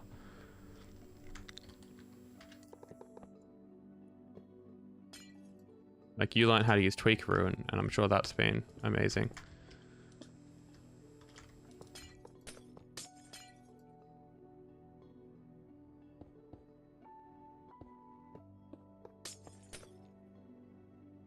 Is that 9? 1, 2, 3, 4, 5, 6, 7.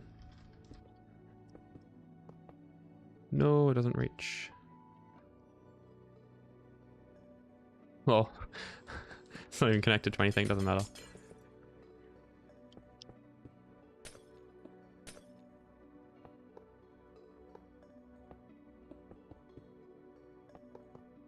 Okay. This is for this. I really don't want to bother with this. It's such a dumb thing I'm trying to add in. Whoa. So get rid of that. Oh, that's gonna trigger that piston. Is that? Yeah, no, that's bad.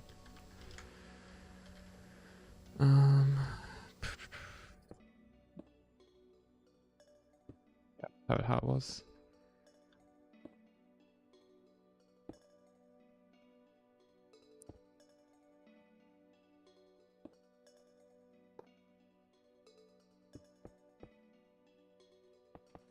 Okay, cool. So what's this for? That's the clock, which... Any other way you could put the clock?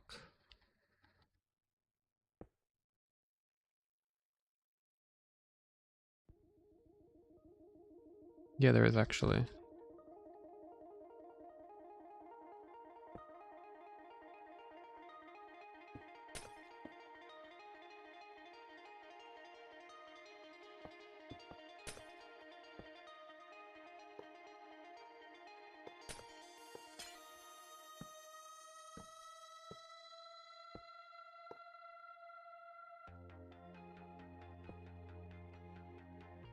Okay, and then we can have these slime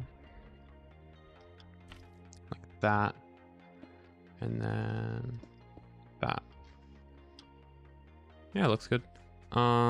This means we can't really have any non-sticky blocks there. Oh, sticky blocks there. Alright, so now we need to work out where to put this blue line. So this is like the signal wire. This is, you turn the farm on and that sends a signal, activates everything. It's really cool. Funny thing about this wire though is it has to propagate at 16 blocks every 2 game ticks, which is the perfect length of time for like redstone dust, because that's repeater plus 15 dust plus a block is 16. But of course we're not going to be doing dust. We could have an instant wire with like artificial delay, I guess. Yeah, so one problem with having the farm be so fast is that it's too fast for like rails to carry it. So I do know an instant wire. Just instant wires are normally like directional and stuff. There's one by Caxton though. I don't know if you've heard of him. It's pretty cool. Anyway, that's another problem. For now I'm just gonna have a blue wire. So where do I want this? I guess here. Thing is, this blue wire is going to be activated all the time, so I think having it closer probably be better. But yeah, as you saw, I move these around. Like the way I put stuff isn't final. Like this is, I haven't even made like a version 1 of this yet, and it's been like 2 years. There's always like new stuff that comes out that makes what I've done obsolete. It's really cool. It is honestly that cool, like to me.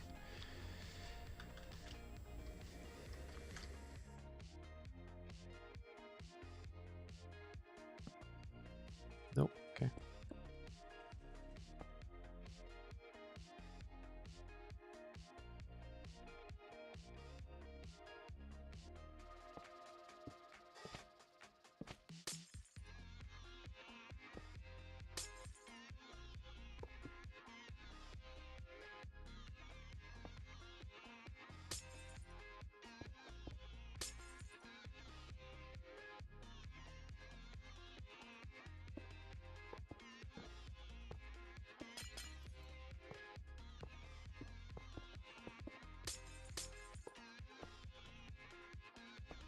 I'm literally doing this just so. Oh no, that's not gonna work either. I guess I can do the opposite. Move it forward a bunch.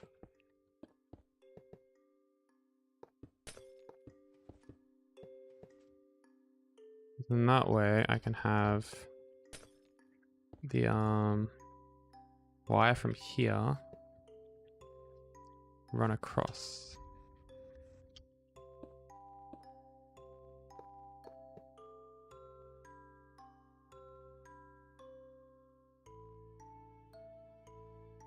So what do we have going? We need one more observer delay, I think it was.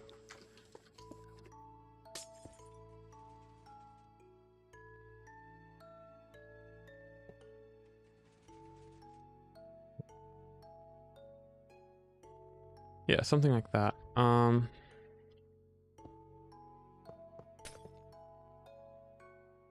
Yeah, cool. Cool.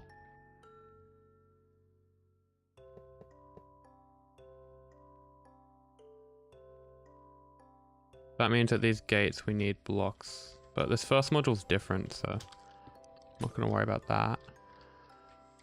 And then what else do we need? Kind of that, really. I guess I have to wire this up again. So that means powering a block. that adds a certain amount of delay. So we need,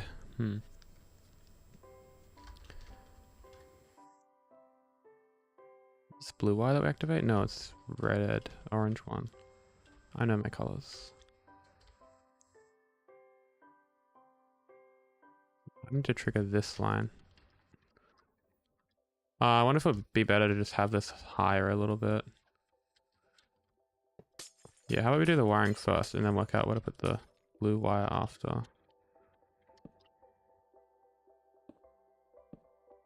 Go like that.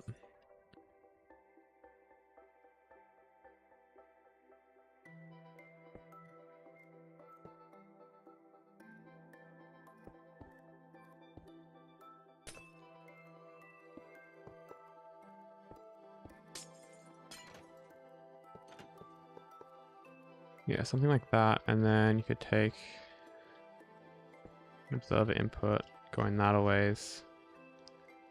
And then this blue line could kind of just chill.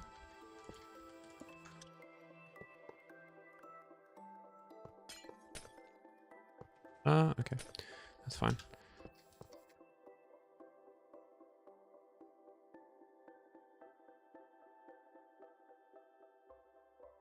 Yeah, glass panes don't just look better, but they're less laggy as well, which is really cool.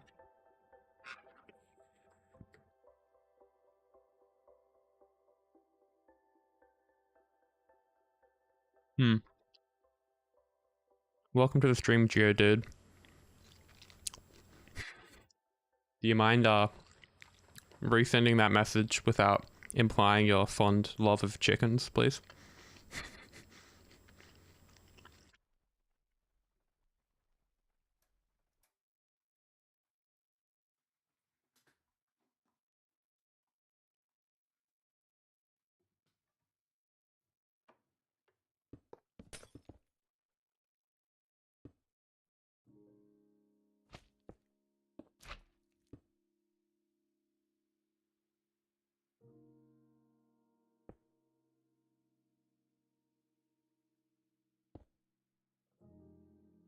Oh yeah, this is out so far now, we can just have the signal from down here.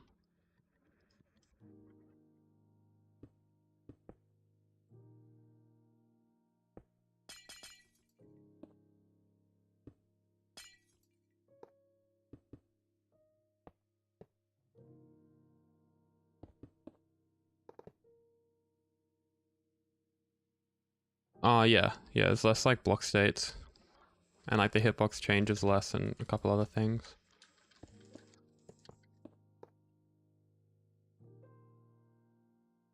Although I imagine client-side lag will be slightly high because like it's a transparent block and stuff.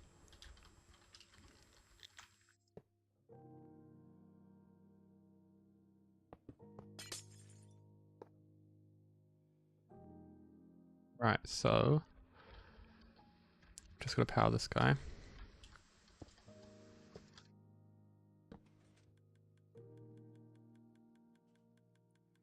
That's gonna power all the bone meal as well, which is really nice.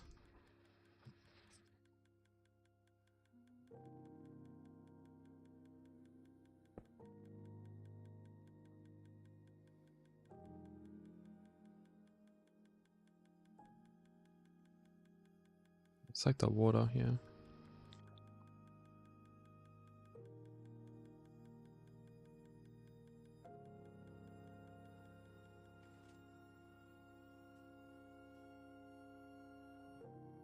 Okay, so that's looking quite a bit better. So what functionality do we still need to implement? We turn it on, that starts bone mealing. So at the moment it's waiting for a tree. So as soon as the tree grows, we're gonna get, so we have to do leaf detection now. This is gonna be fun. So I reckon we have to do it from this side.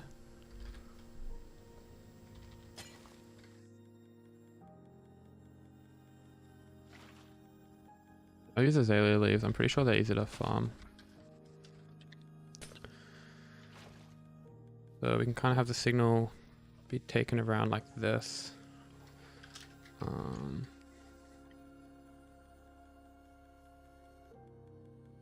Can't have anything here because it has to be a blast-proof block.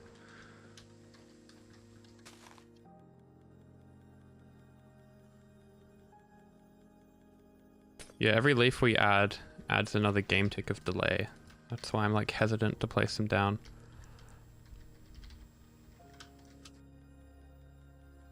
And every game tick of delay is an entire new module we have to build. So it's kind of important. But we're just making version 1, trying to get this to work, so. That's why I'm thinking about that. Let me just make a schematic.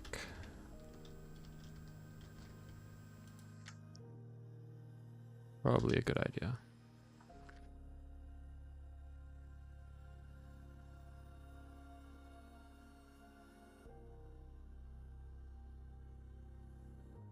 What's the time for you guys?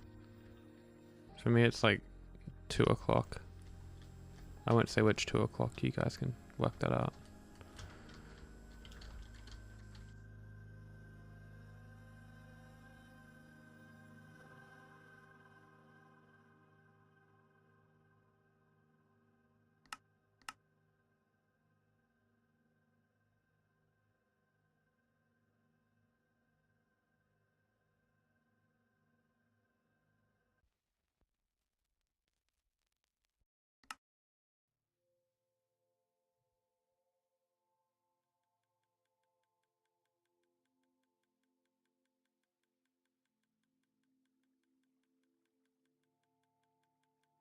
Okay, so that's bone milling, so it's waiting for a log.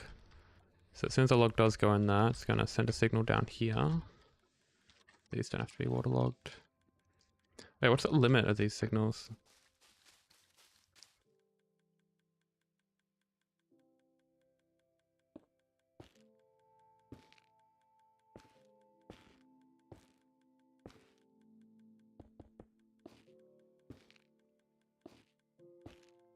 Yeah, that's right, this double taps.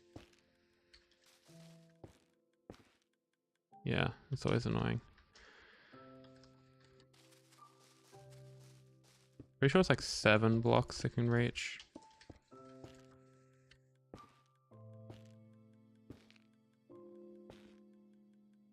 Two, 3, 4, 5, 6.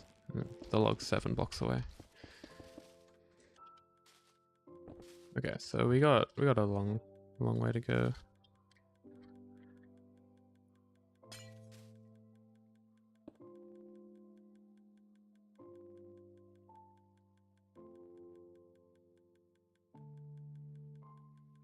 These also don't have to be waterlogged. Okay, so that's 1, 2, 3, 4, 5 leaves we're doing, plus that. So that's 7 game ticks lag. Yeah. Any other ways around it? I mean, you could go... Oh, I'm fucking capping. You can go out like this.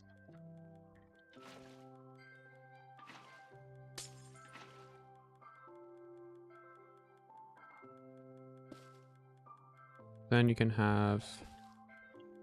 Let's see, does this block have to be waterlogged? Oh, this is going to solve a lot of problems. That block doesn't have to be waterlogged. Yes, we can get these dispensers back like that. Ah, that's right. That had to be. Never mind. We have to have the Nylium there. But for symmetry's sake, chuck that back. Okay, so we can get rid of 2 game ticks of delay by having it be like that. Now the output's a little bit more annoying, but we can rewire this section here, I'm sure. It's kind of abysmal right now. We'll do that in a bit. So yeah, that goes out like that. That can just be normal. That's fine, that's fine. I got a bit more room to work with there. Cool. So leaf detection. So basically, if we have a fungus, I'm not going to actually do one, but we're going to simulate one. So the fungus just grew. Oh, it grew a big tree. We get this signal from that observer, which is very nice. And that's what we use to turn this clock off here. So we're gonna have to send a signal to that clock. We're also gonna have to send a signal to this trapdoor to switch off this torch, so then it shuts. So that way no items are gonna fall down there. And then the other thing we have to do is extend this up, or at least try to extend it up, which is a bit of a process. Do I want to do height detection? Let me think. Height detection's only good for...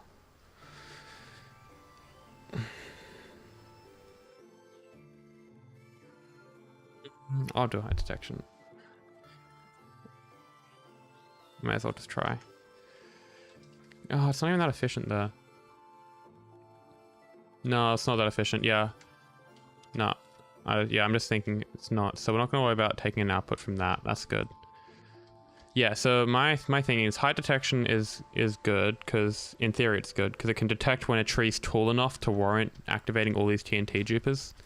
But seeing as the height detection only works up to 12 blocks away, and the fungus we're trying to detect grow 14 blocks or higher, it's gonna false fire a lot more often than it's gonna actually fire. So the whole idea of it's gonna like not really work, which is fine.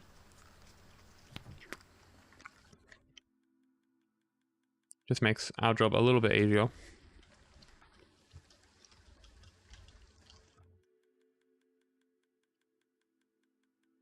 Okay. So I'm gonna keep this here. Oh, another thing we could do, replace that with that. And then have this activate a something.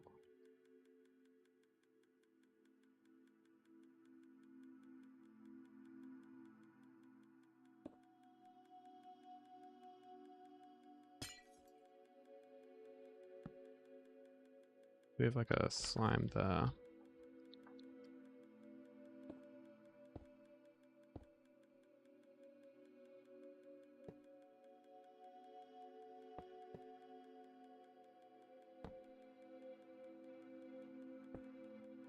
There we go. So this is going to give us a little bit more room.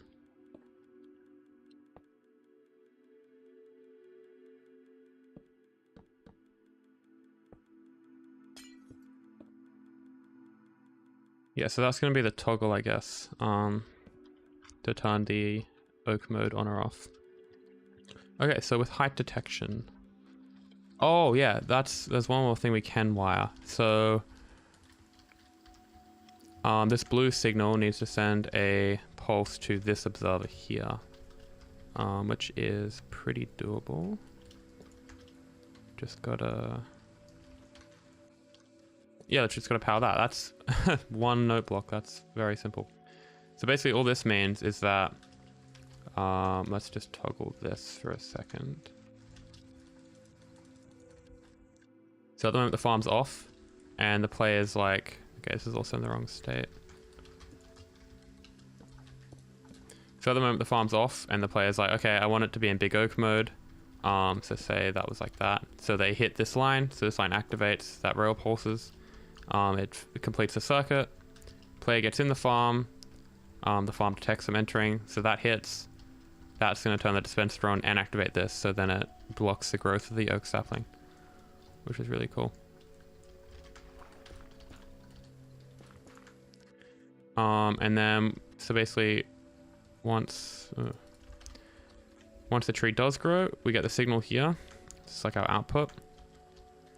And we can kind of go like this.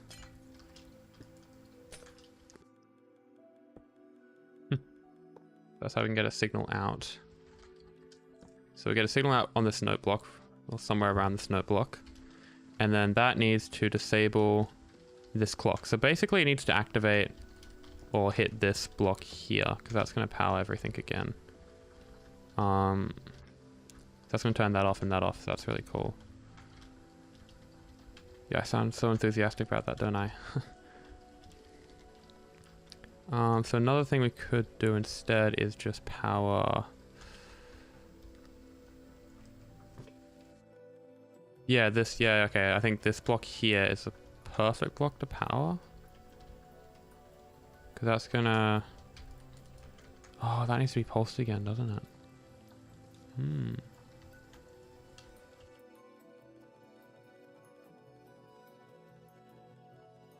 This tree detection, height detection thing's a bit annoying.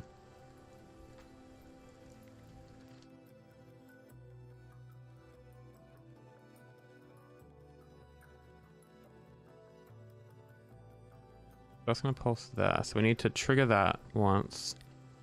And because it needs to retract the piston, that's the issue.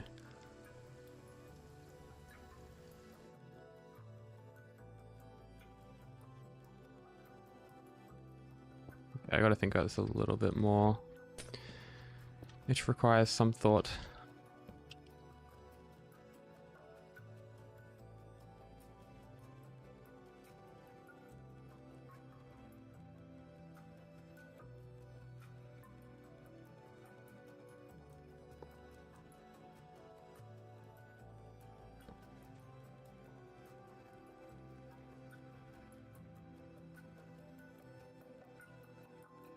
Is there a block there? What's wrong with that?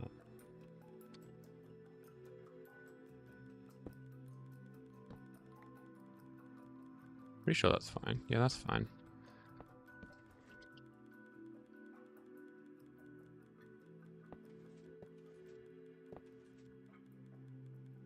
So, ooh, got a bit of thinking here.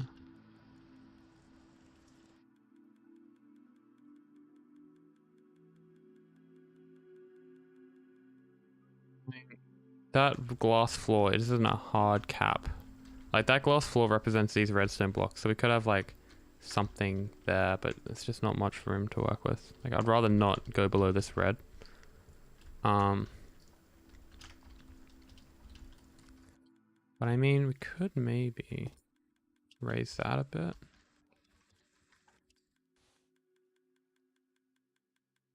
That would help. Yeah, that would definitely help. Okay. So is that gonna break anything? No. Because that way, we then have to toggle this block.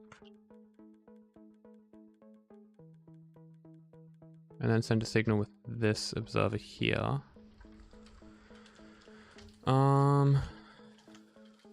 Which kind of shuffles the problem around, but it's still doable.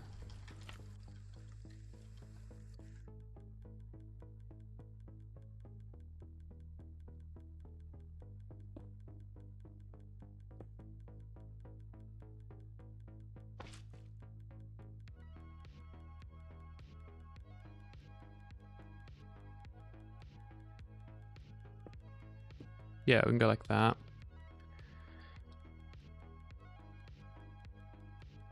Oh, no way there's room there. I can just chuck that there. Sweet. Okay. Bit of an update. So this is our toggle. So we got to connect that to this green line.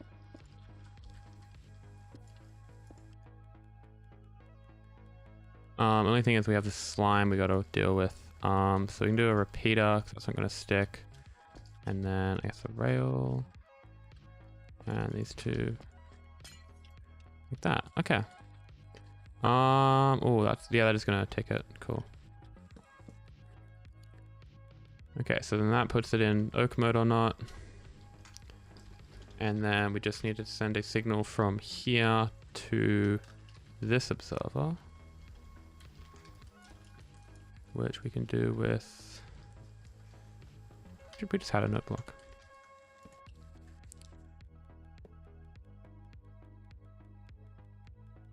So this is for oak mode, so we probably want...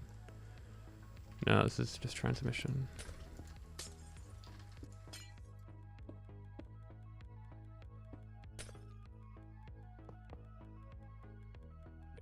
Okay. So let me just think if that's correct. So farm's on right now. Stop that. Okay, so right now the farm isn't in tree mode. So the player gets to the farm, they're like, yo, we want it in tree mode. They're gonna hit that. That's gonna toggle this wood. So then it completes the circuit. Then they get in the farm detects them, they hit that.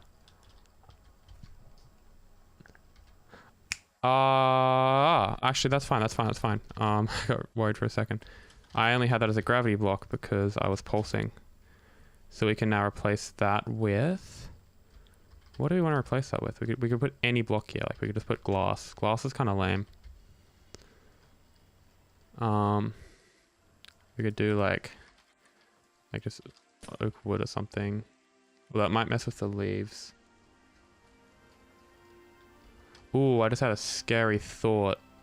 These leaves that we're using for leaf detection might get replaced when you grow like a normal tree. Like what happens is the leaves get replaced. Oh, let me just do a quick test because I might have to use dark oak leaves for this.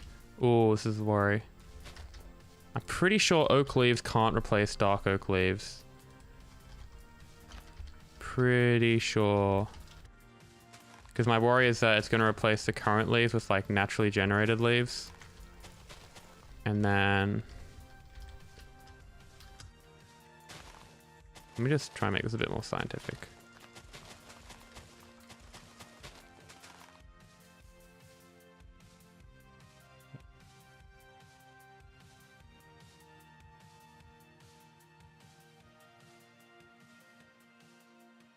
No way. No way it replaces... No. Stupid game. No. Why would you replace leaves with leaves?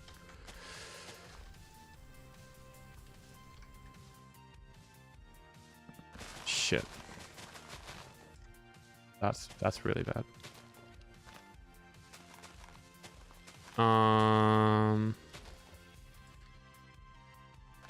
I just got lucky then.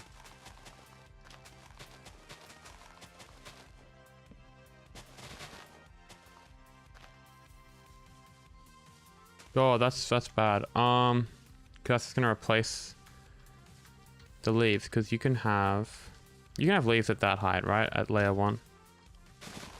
Like especially with things like azalea.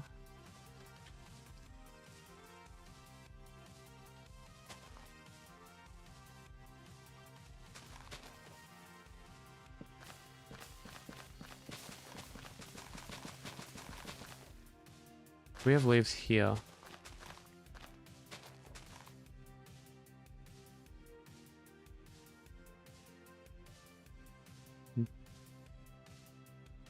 Earth azalea.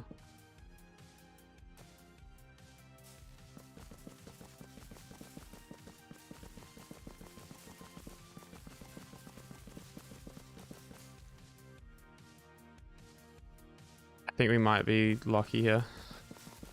I mean, worst case, we just have to rewire the whole core.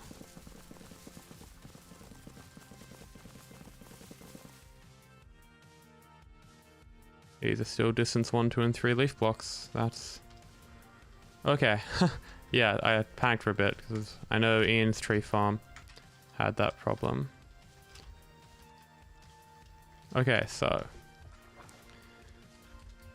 Back to the way worse problem is what log are we going to use? I reckon we just use spruce wood. It looks kind of nice. Oak wood does make more sense. Just keep it like that.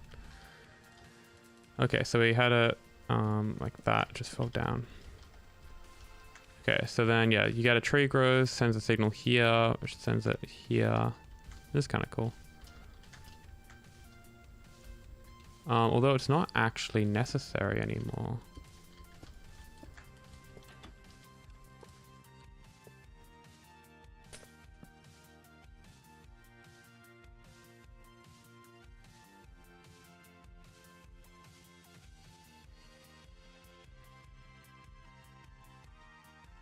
Do that.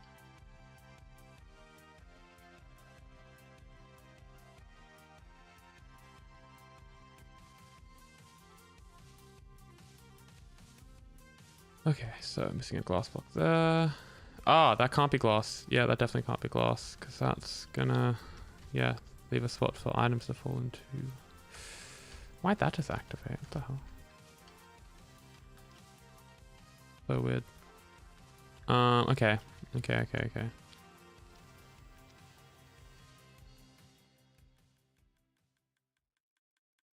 Well, that's a dispenser, so it can't hard power that block. So it's got to. I don't want to add another repeater there. Henrik, hello. How you going?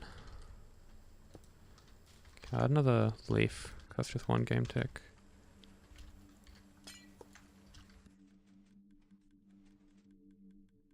Oh my god, that's powering that. I was wondering why that was causing issues. Ah. That makes sense.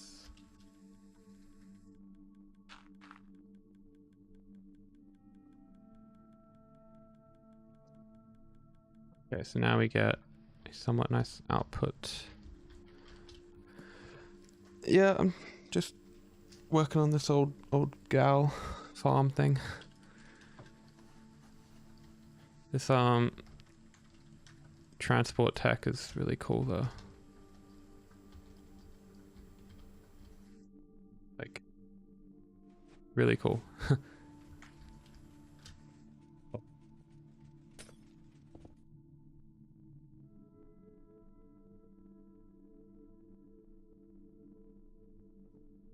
Yeah, we've worked out that we don't have to make this farm like in the end anymore. So we can make a perimeter for it in the overworld and have like portal trunk loading for it instead of using carpet bots, so we don't need end gateways and like a bunch of other cool stuff. So yeah, we get, so tree's grown, we have to convert this to, that should be like that. So we got a tree grown, we have to switch this off, so we have to take the signal down and power, let's see, we have to power this piston to retract it. And then we have to pulse this again. So we basically have to power this block here. Yeah, it's going to be built on wave. I'm going to make sure of it.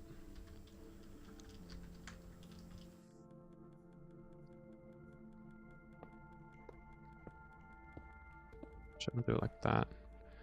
I'm very hesitant to put blocks here because this is like where the slimestone stuff is. That's why it's in red. Yeah, so we just have to get a signal there. Or we can get a signal here. That's probably easier. We can't build here because that's where the edges are. It's crazy. I made this thing 5 wide before. Like over here. What was I smoking that day?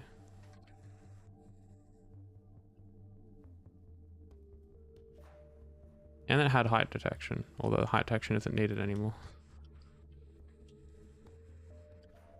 I mean, it's got less blocks to move around. Yeah, the block shuffler is taking up a whole column of blocks. So it was doing slightly less things, but yeah. It was doing slightly less things and it didn't have the height restriction. Actually, yeah, that does make sense. Okay. And it didn't have this trapdoor. Yeah, so we get a signal from there and we have to power that block.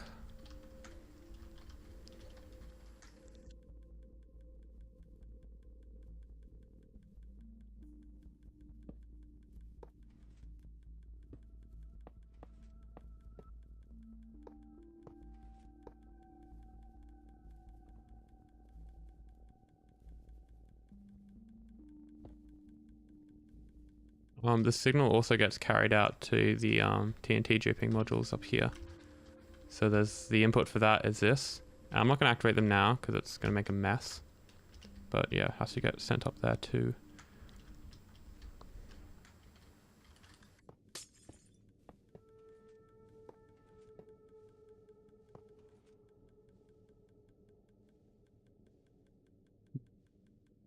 I really want to rewire this. I'm going to rewire this. I don't like it. It's kind of screwing up what I've got here. I have to use so many more leaves.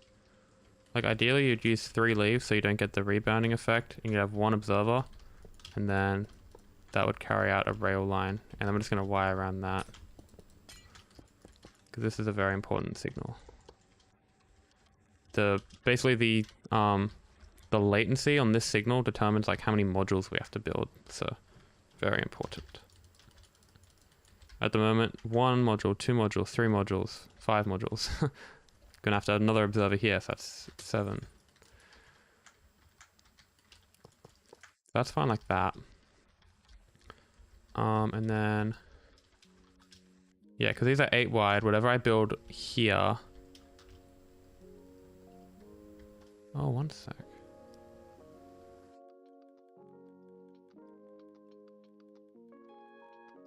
Yeah. Whatever I build on this slice where the fence gates are also gets placed here. So I have to make it tileable with whatever's here. Ideally, I just like build it with an air gap because I've been able to build this thing 5 wide. So I can definitely do it 7 wide. Although when I was doing it 5 wide, I didn't have this 3 block height restriction.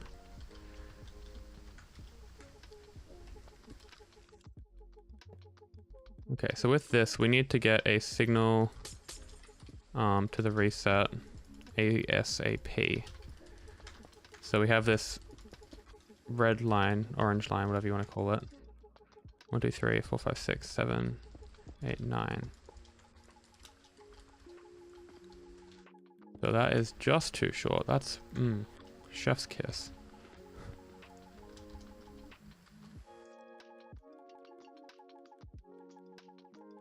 Let me get the original version. I want to see how much delay I had because I also got to take that into account.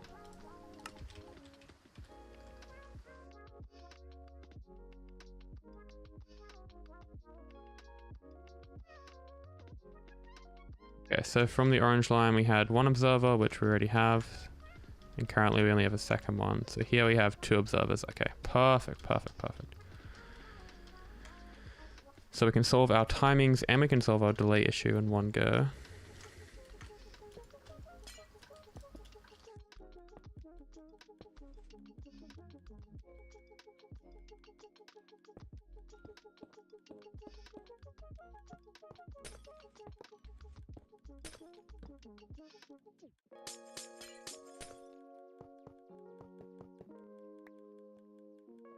Did you get a Secret Santa gift, Henrik? Can't remember if you were a part of that. There's a lot of gifts.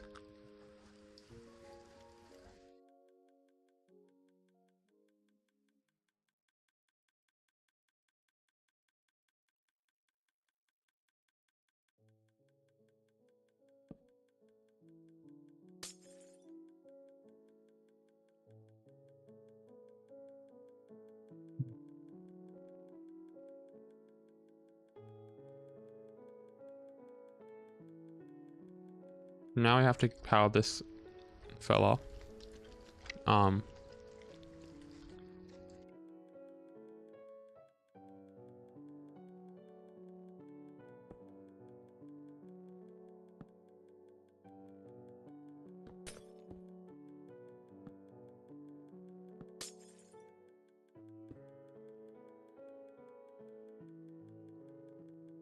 was gonna pulse it twice.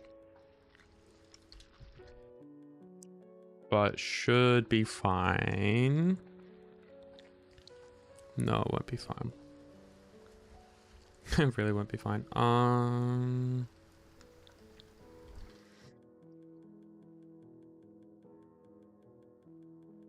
What's gonna activate? Well, so signal comes in here, retracts that. That comes along, resets everything.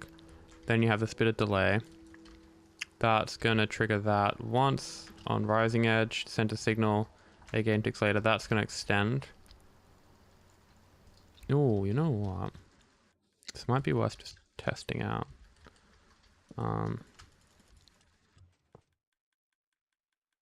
Yeah, I might even power with a 4 game tick signal just to truly replicate.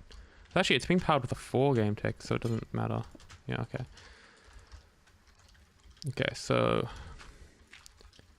signal comes in, retracts it, resets, delayed signal comes in, pushes it out. Oh, yes. Yes. I'm so glad I tested that. Kind of had a hunch. So that wiring is now being greatly simplified. Like, look at all the extra space we got here. Very happy about that. Look at this, we actually got so much space. That's crazy. Like, look what we had before. It was like this repeater mess, and we had like air gaps here and all that. So that's very helpful. So what's the other thing we got to do? Yeah, so we got this output signal, which has 5 game ticks of delay, which is I think like 2 more than I've had before, but yeah, we won't die. So we're gonna get this signal down to this observer right there, or alternatively, we can also power or trigger that observer. That one's kind of looking like a nice option.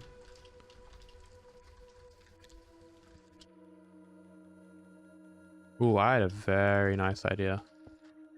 Like a very nice idea.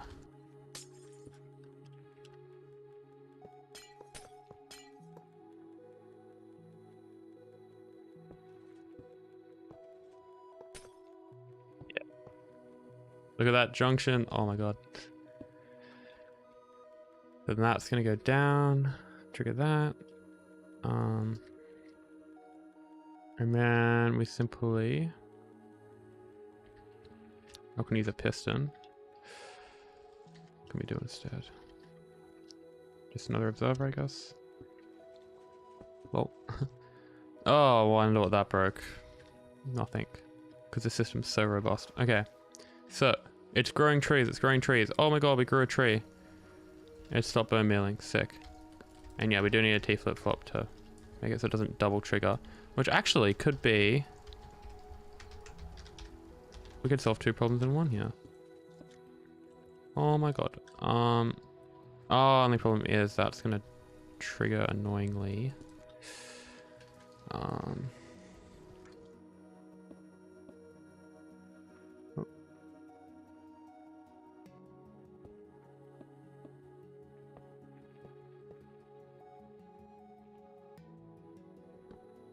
Okay, we can do this instead.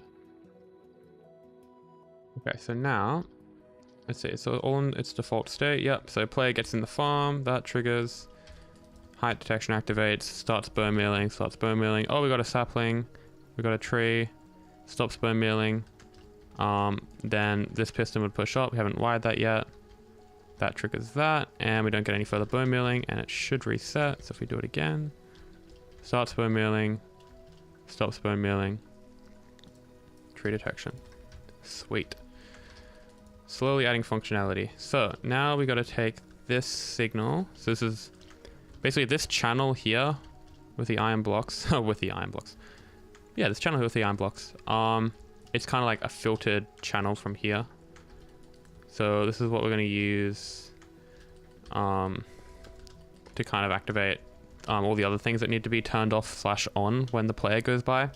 For example, this redstone torch, as soon as a tree grows, this has to be deactivated. So we have to kind of deactivate it and then reactivate it when this blue line triggers. So that means we have to take an input from... Yeah, because that's... Well, we can take an input from here and this toggles that.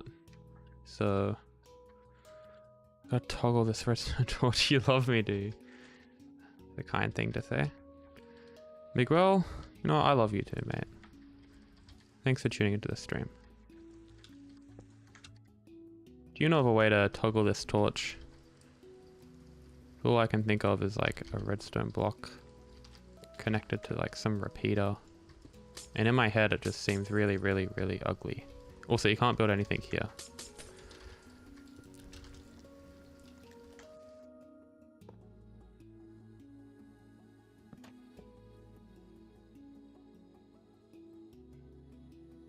Is there another way I can power that block? Not really. What we could have maybe...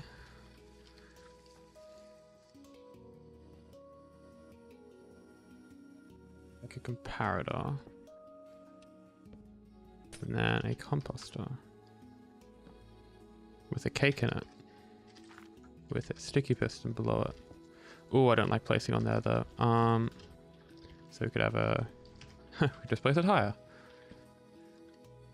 Who said technical Minecraft was hard? Okay. And then we can be extra fancy and we can power through that block. So it's well and truly off the red glass. And then we can take all our inputs from here. Like that. Bit of delay never hurt anyone. So now we can test this out a bit more. So you hit that. That should... Oh, what did that do then? Yeah, that turned it off. Wait. So the player's about to go past, player goes past, plant something, it grows. Oh, we got a tree. Stops bone mealing, that shuts. Epic. And then the log gets processed, opens up again, and that isn't going to trigger. That's amazing. Okay, and then player comes by again for a second round. That activates. Trapdoor opens. That goes up. Tree grows. That retracts. I don't know if it works with torches, but you can have 2 observers pointing at block with 1 redstone tick delay. That's handy. Do you want to know an even cooler trick? What if I told you you don't need that 1 tick delay?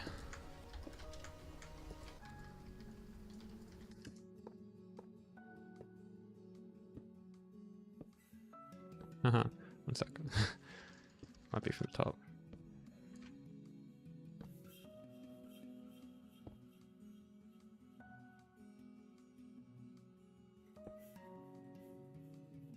Excuse me?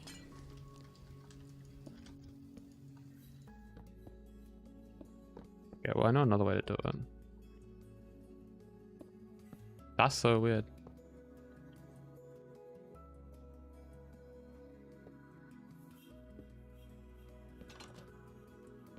Wait, is this fixed in 1.19.3? No, this used to work. Oh, maybe, no, you have to power bottom. Oh, what the hell? They've actually patched it. No way. I don't want to go on a side rant here and test this in a lower version. But I might have to. No way.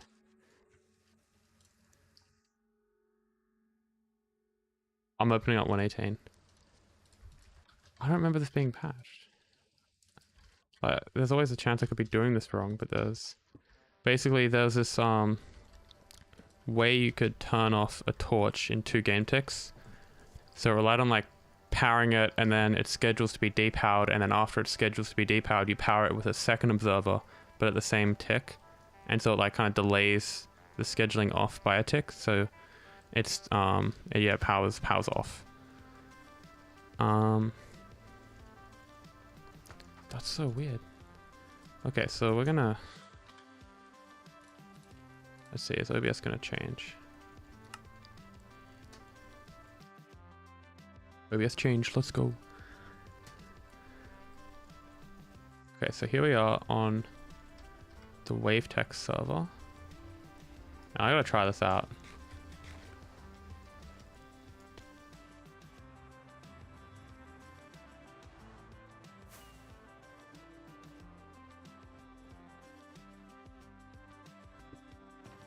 Okay, so redstone. Observers. I don't really have good redstone boxes. Observers that... Yeah, I don't even have a torch.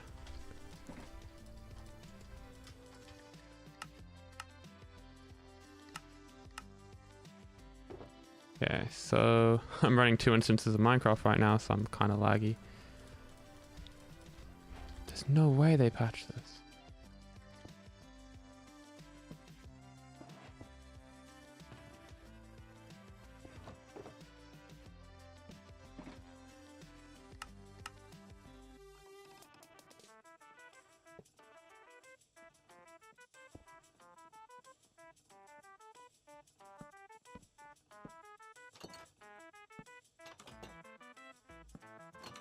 These face... Wait, what? That dust isn't even powering. It is. What am I doing wrong?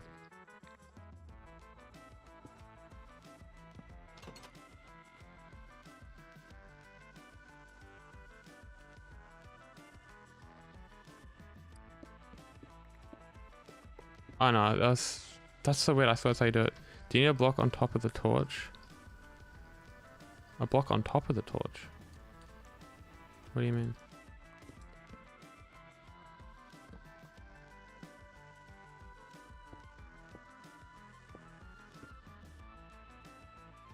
My leech is like dead.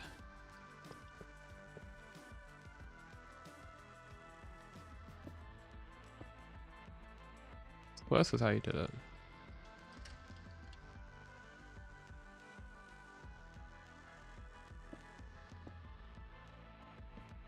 Making an absolute mess. No, okay.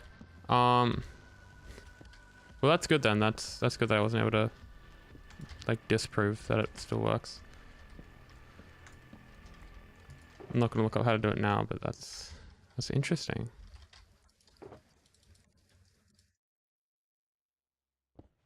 But yeah, there was some way you could power and like depower into game ticks and it would like toggle it. I just can't get it to work.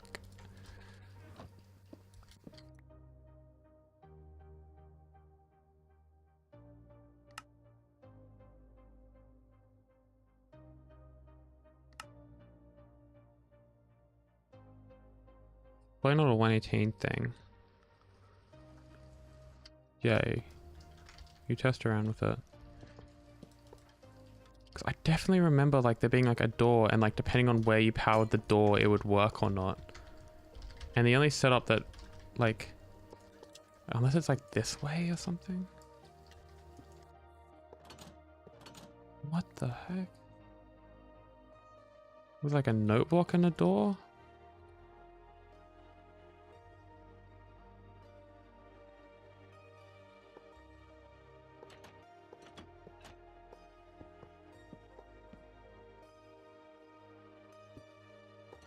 Okay, I'm getting distracted. That's gonna just irritate me for the rest of the stream now.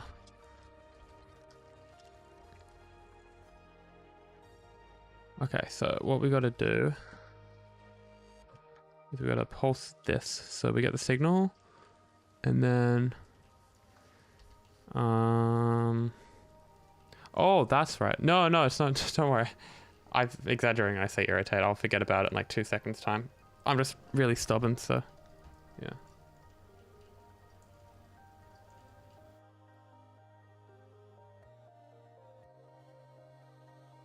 Okay, so what do we have here? I don't think we have to instant activate this anymore because we're not doing height detection. There was something like, I think we have to go to TNT now. Because let me just run through the systems again. So player comes in, toggles that, they grow a tree. Tree's grown and then it's prepped. Oh, that's right, we have to do snow. Yeah, okay. So yeah, powder snow. Powder snow is crazy.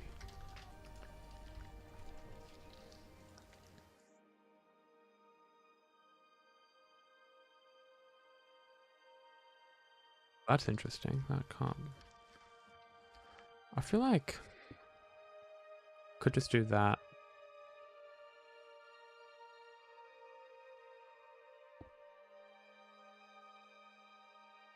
Could do that. No, that's not gonna work.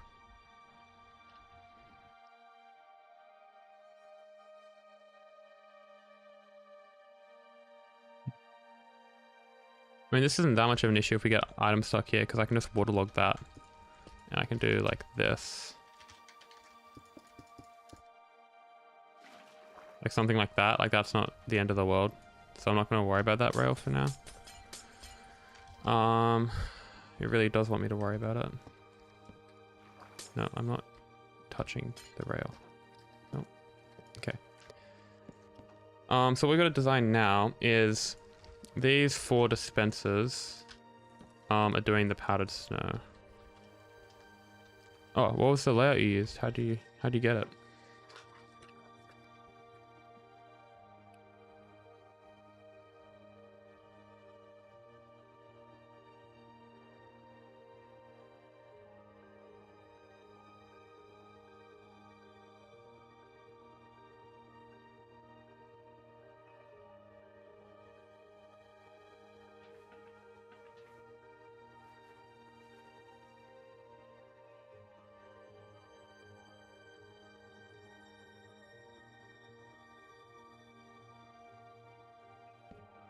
Which way does water flow?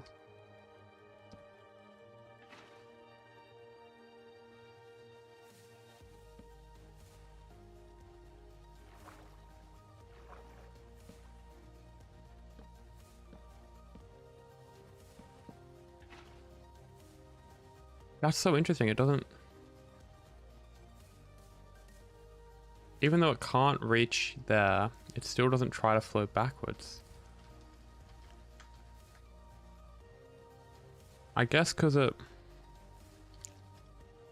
Oh, I don't know.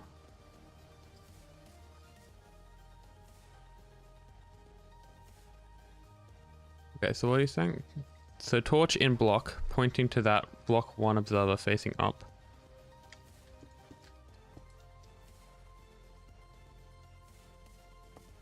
Yeah, that's what I was doing, but it wasn't working.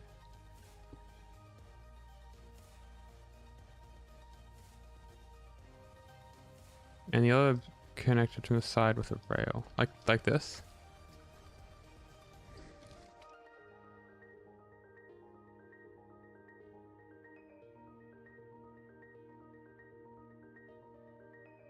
Oh, I think it might be a tile tick thing. Did you power it with one of these? Power top rail. Yeah, we were powering top rail. It's not working.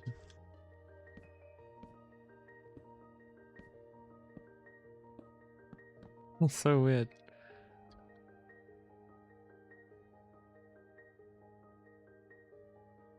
I also did that on 118.2 vanilla, so I don't know. This isn't locational or anything as far as I know.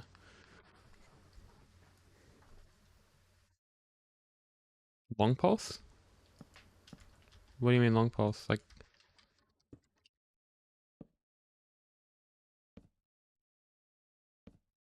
that?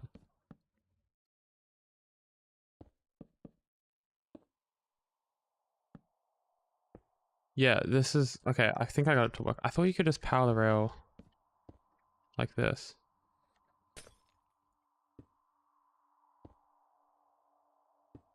Okay, this kind of illustrates what I was saying. So see how the torch turns off with like just observer power?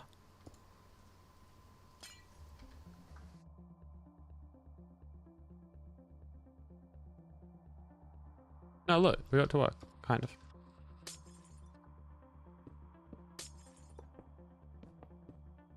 If you can find something that does it without the full game tick, that'd be cool. So yeah, this is a part of the design where I start to hate my life because the water just messes everything up. It's definitely just the water.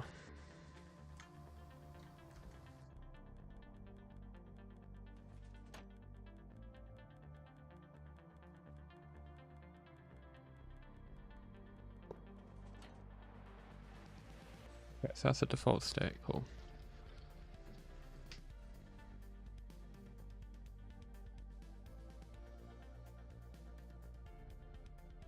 Okay, we actually have quite a bit of room here to work with, which is so good.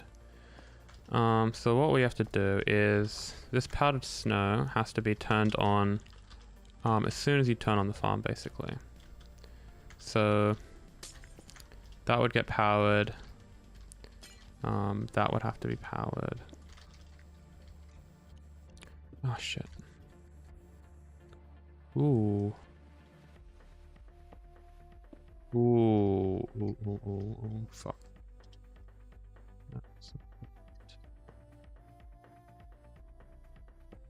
Yeah, okay. I'm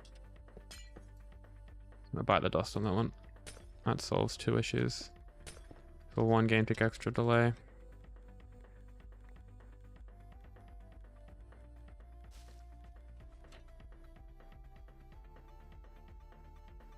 There's so many toggle states in this farm, Jesus. Okay, so now we can power that and that. So we probably want to, or because then we also have to figure out a way to power that, which I guess we can do that a ways, or can we just straight up power it? We can just straight up power it. No, we don't want to hard power anything here because we're gonna end up messing with these pistons, which I mean, As long as we only QC them and don't update them, doesn't matter. But it's kind of icks me a little bit. So yeah, we could do something like this, for example. And that QCs both of these, but like, it doesn't matter because these aren't getting updated. And then I guess we can just kind of copy that wiring over. So what, that's not QCing anything. That's the other powdered snow one. So it'd be something like that, and then that. Like that. And then we just have this. Although that does add more delay, so could we... Ooh. Oh, no way. No way. And just do it like this. Yes. Very nice, very nice. This works. What have you uncovered? Where's our blue line? Blue line's all the way down there. That's unfortunate. So what delay are we competing with here? We have 2, 4, 6, 8, 10, plus that 14. So we have 14 game ticks minus our input delay. So we have 10 for the dispenser, 2 for that. So we have 8 game ticks to work with here. So we can start by, ooh, we kind of have to start by powering that. Go down like this. So yeah, if we take a signal coming off this note block, or even that, that will go 2 game ticks to that. No, that's not gonna do it. So we want to add delay here, we can't really. Okay, what do we have here? So note block, looking to note block 1 observer. Could you possibly DM me the setup on Discord? Like note block looking to note block. Like that doesn't make sense. The observer point to another note block. And the observer are the 2 observers. Don't quite catch your drift, sorry.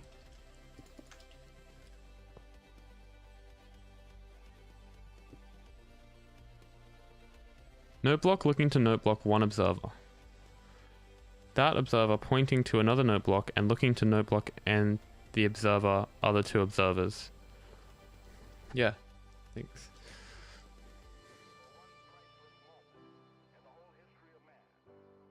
Where do you place a torch?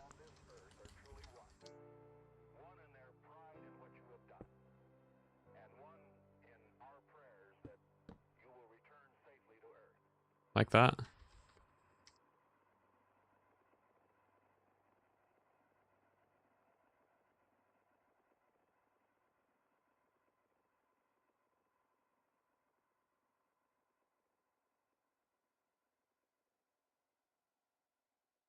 Yeah, like the door one.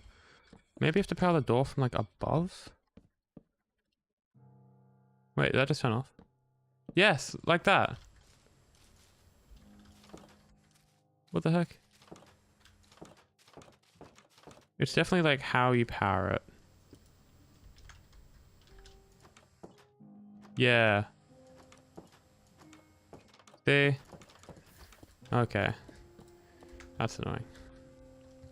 Nice find though. Yeah, we need to like actually toggle the state of it, so that wouldn't help us here. Yeah, so we need to get a signal from here upwards, like ASAP.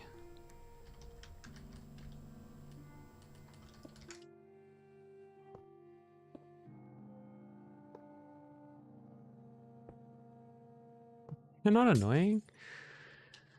It's always fun to learn new stuff about the game. You never have to apologize for teaching someone something. Unless it's like an illegal act or something and it leads to harm. some others. Like there's edge cases and stuff, but in general, it's nice to learn how to do things.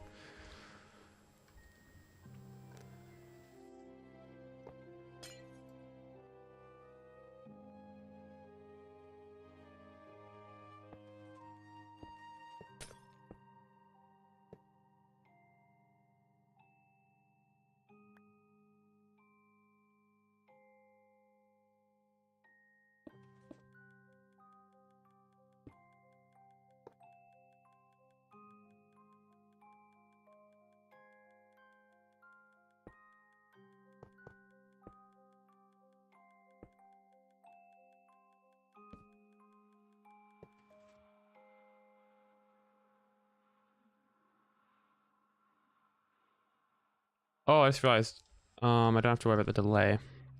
As long as I don't send the player off too early. Then we can just activate it straight away. Yep, okay. Yeah, that's sick, that's sick. So we can just go like this. And yeah, we can be really lazy with it. Well, that's not lazy, it's just how you do it. Not really another way to wire that. Okay, now the fun part where we start chucking powder snow into things. So I think, yeah, I'm not gonna be lazy. I'm just gonna do the powdered snow. Why are there 52 buttons in that? What the heck? Oh, that's funny. Okay, there's water in that one, and there's water in that one. So here's the scary part. Yay! Oh, that was in the wrong toggle state. Okay, so this is what it looks like. And then you grow the farm, grow the tree, and something's not connected. Ah, this is in the wrong toggle state. Love to see it. Okay. And cool.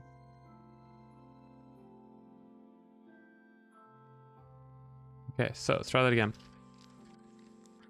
Player enters the farm, powder snow comes up, we grow a tree, that shuts, powder snow gets removed, then we send through the water. That is amazing. That is absolutely bloody lovely. So next up, we need to send these observers a signal. So these are going to be done with a bit of delay. So these actually activate, oh, let me think. These activate when you, oh, hold up. These are getting powered like that. Oh, I just accidentally wired that properly. That's funny. I didn't mean to do that.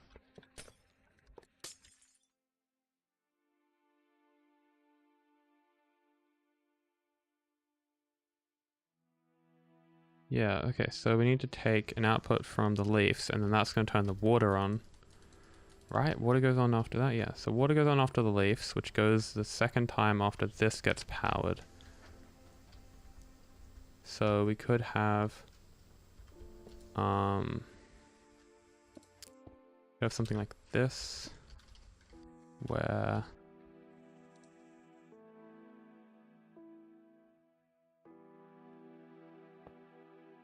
that would power it both times. I think that's overcomplicating things. Let's just see what can we do here.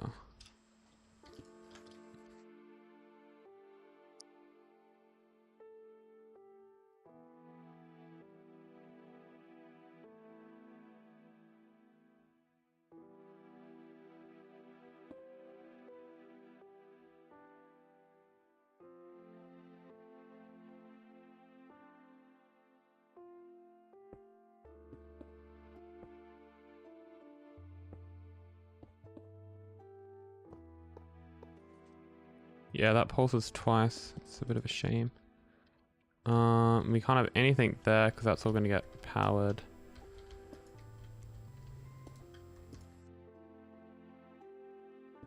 We'll do something like that.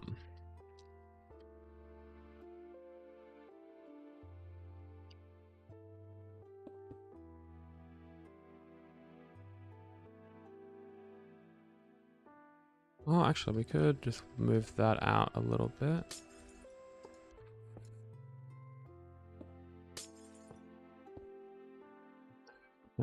Slime.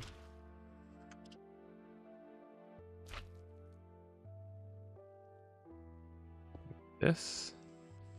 Although that's going to power that twice. We don't want to do that exactly.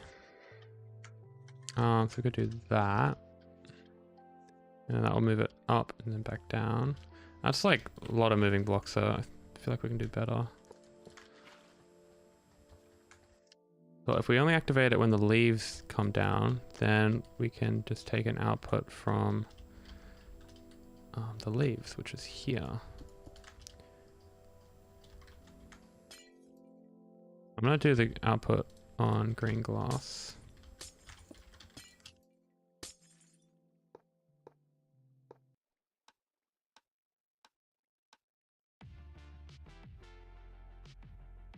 Okay, and this output has to be filtered, so we're going to do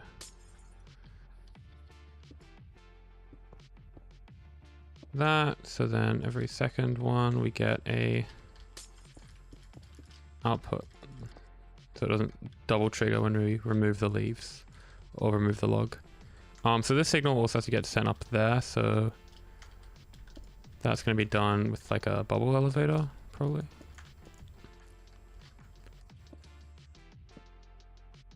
Yeah, I might just remove that block. Oh my god, that triggered. That's fine.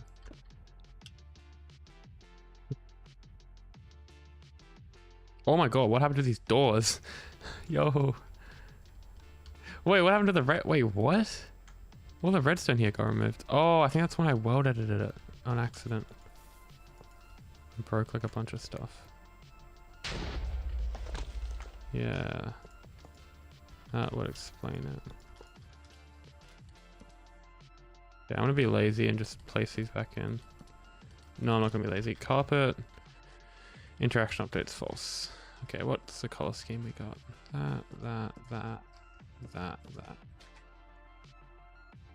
Another example of why carpet mode's amazing. Okay.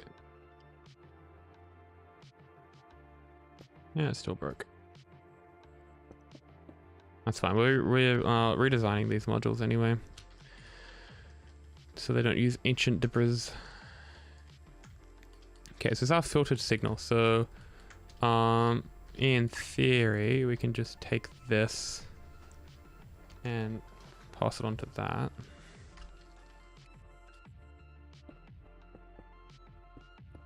Give ourselves a bit more room.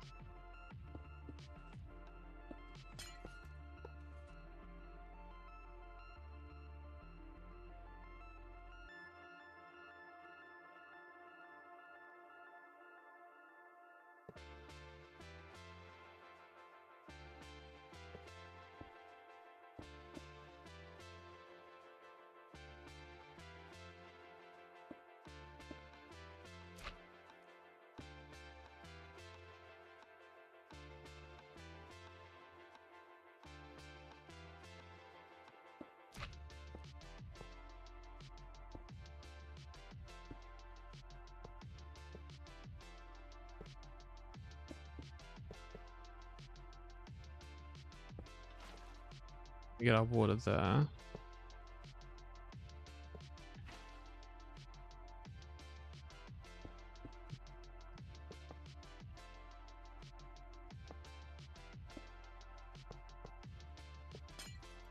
Okay, so that's gonna pulse that, it's gonna trigger that, and then so these rail lines activate at the same time, so we just have to pass that signal on, which we can do with the note block. Okay, so that's gonna now trigger the water, but that's gonna do it straight away. We need a little bit more delay than that. I don't even think that's gonna be enough delay, you know?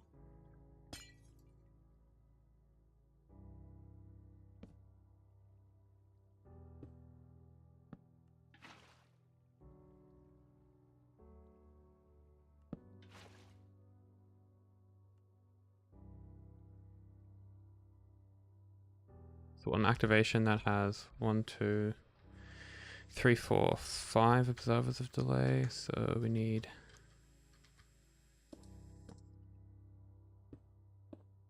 like this.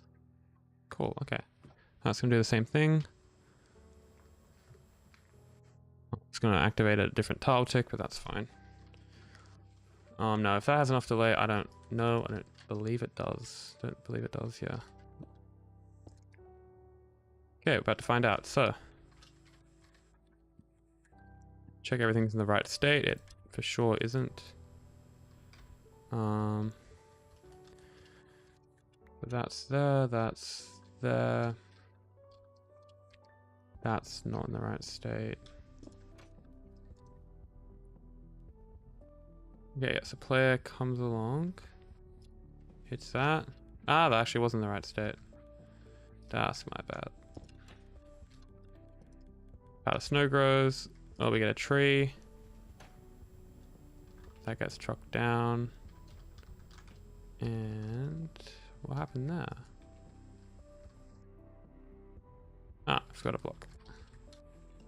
Damn it. Okay, so that would have had a signal sent there, which would have pushed the waters and it would have worked first try, but we all know nothing ever works first try.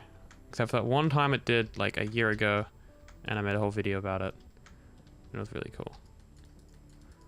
Okay, and that's gonna reset the states. Cool. Now there's no reset for the water. You might be like, why is there no reset for the water? The water's kind of chilling. That is intentional. So this water stays here until we get a signal from the TNT modules, and we haven't designed the TNT modules yet, and we're 5 hours into the stream. That's fine. It's only 3 AM or something.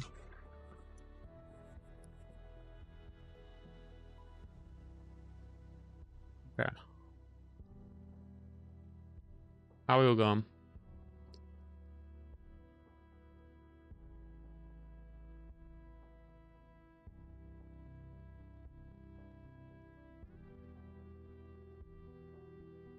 We got some progress.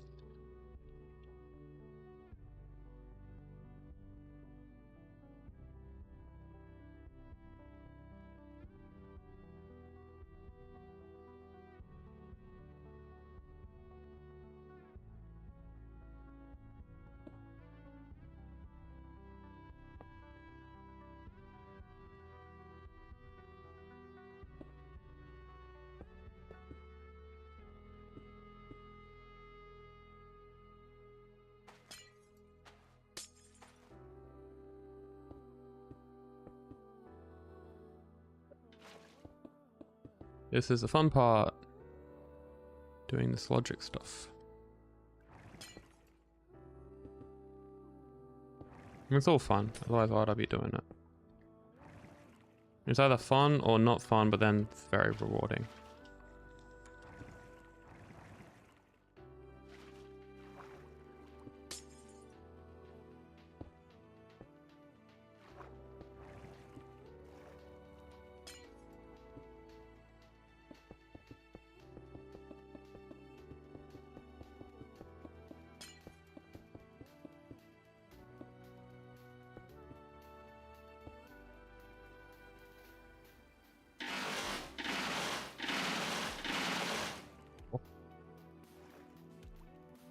Okay, so if we pulse this piston, we should get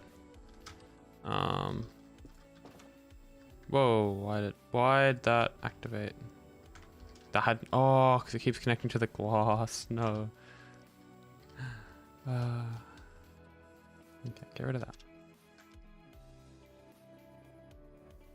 W not scaffolding.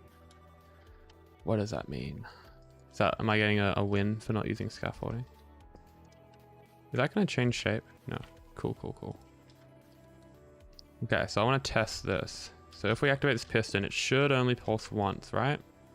Fudge, fudge, fudge, fudge. Do we have a filter? Yeah, we do have a filter. So if we, so that's 2, that's 4. God damn it.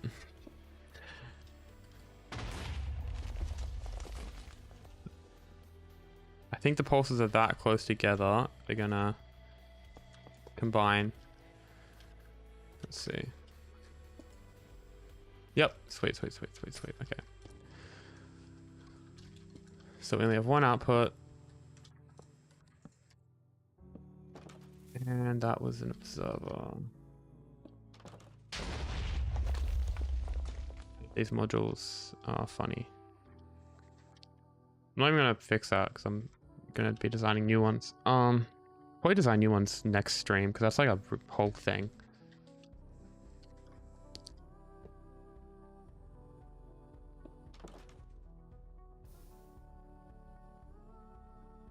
Okay, that's just messy now.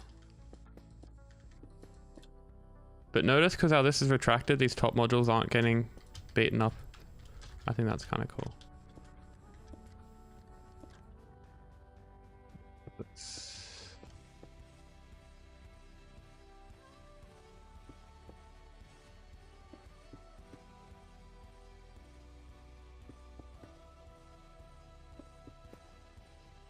Right.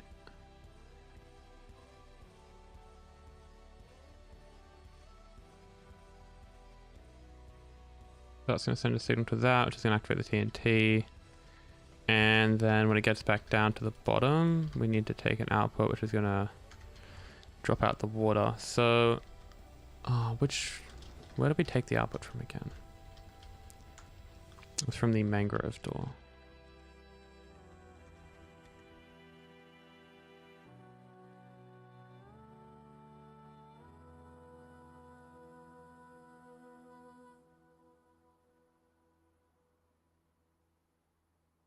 Okay, so then this is going to have to trigger the water again. Oh, we need a separate channel for this. Of course we do.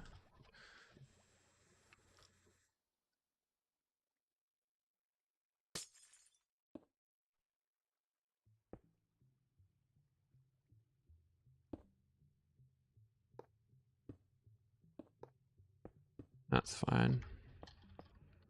We just kind of rewire it a little bit. Oh, don't do that. Carpet, liquid damage. Oh my god, I had that false. Yeah, it's fine not being too cautious with the water.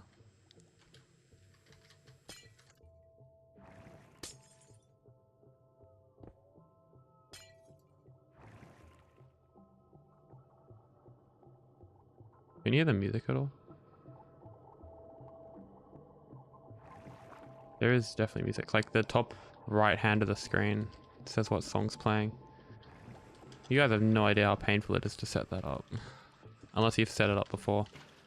Then you'd probably have an idea because you've endured such pain. So we get this signal and then that just goes to this line. Ah, we activate there. Yeah, that's what happens when you take shortcuts. Because now we have to power this. There's no real way to do that.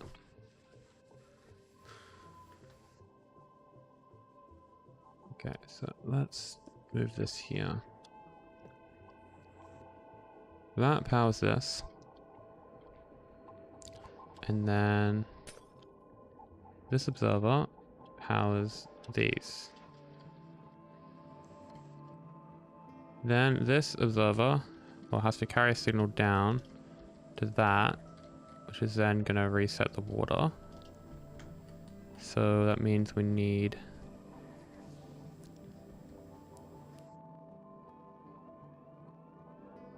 to power this.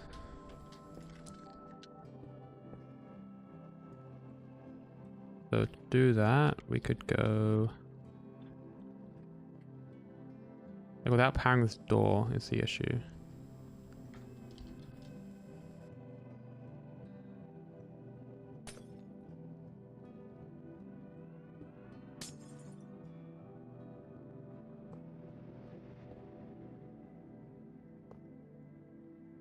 So to get a signal from there to there, so that means there. So we got to power, get a signal from there to there now. Jeez, this is very messy. Actually this is dependent on the layout of this farm, so yeah, I'm just not gonna worry too much about this wiring.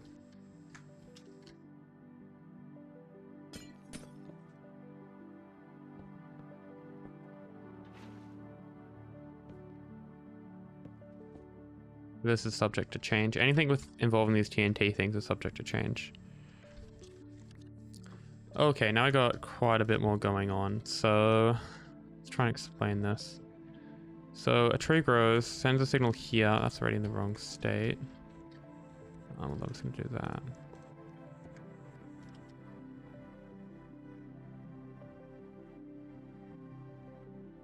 Yeah, that's yeah, that's wow, that's really bad. I did that.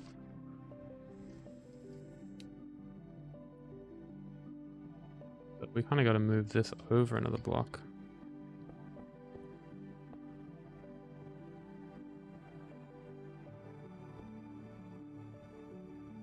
Then that's going to power there.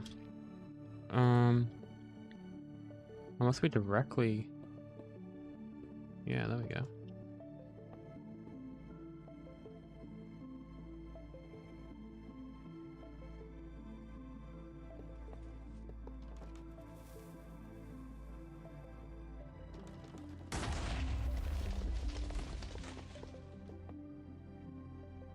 Don't mind the 6 TNT explosions that just went off. Okay, so activated rail goes there. That goes. Can you not connect to that, please? Pretty please. Okay. There's a way. Oh, this is actually very painful though.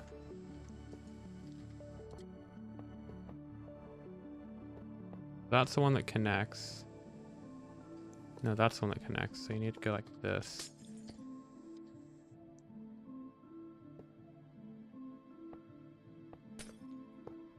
Wow, wow, wow, wow, wow, wow. Okay, I need to remember how to place these rails correctly. That's so annoying. That is so frustrating. Is there any way we can get around this without having to fuck around these rails?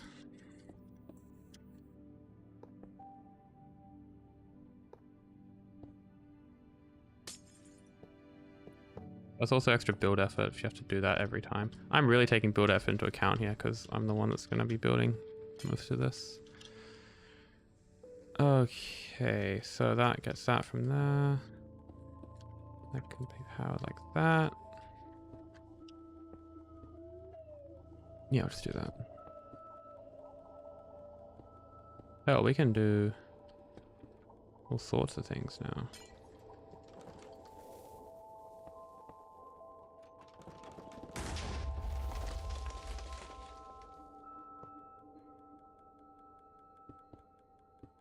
Hey, the first seagrass. How the snow isn't broken yet though, that's interesting.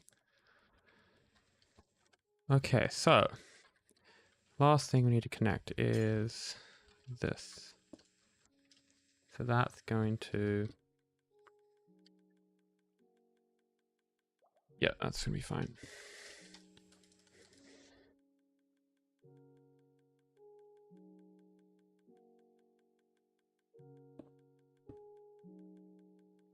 Okay, so right now, the player hasn't got to the farm yet. Just checking all the states are in the right spot. So player gets to the farm, grow a tree. Water comes down. You blow up the tree. Water gets flushed away, nearly. This got activated again for some reason.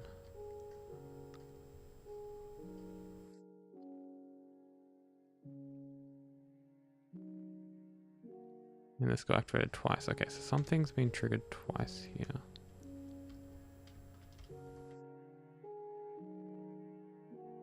Activates that. Oh, it could just be getting 2 outputs from this.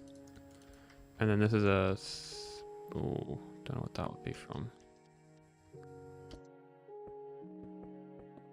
Very well be the case. So let's do this.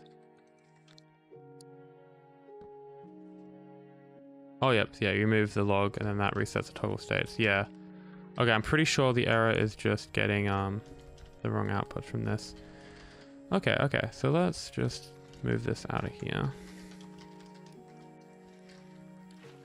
Ah, that's great.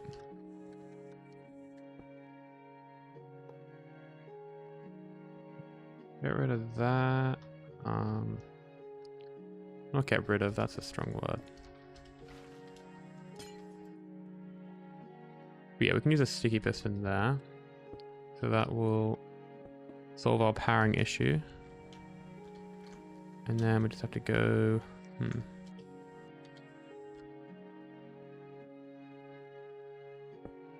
Spain. Go like that, and then go like that. That should solve that. Okay. Here we go. So let's set it. Let's start from the beginning. Let's go warp mode. The hardest one to get to. Good fucking start. Okay, so is that because this isn't connected or what? At least we got that in the right spot. That's important. So, oh, that's probably just a toggle state, to be honest. It's a bit hard to tell.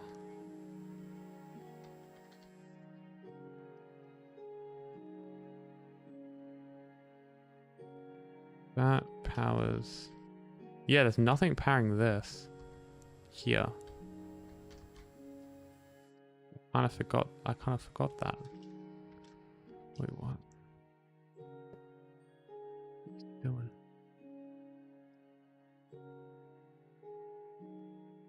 Pretty sure this is supposed to be like that. Let's see. How much delay did we have? So, oh yeah, we had 3 4-tick repeaters. So 1, 2, 3 4-tick repeaters. But we also have 2 observers in there now.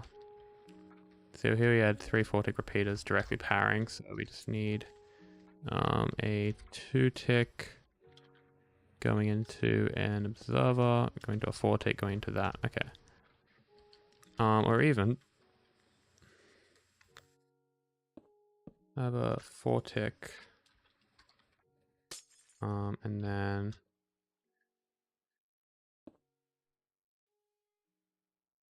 let's see, 2-tick, 4-tick. So missing 2 game ticks of delay. Yeah, no, that's actually the better way to do it. Yeah.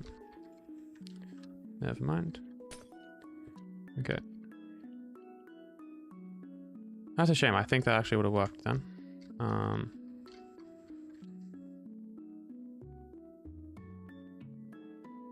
There's no way for me to do this.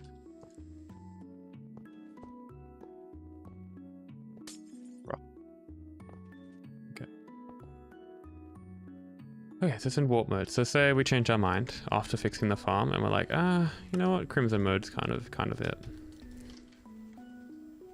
Sweet, that's so nice. And then we change our mind again because we're bipolar and warped. Yep, okay, so in warp mode, that's toggled, so that means this is getting pulsed. Oh, that's funny. That's funny, that's,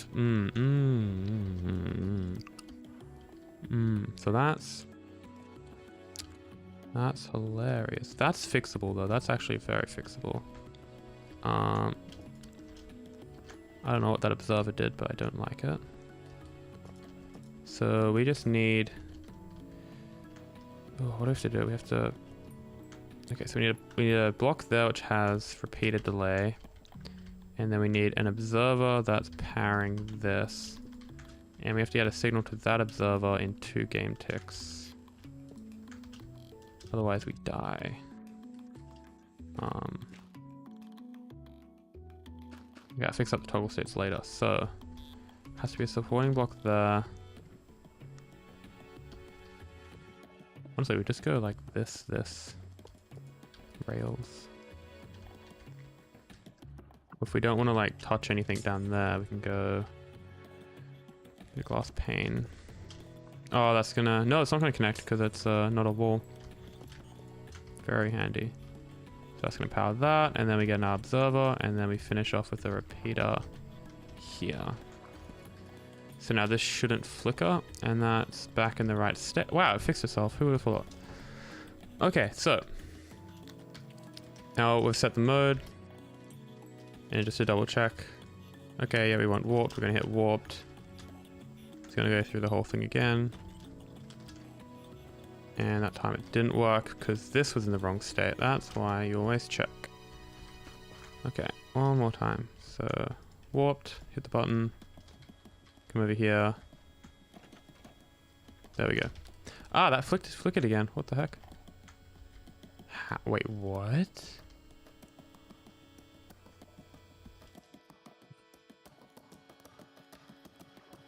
Yeah, hey, Whitestone Jazz. These are generally long streams. Yeah, I was just debugging this block switcher. So if we want to change it from, thanks for tuning to the stream by the way. If we want to change it from warped mode to crimson, we have to switch both of these Nylium blocks. So that's done with a bit of encoding, because we kind of store what piston movements we need to make to move the blocks around. And we kind of store that. What do we store? I guess we store it in the lectern, kind of like what page it's on.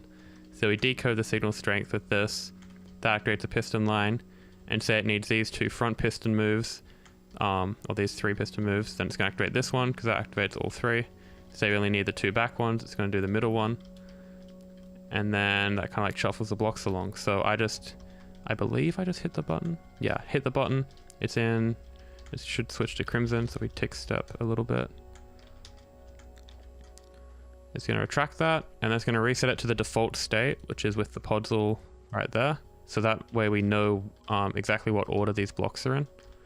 If we go forward a little bit, it's then going to start executing the sequence that we've programmed in. So it's going to push it across just one block, and then we get to crimson. And then it's going to wait a little bit just to make sure the timings are good.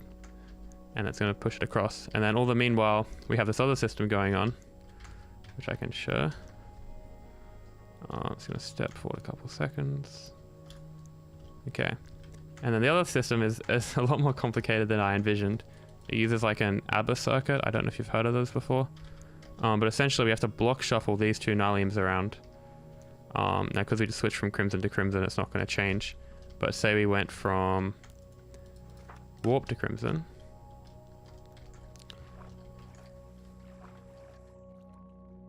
It's got like a bit of like a non-issue bug at the moment where like it switches once, but then it corrects itself, which I could probably fix with like another wire. But at the moment I'm just trying to make like a module that works. So now it's ready for the player. So they've selected warp mode. So they get in the farm, which I haven't done yet, but they get in the farm.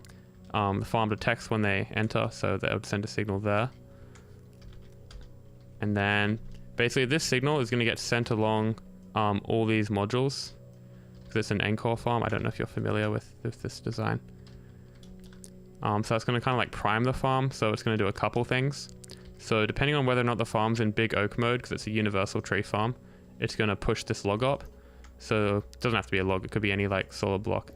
It's going to push the log up, which is going to obstruct any oak sapling, so they always generate in big oak mode, which is really cool. It's also going to put this powdered snow up, so if it's in warped fungus mode, these snow blocks are going to prevent any warp blocks from generating there, which ensures that the water from these dispensers flows over the circuitry to protect it from the TNT. So players, it's going to start bone mealing, and then if you're wondering where the player places fungus from, it's from below. Because if we go to the system that transports the player, you might have seen these before, but these are like instant transport lines. So if we go ahead and take freeze here, see this instantly transports you. It's like really cool. So basically we're going to be using one of these instant transport lines, and we're going to ride in the minecart on a strider. So the player's head height's around this redstone block, and when it's around this redstone block, I'll go over here. This is actually cool. So head height's around here because they're on a minecart on a strider, and then they place against this trapdoor. You can reach this in survival, and you can just place there, so then that places behind you. So if we go over here, player's going to come along, they're going to place against this trapdoor, it's going to detect the log, and then it's going to cover the thing with water, and the TNT is going to get rid of the tree. And then the water's going to go away once the items go away. I have to add a bit more delay to that. and that's going to flush off the item. So in theory, it's like done. I mean, it's been done in theory for about like a month or two now, like trying to work out everything. But now it's a matter of like designing it, building it, making it fast, compact, reliable, etc. What I love is like all these like unique blocks on the top, like they all serve a purpose. Like even these waterlogged leaves here. It's just, yeah, like these leaves, these dispensers in this weird fashion, like that glass block even. Like that has to be a glass block, that has to be a conductor block, that has to be a full block, that has to be a dispenser. And then yeah, so this would also get pushed up like that, and that would send another signal, but there's like T flip-flops in here that like kind of get rid of the signal. Not get rid of it, but like, you know how a T flip-flop works. But yeah, it's it took a lot of trial and error to get here. Like this world I'm in right now is the world I first started in 17 live streams ago. I first started by just working out how they generate. I eventually looked at the code. And there was like different player transportation systems, and these were like the very first modules, which were just really dumb. And then we evolved some new concepts, but there's like these side excel blast chamber TNT designs, which are like really cool, but they took like a minute or two to harvest the tree. Testing different TNT layouts like for efficiency, got to 99% at one point. And then this little bit of technology came along, which isn't around here exactly, but block 36 TNT, it's really cool. There's nowhere here though. But basically you'd notice that this generates cobblestone, so the TNT like generates inside the cobblestone. I can kind of just show this, I guess. So if we get normal TNT and you like chuck items on the ground, like those items just aren't going to live much longer. But if you say, for example, trap the TNT,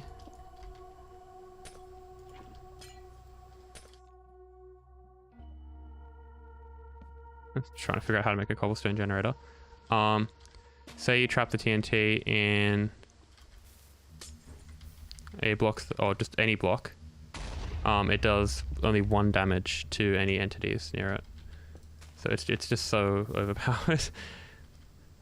Well, it's not overpowered, but it's just a really helpful mechanic that with like the mechanic's pretty overpowered, but the lengths you have to go to and the engineering you have to do to take advantage of the mechanic balance it out. Like you have to make these modules here, and these are externally processed modules because they're being tiled. Instead of having like this timing logic for every individual module, you kind of just have these like buses that carry the timing from just one universal clock to every module. And then the little bit of delay in between allows for something else. I'm not going to explain why there's a bit of delay in between. I don't want to, I've already said so much information in one go, I'm sorry. But yeah, it's a really cool project. I'm making an update video this month, so that's going to like summarize everything. Because I did an update video a year ago, and I think I'll just make it like an annual thing. Although there's only going to be 2 episodes, which implies that I'm going to finish it by the end of this year. But yeah, it's a passion project of mine. Funny thing is, Hampter already has an idea for an Ncore. He's probably going to make it in like 4 weeks or something. But he's learning from my mistakes, so there's so many oversights you make when you start on something like this, and you don't really discover them until a long way down the line. Yeah, so I think that just worked, didn't it? The only change I would make is a bit more delay to, that's fine. Just a little bit more delay to this circuit here. So how much? There's actually a lot, so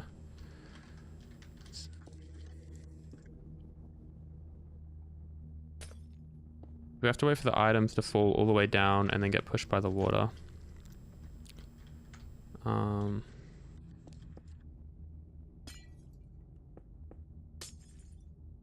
Yeah, if we start this again, we hit that.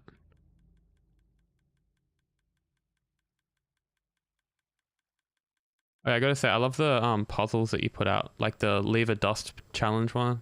That was really interesting how you like find out how many like redstone dust you can power with one lever. And the cuboid challenge. They're not called like cubes. Like you call them something else, like wannabe cubes or something. Where like the dimensions is like n times n plus 1 times n plus 2. Just kind of like interesting things, you know. Okay, so an item would generate here. Let's say worst case scenario, it's like all the way up here. And it's got like upwards acceleration. Actually, we should probably do it in the corner. So how long does this take to get to the bottom? So 2.5 seconds. Yeah. So it only just landed and then it'll take like probably another 20. That's a lot of delay, jeez. Volumes of beacon pyramids. Yeah, that kind of makes sense, I guess. The beacon pyramids, they like change by like 1 in radius as they go up.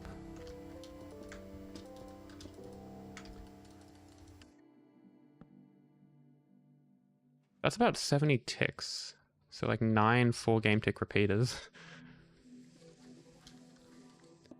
I mean, just for the fun of it.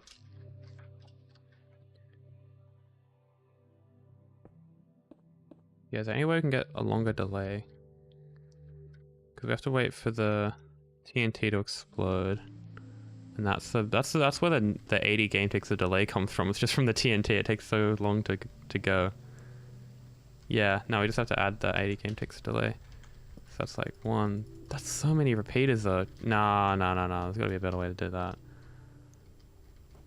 Just for the sake of prototyping. I just have this internal conflict with making like scrappy redstone and making redstone that actually works. Like here, am I gonna use... No, it's fine, I can do this.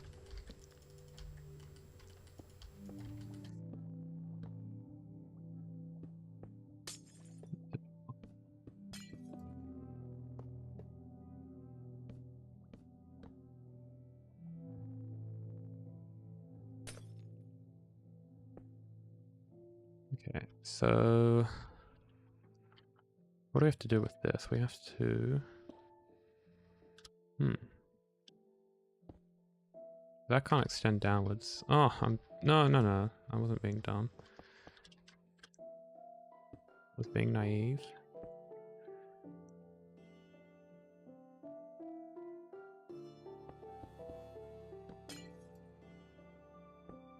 I'm gonna start with this. Yeah. I know about hopper pulse extenders. I just don't want to mess around with that because I'm just prototyping this at the moment. Because these are subject to change, this TNT system. So I'm not like worried about how crazy efficient it is and stuff. I say that as I try to work out the most optimal way to wire this, although you can just do this.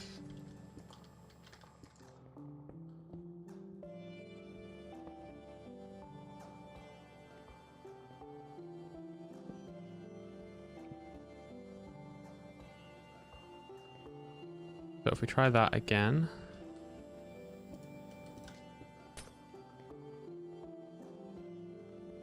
It's in the right spot. Yeah, those are in the right spots.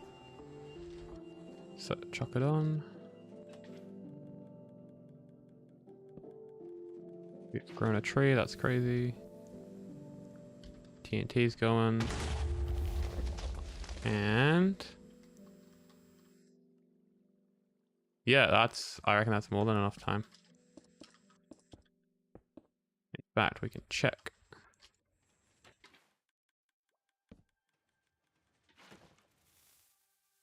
Also, can I just say how precise those powder, snow, and water timings are?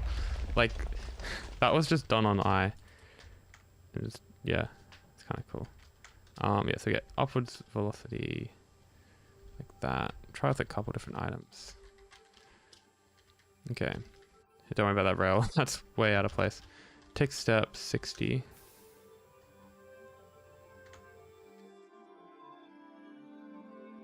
Yeah, so we could cut it off there.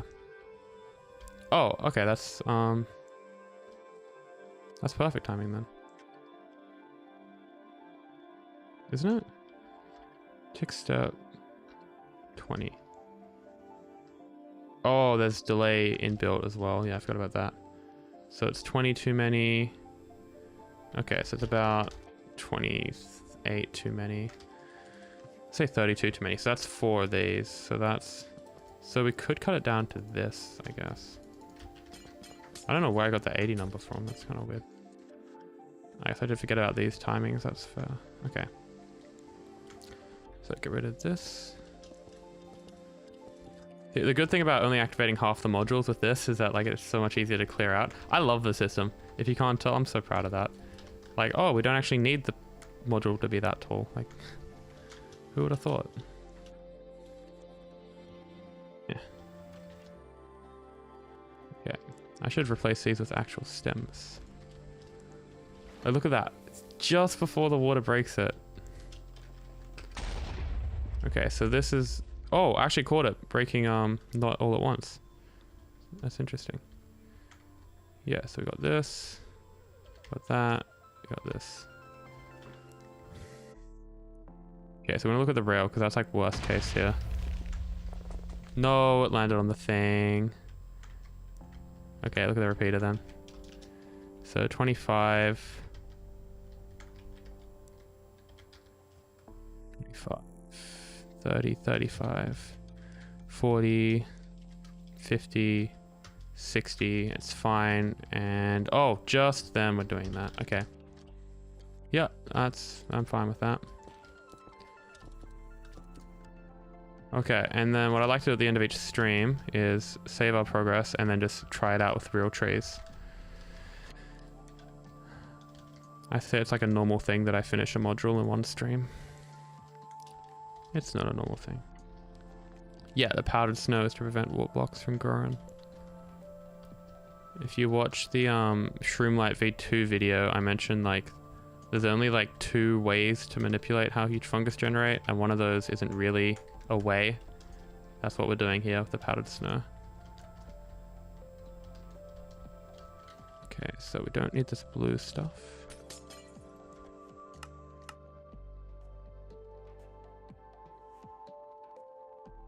What do I call this? Just Ncore on tile. Ncore 8 wide and equals 1 because it's only 1 module. Oh, I should have called V1. Anyway, I don't really have good naming schemes, as you might be able to tell. Jesus, that's more than I thought in here. Well. So we're going to paste in n equals 1. Wait, is that the first time I've used an equal sign in a name? It is. That's cool. Can find it really fast now. Okay, so he's extra special, so we're going to paste it over here. I'm not even going to do a dry run. We're just going to straight up carpet, explosion of block damage, false. Okay, so what tree do we want to harvest, guys? What do we want to start off with? We have a lot to choose from. We can even harvest a mushroom if you want, or a chorus flower, although we'll be here a while if we do chorus flowers.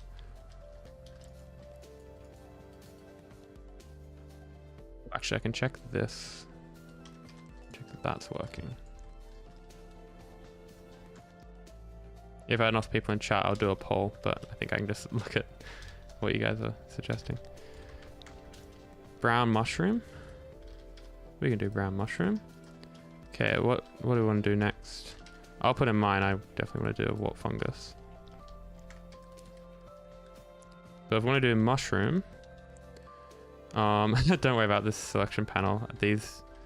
None of these do anything except for the middle one right now. I'll wire them up in a sec because I can do that now. Actually, I can't do that one. I can do that one. I can't do that one. I can do that one. So let's move that there.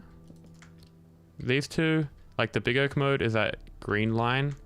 The red sign is the red line. But I color code things, okay? That's what I'm proud of. So mushroom. Mushroom is the 4th one. So it's gonna push it across. And oh, that's so funny. You said mushroom. I don't have detection for mushroom.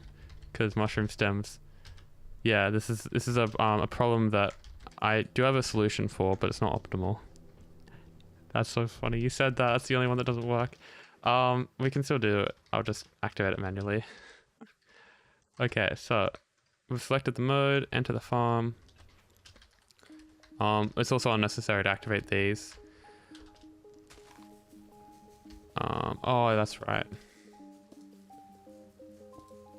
Gotta get rid of these barriers. So is that because this here? Huh. No way it's because of these barriers, right? I think it might be. I don't think it can grow. This is good. You're helping me bug test this. Thank you, Whitestone Jazz. Meanwhile, I'm just using up an infinite amount of bone meal. They're 3 wide there. 1, 2, 3. Ooh, okay.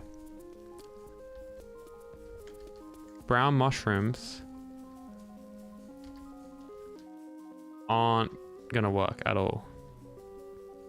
This is you can't change where this is.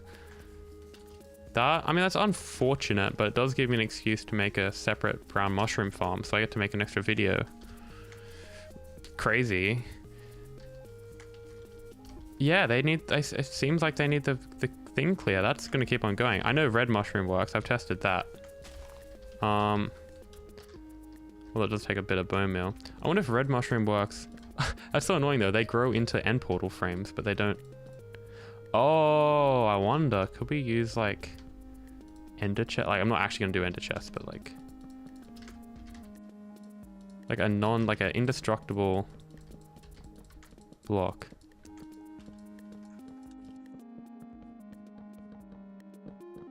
Okay, yeah, we'll do some testing with brown mushroom, but there's things that we can't change in this farm. Like, it's kind of like a bonus feature. Like, this started out as just a nether tree farm, and then I'm like, wait, it works for oak? Always has been. And then, yeah. Replace ender chest. It works for oak, all the normal trees except for like mangrove and dark oak. And then works for chorus, both fungus, red mushroom, maybe brown mushroom.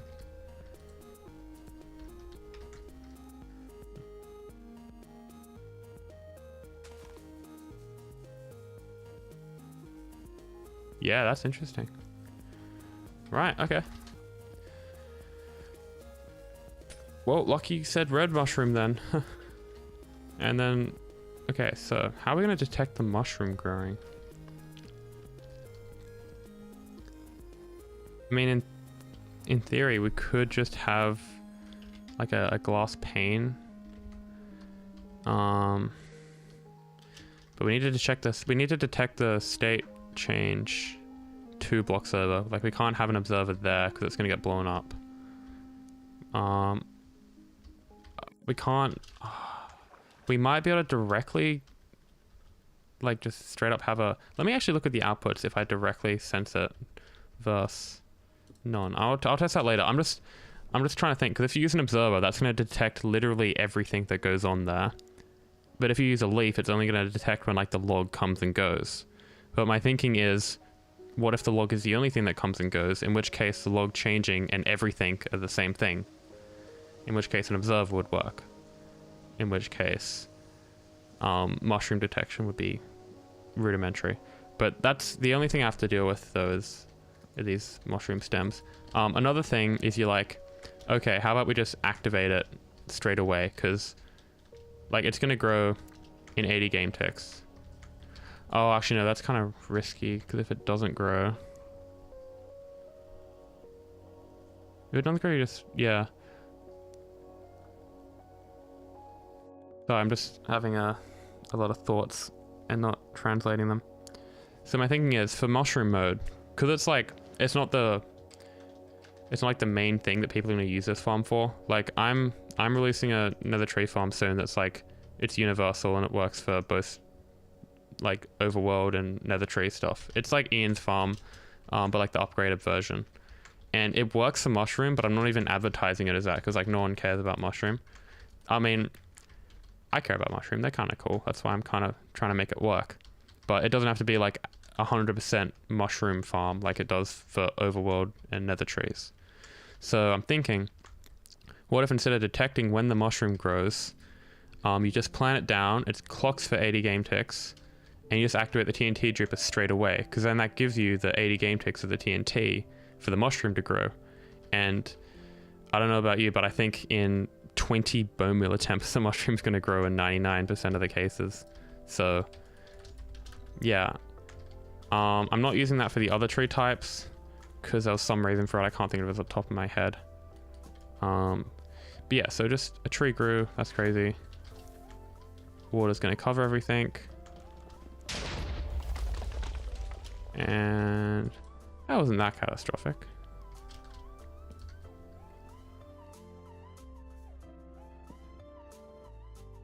Oh, I did do it. Oh, it was the right one. Okay. So what did we lose then? We lost these two observers. That's interesting. Oh my god. I know why that happened. There's no barrier block there. Oh, jeez. I'm surprised a lot more didn't blow up then. That's... Oh, that's very surprising. Yeah, because the TNT blows up like here. It might still be able to break them. But... Wow, okay. That was lucky. Okay, let's try that again. Although I wonder how much broke. Seems to be fine. So let's try it in the fungus mode this time. Oops.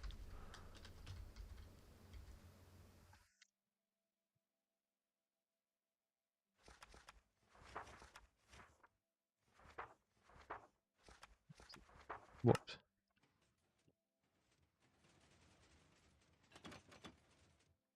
Okay, so after getting blown up, it's still working. Then we hit that. And wait, let me just play.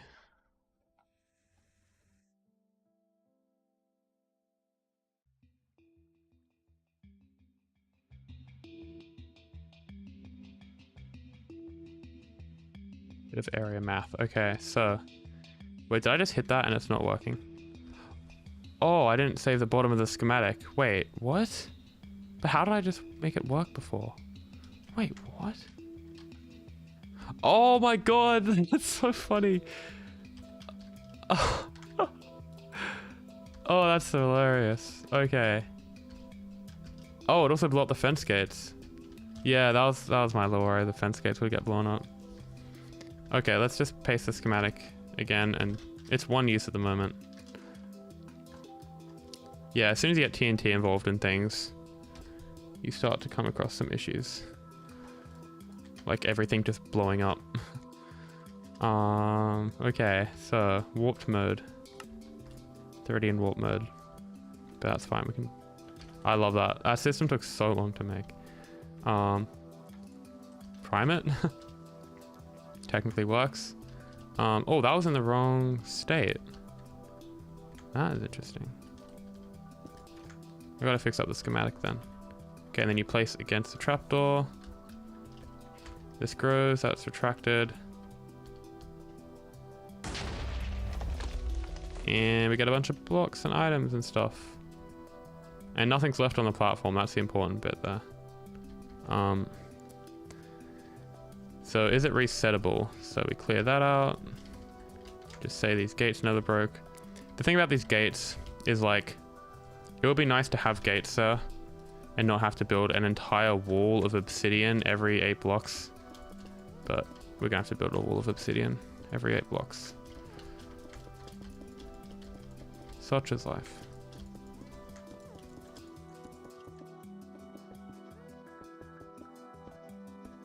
I really want to find a way to not have to do that because that's a lot more build effort.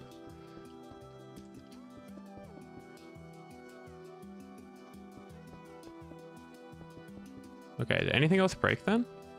I mean, just these, but that's because I still forgot to put this in place.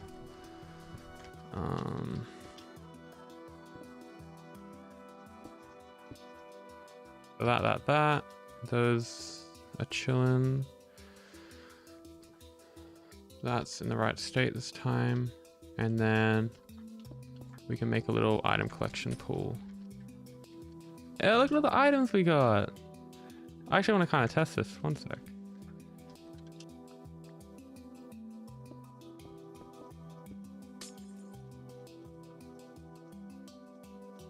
Okay, so this looks good. I still feel like these are gonna blow up, but yeah, we are missing a bit of items. That's fine. The farm isn't 200,000% efficient. Sue me. Okay, so we changed our mind again. We actually want crimson. Saucy. There we go. Crimson. And yep, this is still broken. Who would have thought?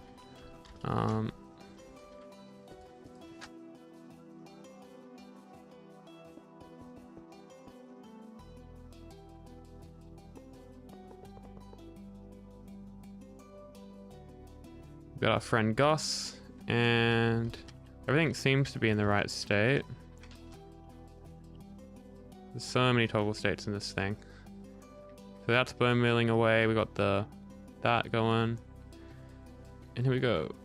Okay. Oh, we got a small fungus. That's fine. Yo. It working. It working. That's so amazing.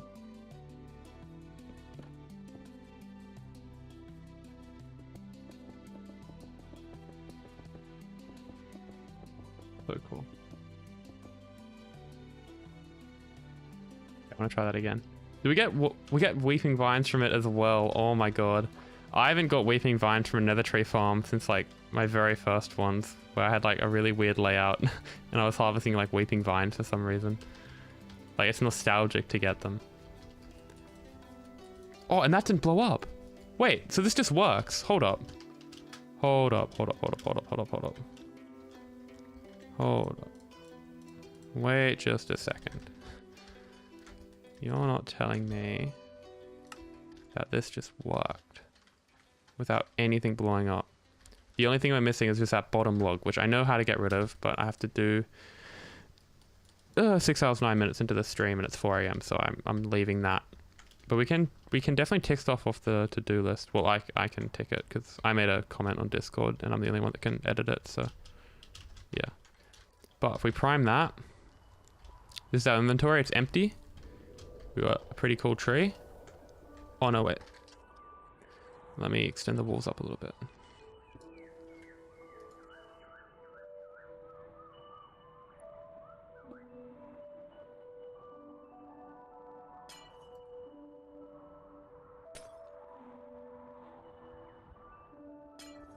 It's kind of exciting.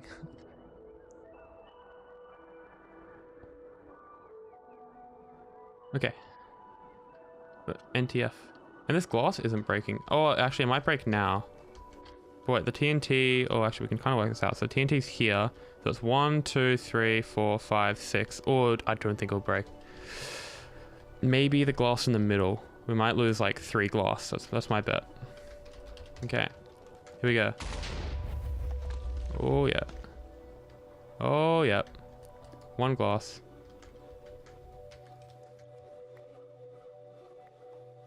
Yeah, I don't expect it to be too efficient because I haven't timed the TNT yet. But if I'm not mistaken, 1, 2, 3, 4, 5, 6, 7, 8. That just harvested the entire thing, I'm pretty sure. What the hell? Wait, I haven't timed the TNT. How's that possible? What? What? What? Okay, let's try it with the spruce tree. Try with the bloody spruce. Oh, I don't believe this. It's just like working.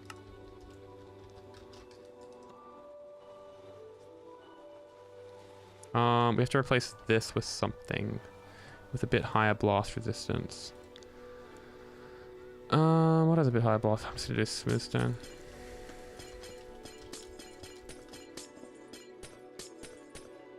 Okay, spruce tree. Here we go. Prime it. Okay. Oh, I'm just gonna manually reset that and manually redo this. There's gonna be safeties in place to everything, so that doesn't happen, because I wouldn't be able to grow otherwise. Why can't it grow? Oh, is it these blocks again? Really? Okay. Wow. Okay, that's...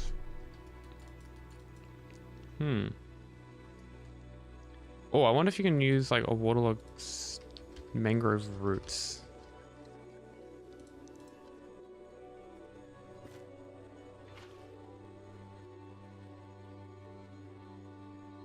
If that counts as like a tree block, that would be really cool.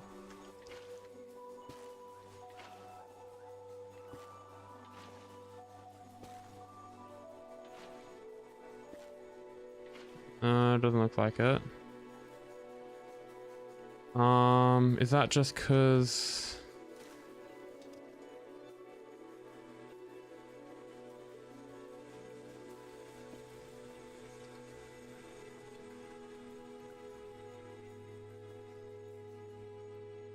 Yeah, okay, so it's definitely those blocks.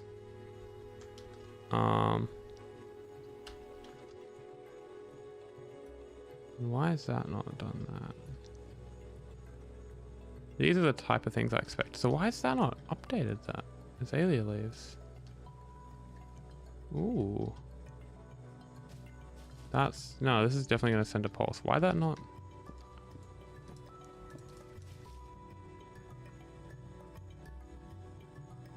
Did I like not update the leaves or something?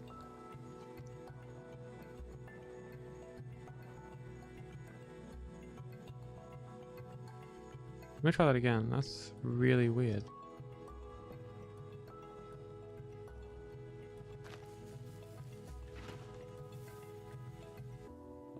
What?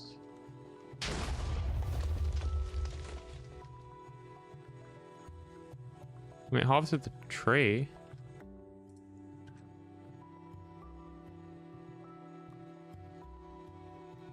Harvested the tree perfectly, which is nice. And we got saplings. 4 saplings back.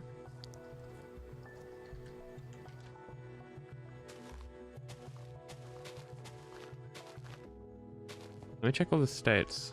So it's growing the tree for the first time. So that's in the wrong state. That's in the right state. What else is there? There's so many. That's there. That one should probably be there to make it a bit quicker. That one's fine. I think that's all the main toggle states. Oh, these ones, of course. Yeah, that's fine. Okay, so let's give that another go. I'm really interested to see why this wasn't growing. Oh, I mean, it wasn't growing because of these barrier blocks. So you could, I think you can use trapdoors, maybe? Just, there's gonna be some, sorry, there's gonna be some, what's it called, like, explosive-proof block? Blast-proof block that, like, a tree can grow into. So, like, waterlogged leaves are a perfect example. The problem with waterlogged leaves is that they turn into normal leaves and then they decay. Otherwise, that would be the perfect thing. So, I mean, a way you can get around that. Let's just, I want to try something. I have a little idea.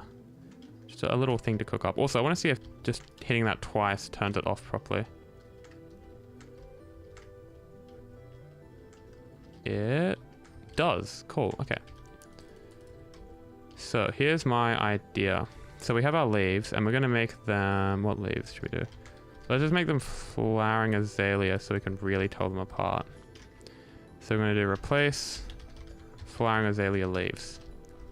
And now to simplify this a bit, we're going to get rid of these because I just had those for slightly higher efficiency. So for each one of these leaves, it can grow next to like a log.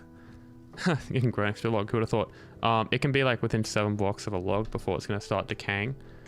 So if we go ahead and we go leaf there, leaf there, leaf there, and then we have a log, so we can just do any log, say this hyphae. This is never going to decay now, even if it gets replaced by something, which it's probably going to. And it should mean that things like spruce trees, in this case, can actually grow, which is always a big plus. And then of course we want to waterlog them so they don't get absolutely annihilated by any and all TNT. And now that annoying little spruce tree sapling should grow.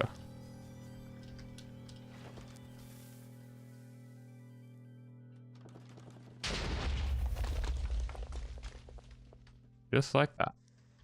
Let's go. That's so nice. Okay. Okay, this is giving me a bit of confidence. Well,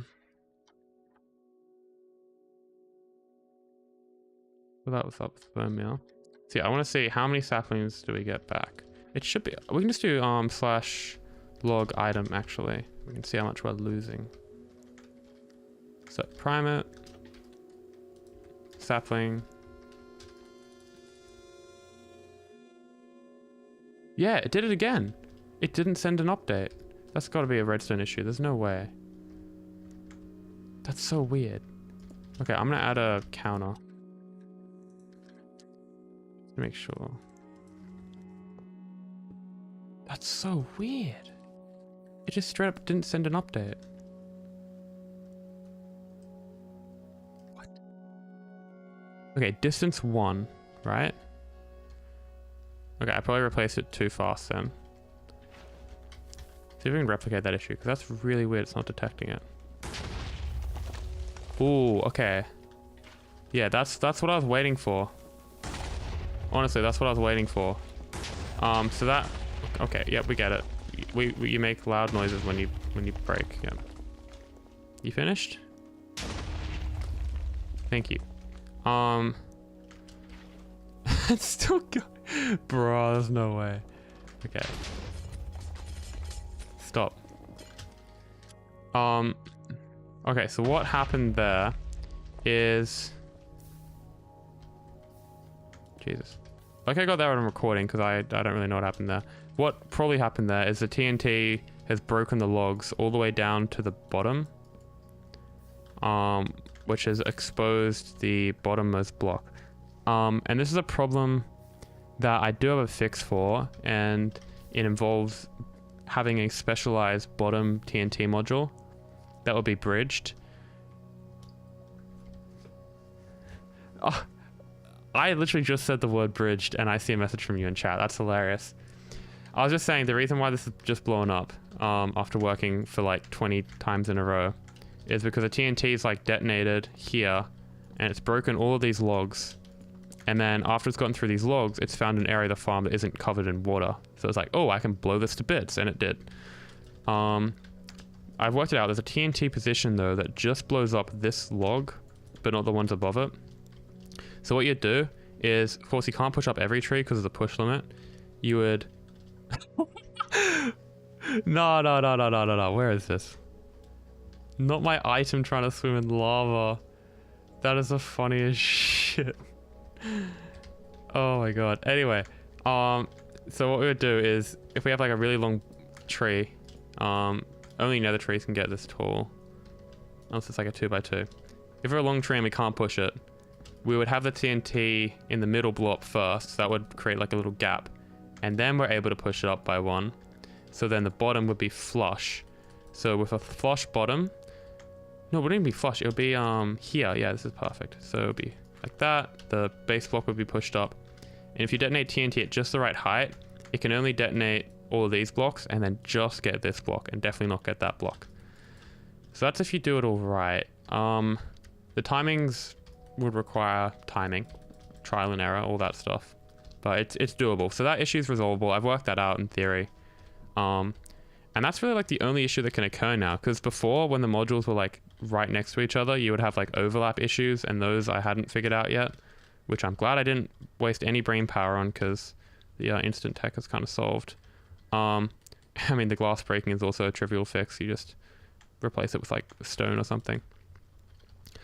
Yeah, that's kind of it. I mean, I'm gonna fix up the module and then make a new schematic. This is really cool. Really promising stuff. So what do we do? We figured out that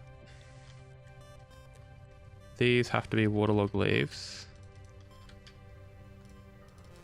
And then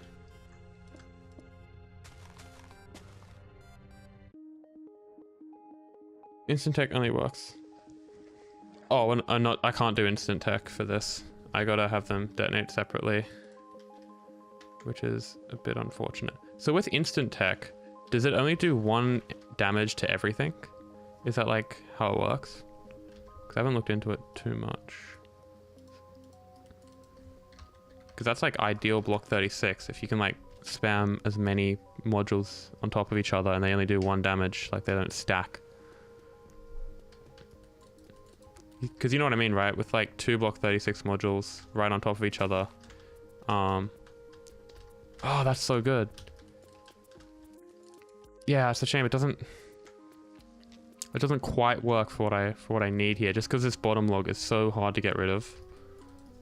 Reliably. Get rid of reliably, keyword.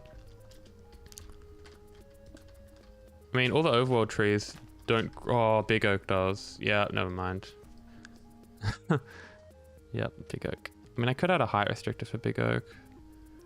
But oak with big oak spawning every like 10 trees, I think boosts oak to like 540,000 an hour from like 500. So it's kind of worth harvesting. But yeah, you kind of have this. Why am I searching stack? I kind of know why, because it's like 4 AM. Stack 5. No. What? Why? Wait, what? Who gave you the permission to do that? Is that because these signs are breaking? Oh my god.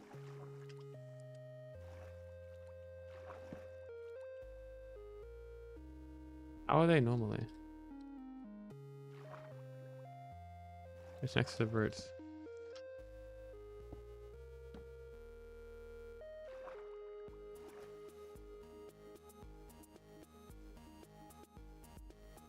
Yeah, what has happened there? I have not stacked that properly, it seems. Oh lol. You saw nothing.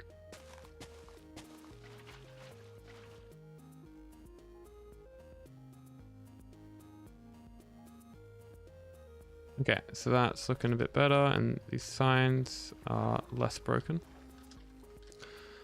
Okay, so what else do we have to do? We need to replace these with obsidian, unfortunately.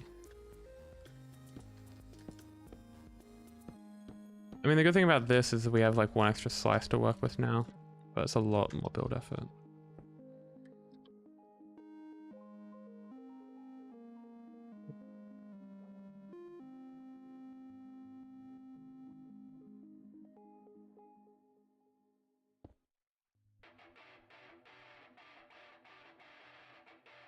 Yeah, what height does that go to?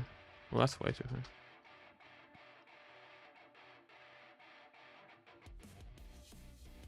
Well,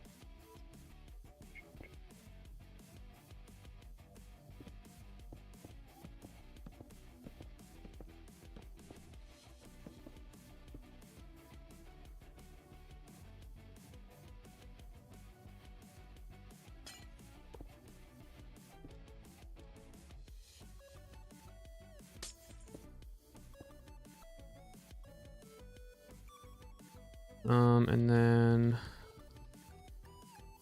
do it all obsidian for now. Ah, why is there a redstone repeater there? Where'd that come from? Oh, best of luck with the router, mate. Thanks for tuning in. Yeah, have a good night. I don't know what time it is for you. Wait, let me try and work it out. Somewhere west coast. Oh, that's a lot of math. Probably early afternoon is my guess.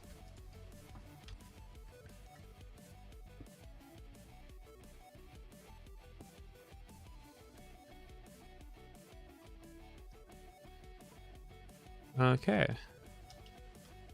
Very nice. And just for completion, we can get rid of these barrier blocks.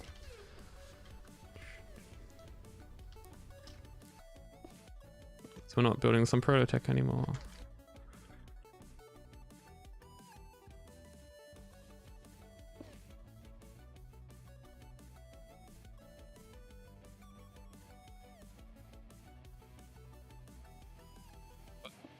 Oh, it's lagging.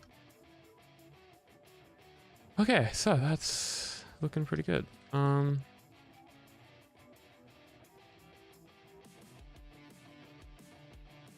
If we have wooded there, 1, 2, 3, 4, 5, 6. Oh, that's perfect.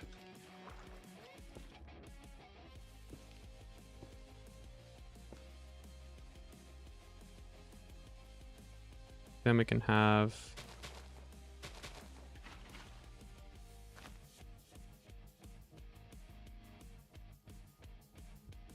that.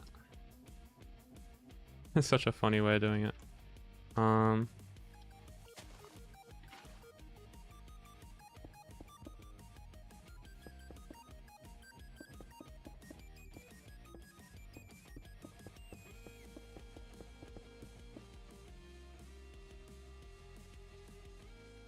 Oh, that when that spruce tree wasn't growing, I actually was very worried. Like the mushroom I'm fine with, but like the spruce tree, like that's half the reason why people are gonna make this farm is so it works with like all the overworld tree types.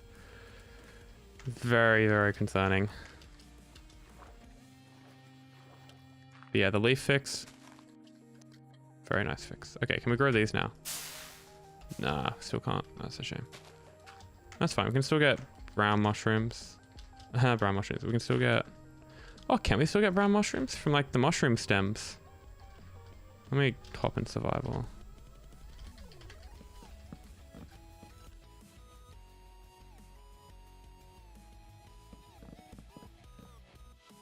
That's depressing. You get nothing from the mushroom stems? Yeah, that makes sense actually. I'm trying to think of how we could actually harvest those brown mushrooms. There isn't no way at all. No. I'm about to prove you wrong. Give me like 4 minutes to finish making the schematic. And then I'll show you. I'll go through all the tree types. I'll test acacia and stuff.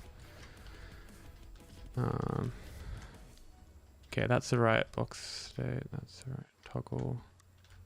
That is the wrong toggle state. That doesn't have one. That has one. It's fine. That is fine as well. Okay. I believe this is all okay. Oh yeah, potato. This is what I've discussed a couple times. I don't know if you remember, but this is like the system. So I've moved the timing circuit from like all the way up the top to in the middle. So then you can like kind of cut off the top 3 modules. So you're not like activating them all the time. So it just helps with like lag. It's probably not even worse to build like the top half of this farm, just because like 98% of the time you're going to be using like the bottom 3 modules. So it's got like its own little thing here. So it does that. In fact, while I'm on the topic of these things that you can toggle, let's wire up this green line. So let's see, how do we want to do this? So greens, toggle leaf mode. Wait, that's not what I want. Toggle big oak mode is what I want.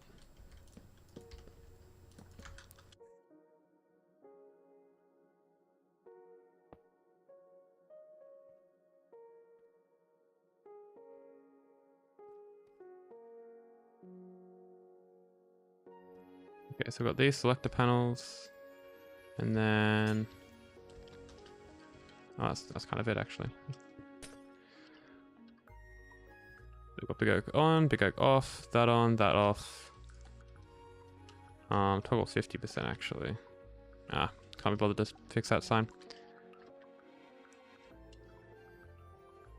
Yeah, all good. Thanks for popping in.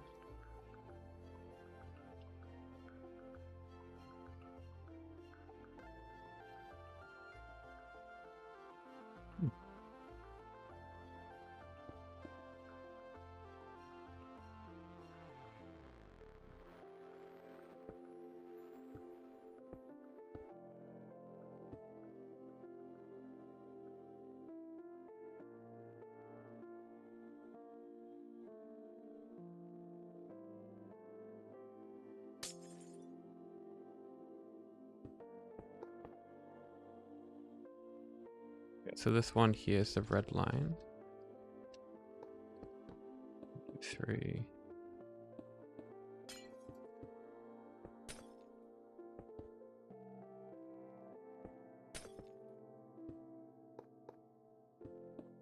One, 2, 3. 1, 2, 3.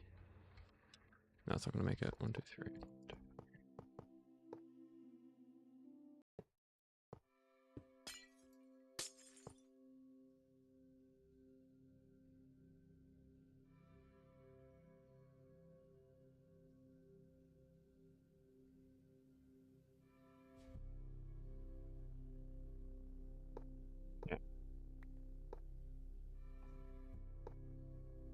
That's going to toggle that. Yep, cool. So at the moment it's not in that mode. Now it is. Did that. Oh, did I just butt it? No, it didn't butt it.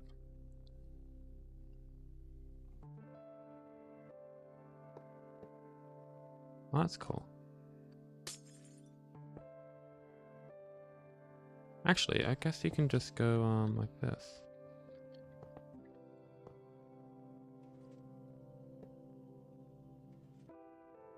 Yep, so it's in that mode now. And then big oak mode. So big oak mode is this green line, which requires a little bit of wiring as well.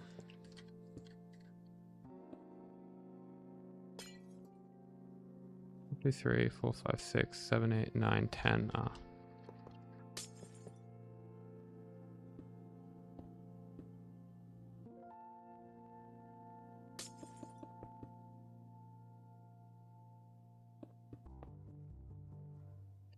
It's going to activate that, so we can go like this. Let's go below the blue. Yeah, it does.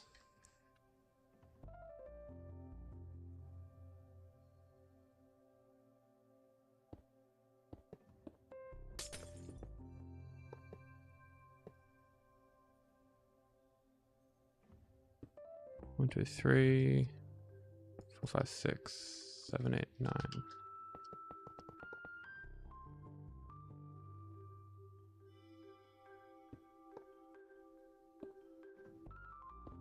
Oh, that just doesn't make it. Oh well.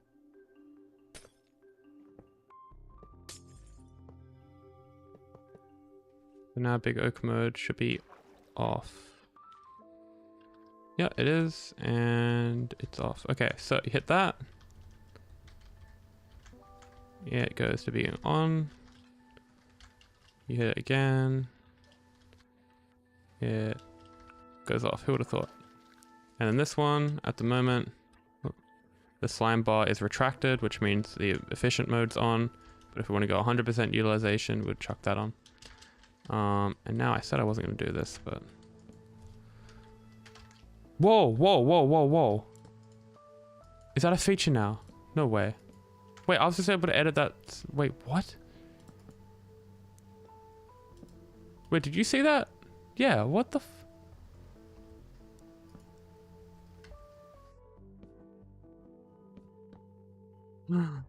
Is that Lightmatica? That's gotta be Lightmatica, right?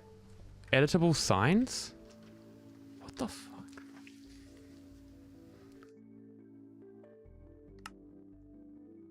That's interesting.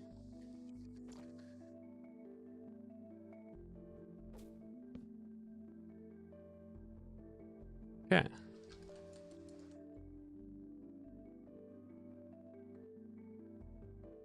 So that is that logic. All done, and we want to have this on by default. And that is that all done. This log, I really hate the color of that log. Like, literally, you could have any block here, and I've chosen that. I feel really like I can't do glazed terracotta. It's like a target block.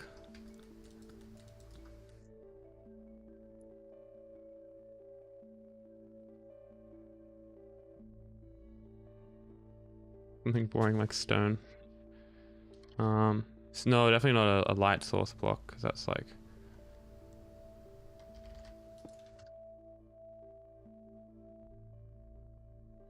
So I just keep coming back to oak because it makes sense, because it's like, it's the oak blocker for big oak, so kind of makes sense that it's that. Now what has happened here?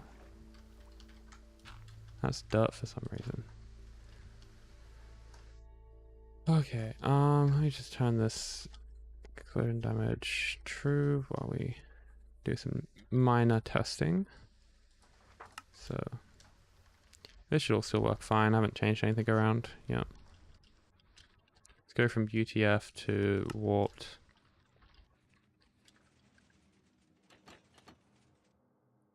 Oh, that activated again.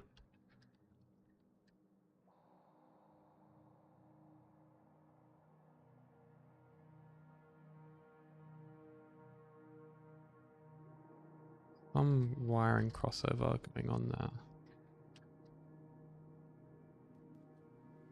That can only happen if that activates. And that only happens when...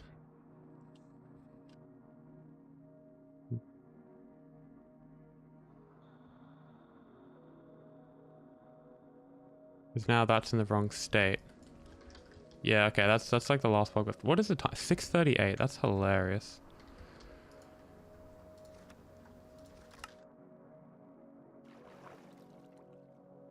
Did I even hit the button?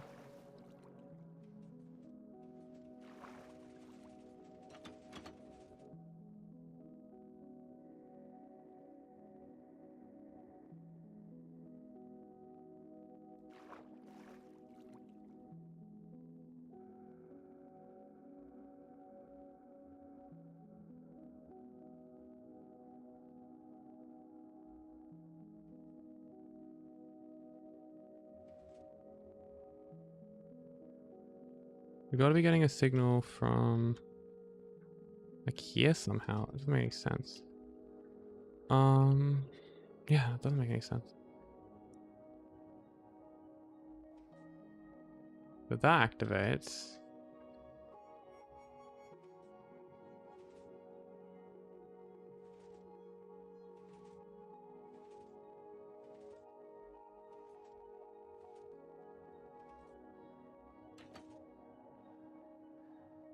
Wait, what? This is just triggered. Oh my god, because that pushes across. Oh my god, okay. I see now. Oh, that's frustrating. Oh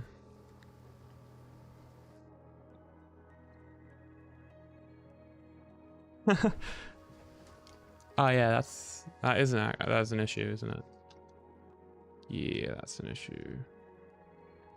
I mean, you can get around it. I was just trying to avoid this because for reasons, it's fine.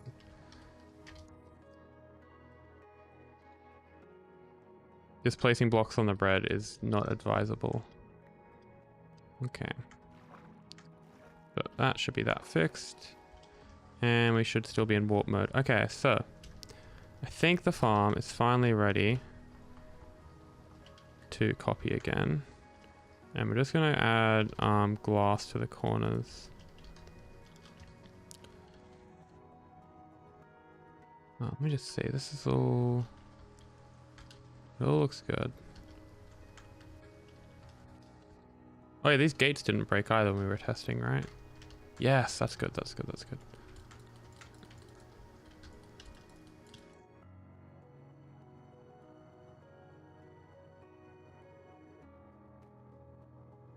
Okay, so what do we have to do now? We have to get the...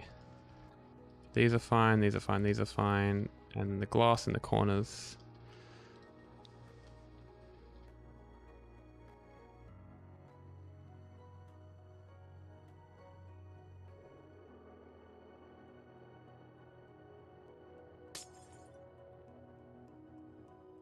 Okay, so that's that height.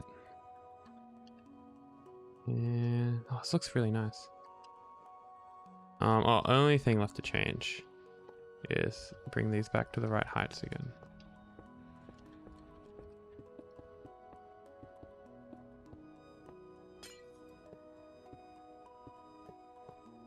And that should be that. So, save schematic. Ncore n equals 1. 1.0.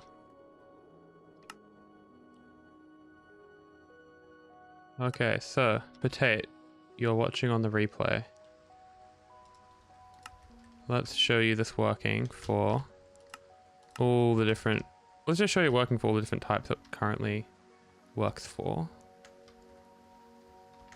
Which I guess is technically none of them because of that weird edge case that we know a solution for, but I don't have time to fix right now. So let's chuck carpet on.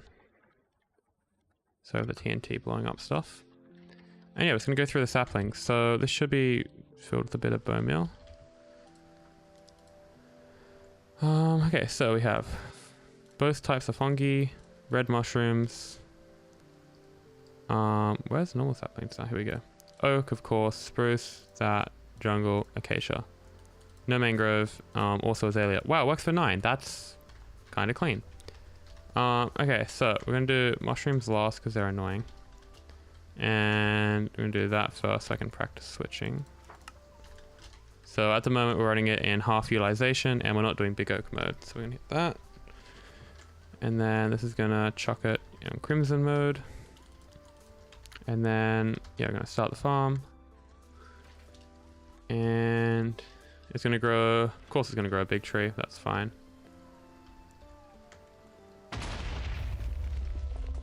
There we go. So that's blowing up that mostly. And then that log's not cleared. So the scrap blocks, when we're not worrying about those, that's a very small percentage. And it's only ever the warp blocks. Like you don't lose any, well, you don't lose many shroom lights that way. Very like 0.5%. And then you don't lose any stems or logs. So we're not worrying about those blocks. I'm not saying this is a 100% efficient farm or anything like that, but it's the closest anyone's ever really gonna get. Have to be like, okay, so warped. So I can do that. Node switching is just so nice. I'm just saying that because that took so much longer to do than I thought. Like it's literally got an ABBA circuit in it. Like I learned what an ABBA was yesterday. Like Jesus. Okay, so start the farm. Well, that's quick. Oh, similar height tree. That's crazy. Wow, look at all those nice drops we got. Oh, we got water coming through. Does that mean it broke? You tell me. It did break. That's fine. I wonder how the iron bar broke though. That's... Oh, I guess the water mightn't have covered it. I mean, that's honestly, that's fine. Like we can literally just waterlog the iron bar, the iron trapdoor. Like that is the non-issue of all time. Like if you're working out non-issues, like, that is the one. Like you would have, what would you have to fix that? You'd have like a sign.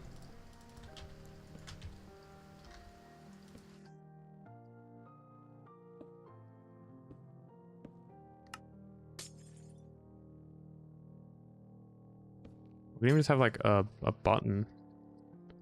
No, wait, it's gotta prevent water from getting through. Because a gate wouldn't really work. Oh, you have a fence. Like that, and then the player could still place. Yeah, there's so many things you could put here, to be honest. Yeah, let's just waterlog that. Yeah, sorry, you can put iron bars. Even better. There's a reason for an iron bars farm. So yeah, jungle, that. We lost a lot of saplings doing all that. Okay, so that's it working in that mode. Monkey noises, yeah. This goddamn farm, it's never that easy, is it? Okay, we'll figure out something for that. It's more just like a water positioning problem. Okay. So let's try it for Azalea. Actually, this is a good test to turn it off and on. So we gotta switch modes. Let's go to UTF mode. Hit that. There we go. We can chuck it back on again. We are gonna disable the powder snow growth. There we go, there's an azalea tree. And there's that bug again, with it not detecting the growth. That is so weird. I don't know what is going on. I'm gonna have to ask Lolo about that. Like, it just doesn't detect when the log generates next to it. It's really odd. Okay, so that's... Why has that happened? So... What the heck?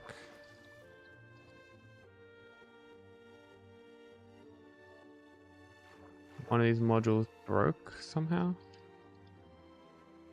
Interesting. Okay, so it didn't like Azalea. Probably. Oh, I know why. So Azalea generated leaves like in here. Okay, so Azalea is just a piece of shit, honestly.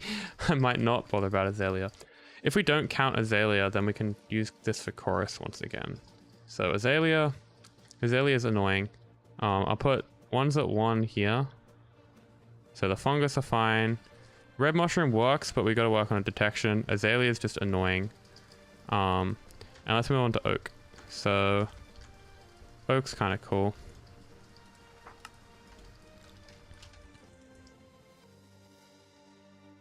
So we start the farm. Got a nice oak tree. It's pretty small. I reckon we can do bigger. There's the bug again. Gotta work out what that is. I replaced it too fast.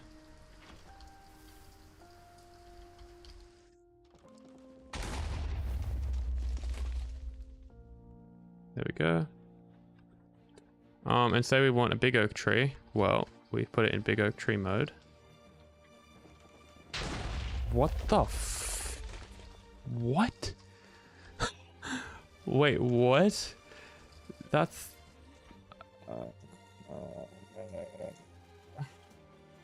This isn't even connected to anything. Except that.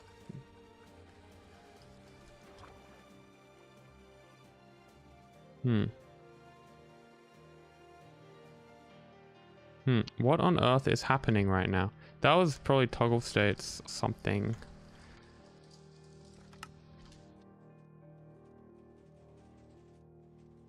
What was that? That's all it should have done, is just retract that. Okay, so that's fine. Switching between modes is a bit weird.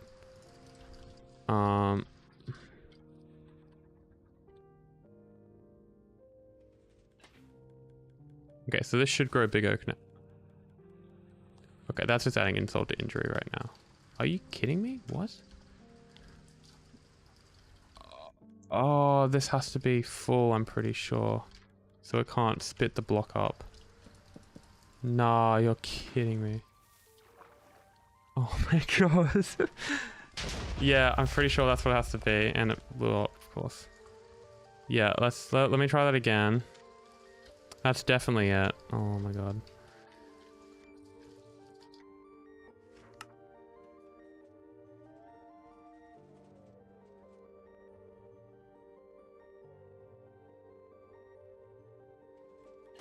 So it's got to have a ring of blocks around. What? Okay, I've tested this. Maybe I put that in the wrong spot.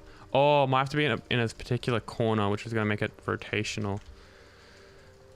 Why am I discovering so many new things about this farm 2 fucking years into the project?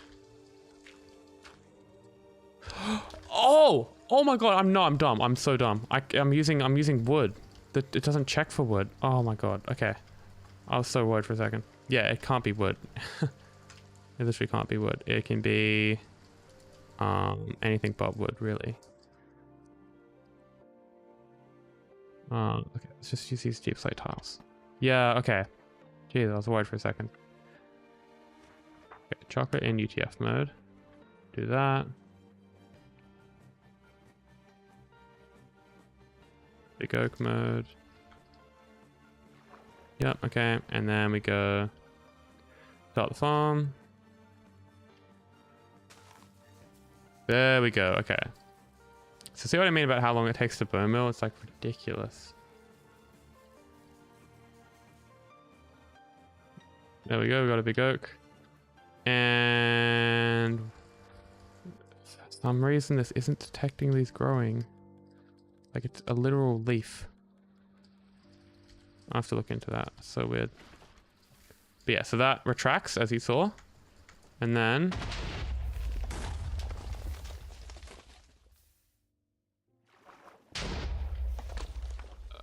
okay. It seems I have to design these block 36 dupers so there's no air gaps. That's gonna be really fun. Because then it can work with Azalea and Big Oak. Okay, so Big Oak is going with the needs to redesign a bit of the farm. Normal Oak worked. I can go there. Okay, so let's try the next one, which is Birch. Which is a lot less painful. This one's just gonna go right on by.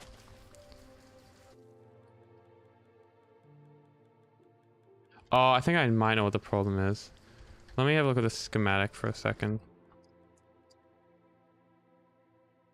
I think distance 7. Okay, what? Distance 7. Oh, that's distance 7 as well. These are all distance 7. Oh yeah, that's how it works. Yeah, and you place a log. Okay, yeah, no, it's just the game being really weird. I gotta talk to someone about that.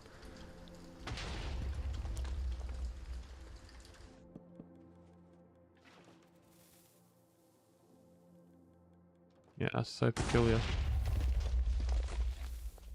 Okay, that's because I activated it twice. It definitely does work for that mode. Okay, please.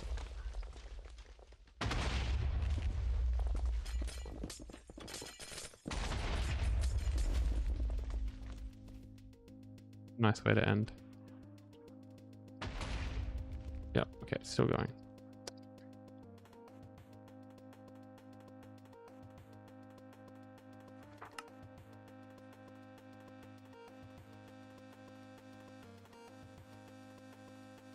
As you can see, there's still a couple little problems to iron out. Namely, why is this not detecting when trees grow? It's literally using leaf detection. What is going on?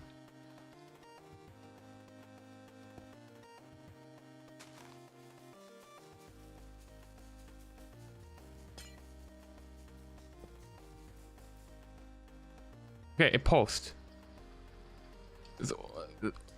What happens to the signal? Wait, what? This observer isn't even...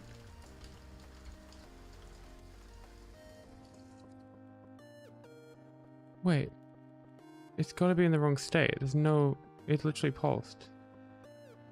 Okay, I want you guys to tell me what just happened. Unless this is activating twice. Okay, I gotta watch this. This is happening consistently. It's gotta be activating twice or something really weird. No, but if it activates twice, you'd still get a signal. What the like, no. Okay, what is it, Henrik? Hi.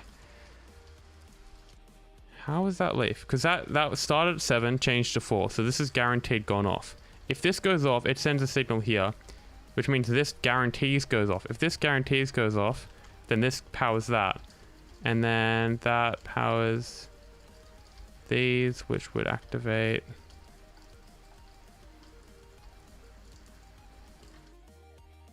A bug. Okay, so there's a bug with the game. How convenient, Mojang. How bloody convenient. That's fine. I think we're going to be using observer detection anyways. This is annoying. Hello, X-Titan. Okay, so we're going to simulate a leaf growth then. 5 or 3 leaves. I can actually do...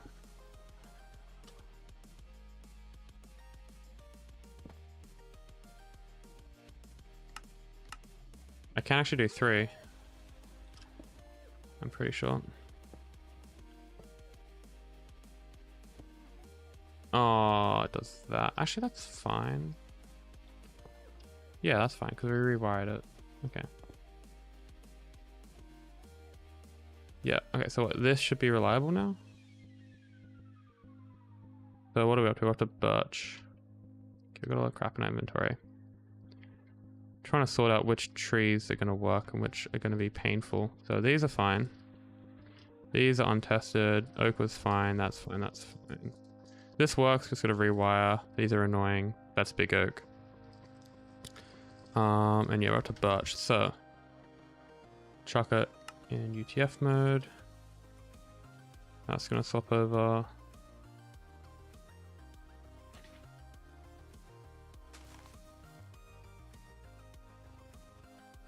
Concerning. Yeah, it's still an update. God, this game sometimes, man. Why can't you just be normal?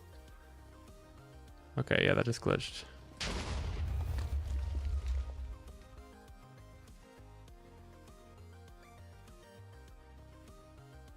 Yeah. Nah, that's a weird one. That's one for the books. It's literally getting a log generated right next to it, and it's like, nah, I don't know what you're talking about. Try 5. Okay.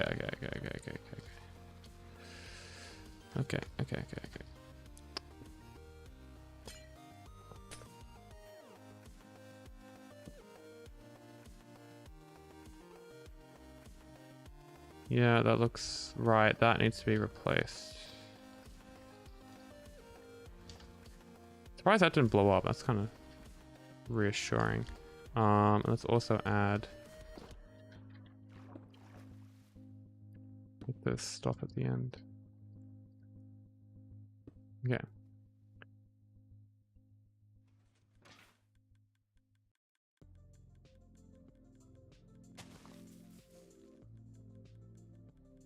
Nah, it's wow. Before it was like happening every so often. Now it's like, I'm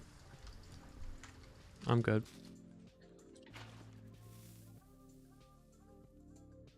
Okay, don't blow yourself up.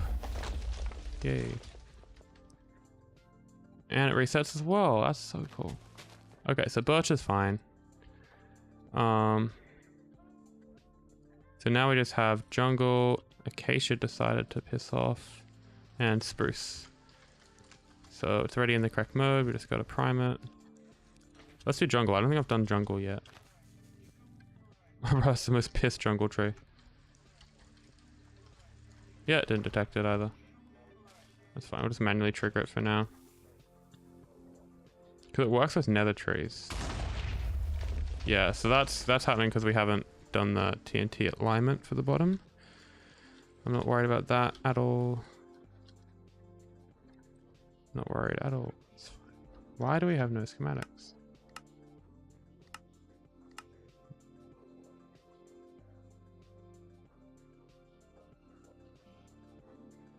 Okay, so jungle is going with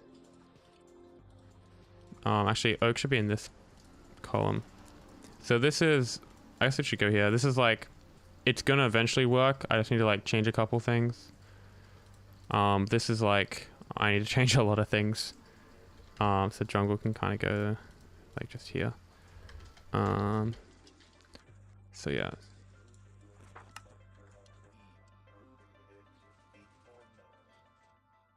Okay, acacia. Also haven't done acacia before. I'm pretty sure this can grow into the side as well. It's really annoying. In fact, it might not grow at all.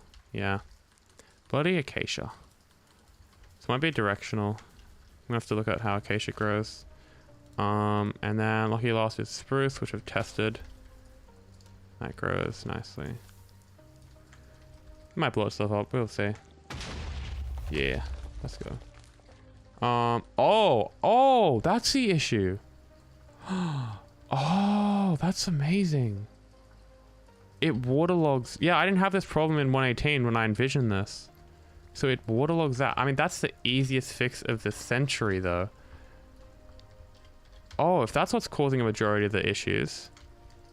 Wow, that's very lucky. Okay. Well, pick your waterloggable block, everyone. I'm gonna go stair. Not even that, just like slab. Smooth. Wow, okay. That's sick. And then this has to be replaced with deep slate. Because I'm like, it's blowing up a lot more than it should be. Like, I know what one of the issues is. That's interesting. So let's do, yeah, let's do spruce again. This is the very last one, and then I have to go to the bed. So prime it. You know what, just for fun, let's chuck it on 100% mode. Yep.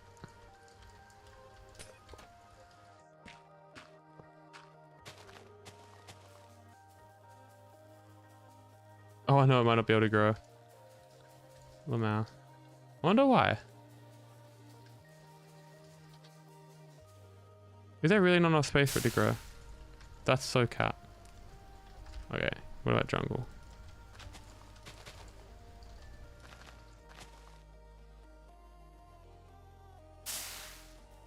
That's such a shame.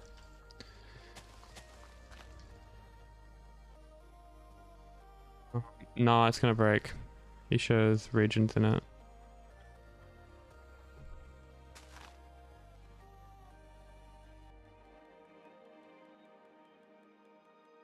Wait, what are you guys talking about? Because yeah, this just isn't updating. It's hilarious. I'll quickly make a new schematic with the changes. And the only change really was I gotta change out this for a non-wood block. That's kind of it. Yeah. Definitely a couple things to fix. But I never said that this was the final episode, so we're all good.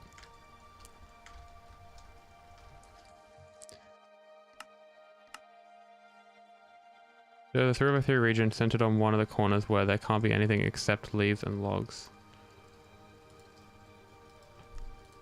Huh. Got it. Okay, well, that wraps up the stream. I reckon that's nearly 7 hours. Definitely not 7 hours. Don't check the bottom left corner of your stream. It's fine. Thanks everyone for tuning in. It's funny how we have like more tiled modules here than tree types, but yeah, lots of nice little bits of progress. Like it works. It's just the overworld trees are just like look where they're growing leaves, man. Like I gotta redesign these TNT modules so they're like azalea proof and all that stuff. But like the nether trees are chill. There's a Mojang bug that we can't do anything about and a TNT alignment issue, but nothing we can't fix in a couple months. So I've got a bunch I'm trying to get done because I got college starting in a month, so I'm trying to finish a bunch of projects before that goes all crazy. But yeah, thanks everyone for tuning in. I'm gonna go to bed. Have a good night. See ya.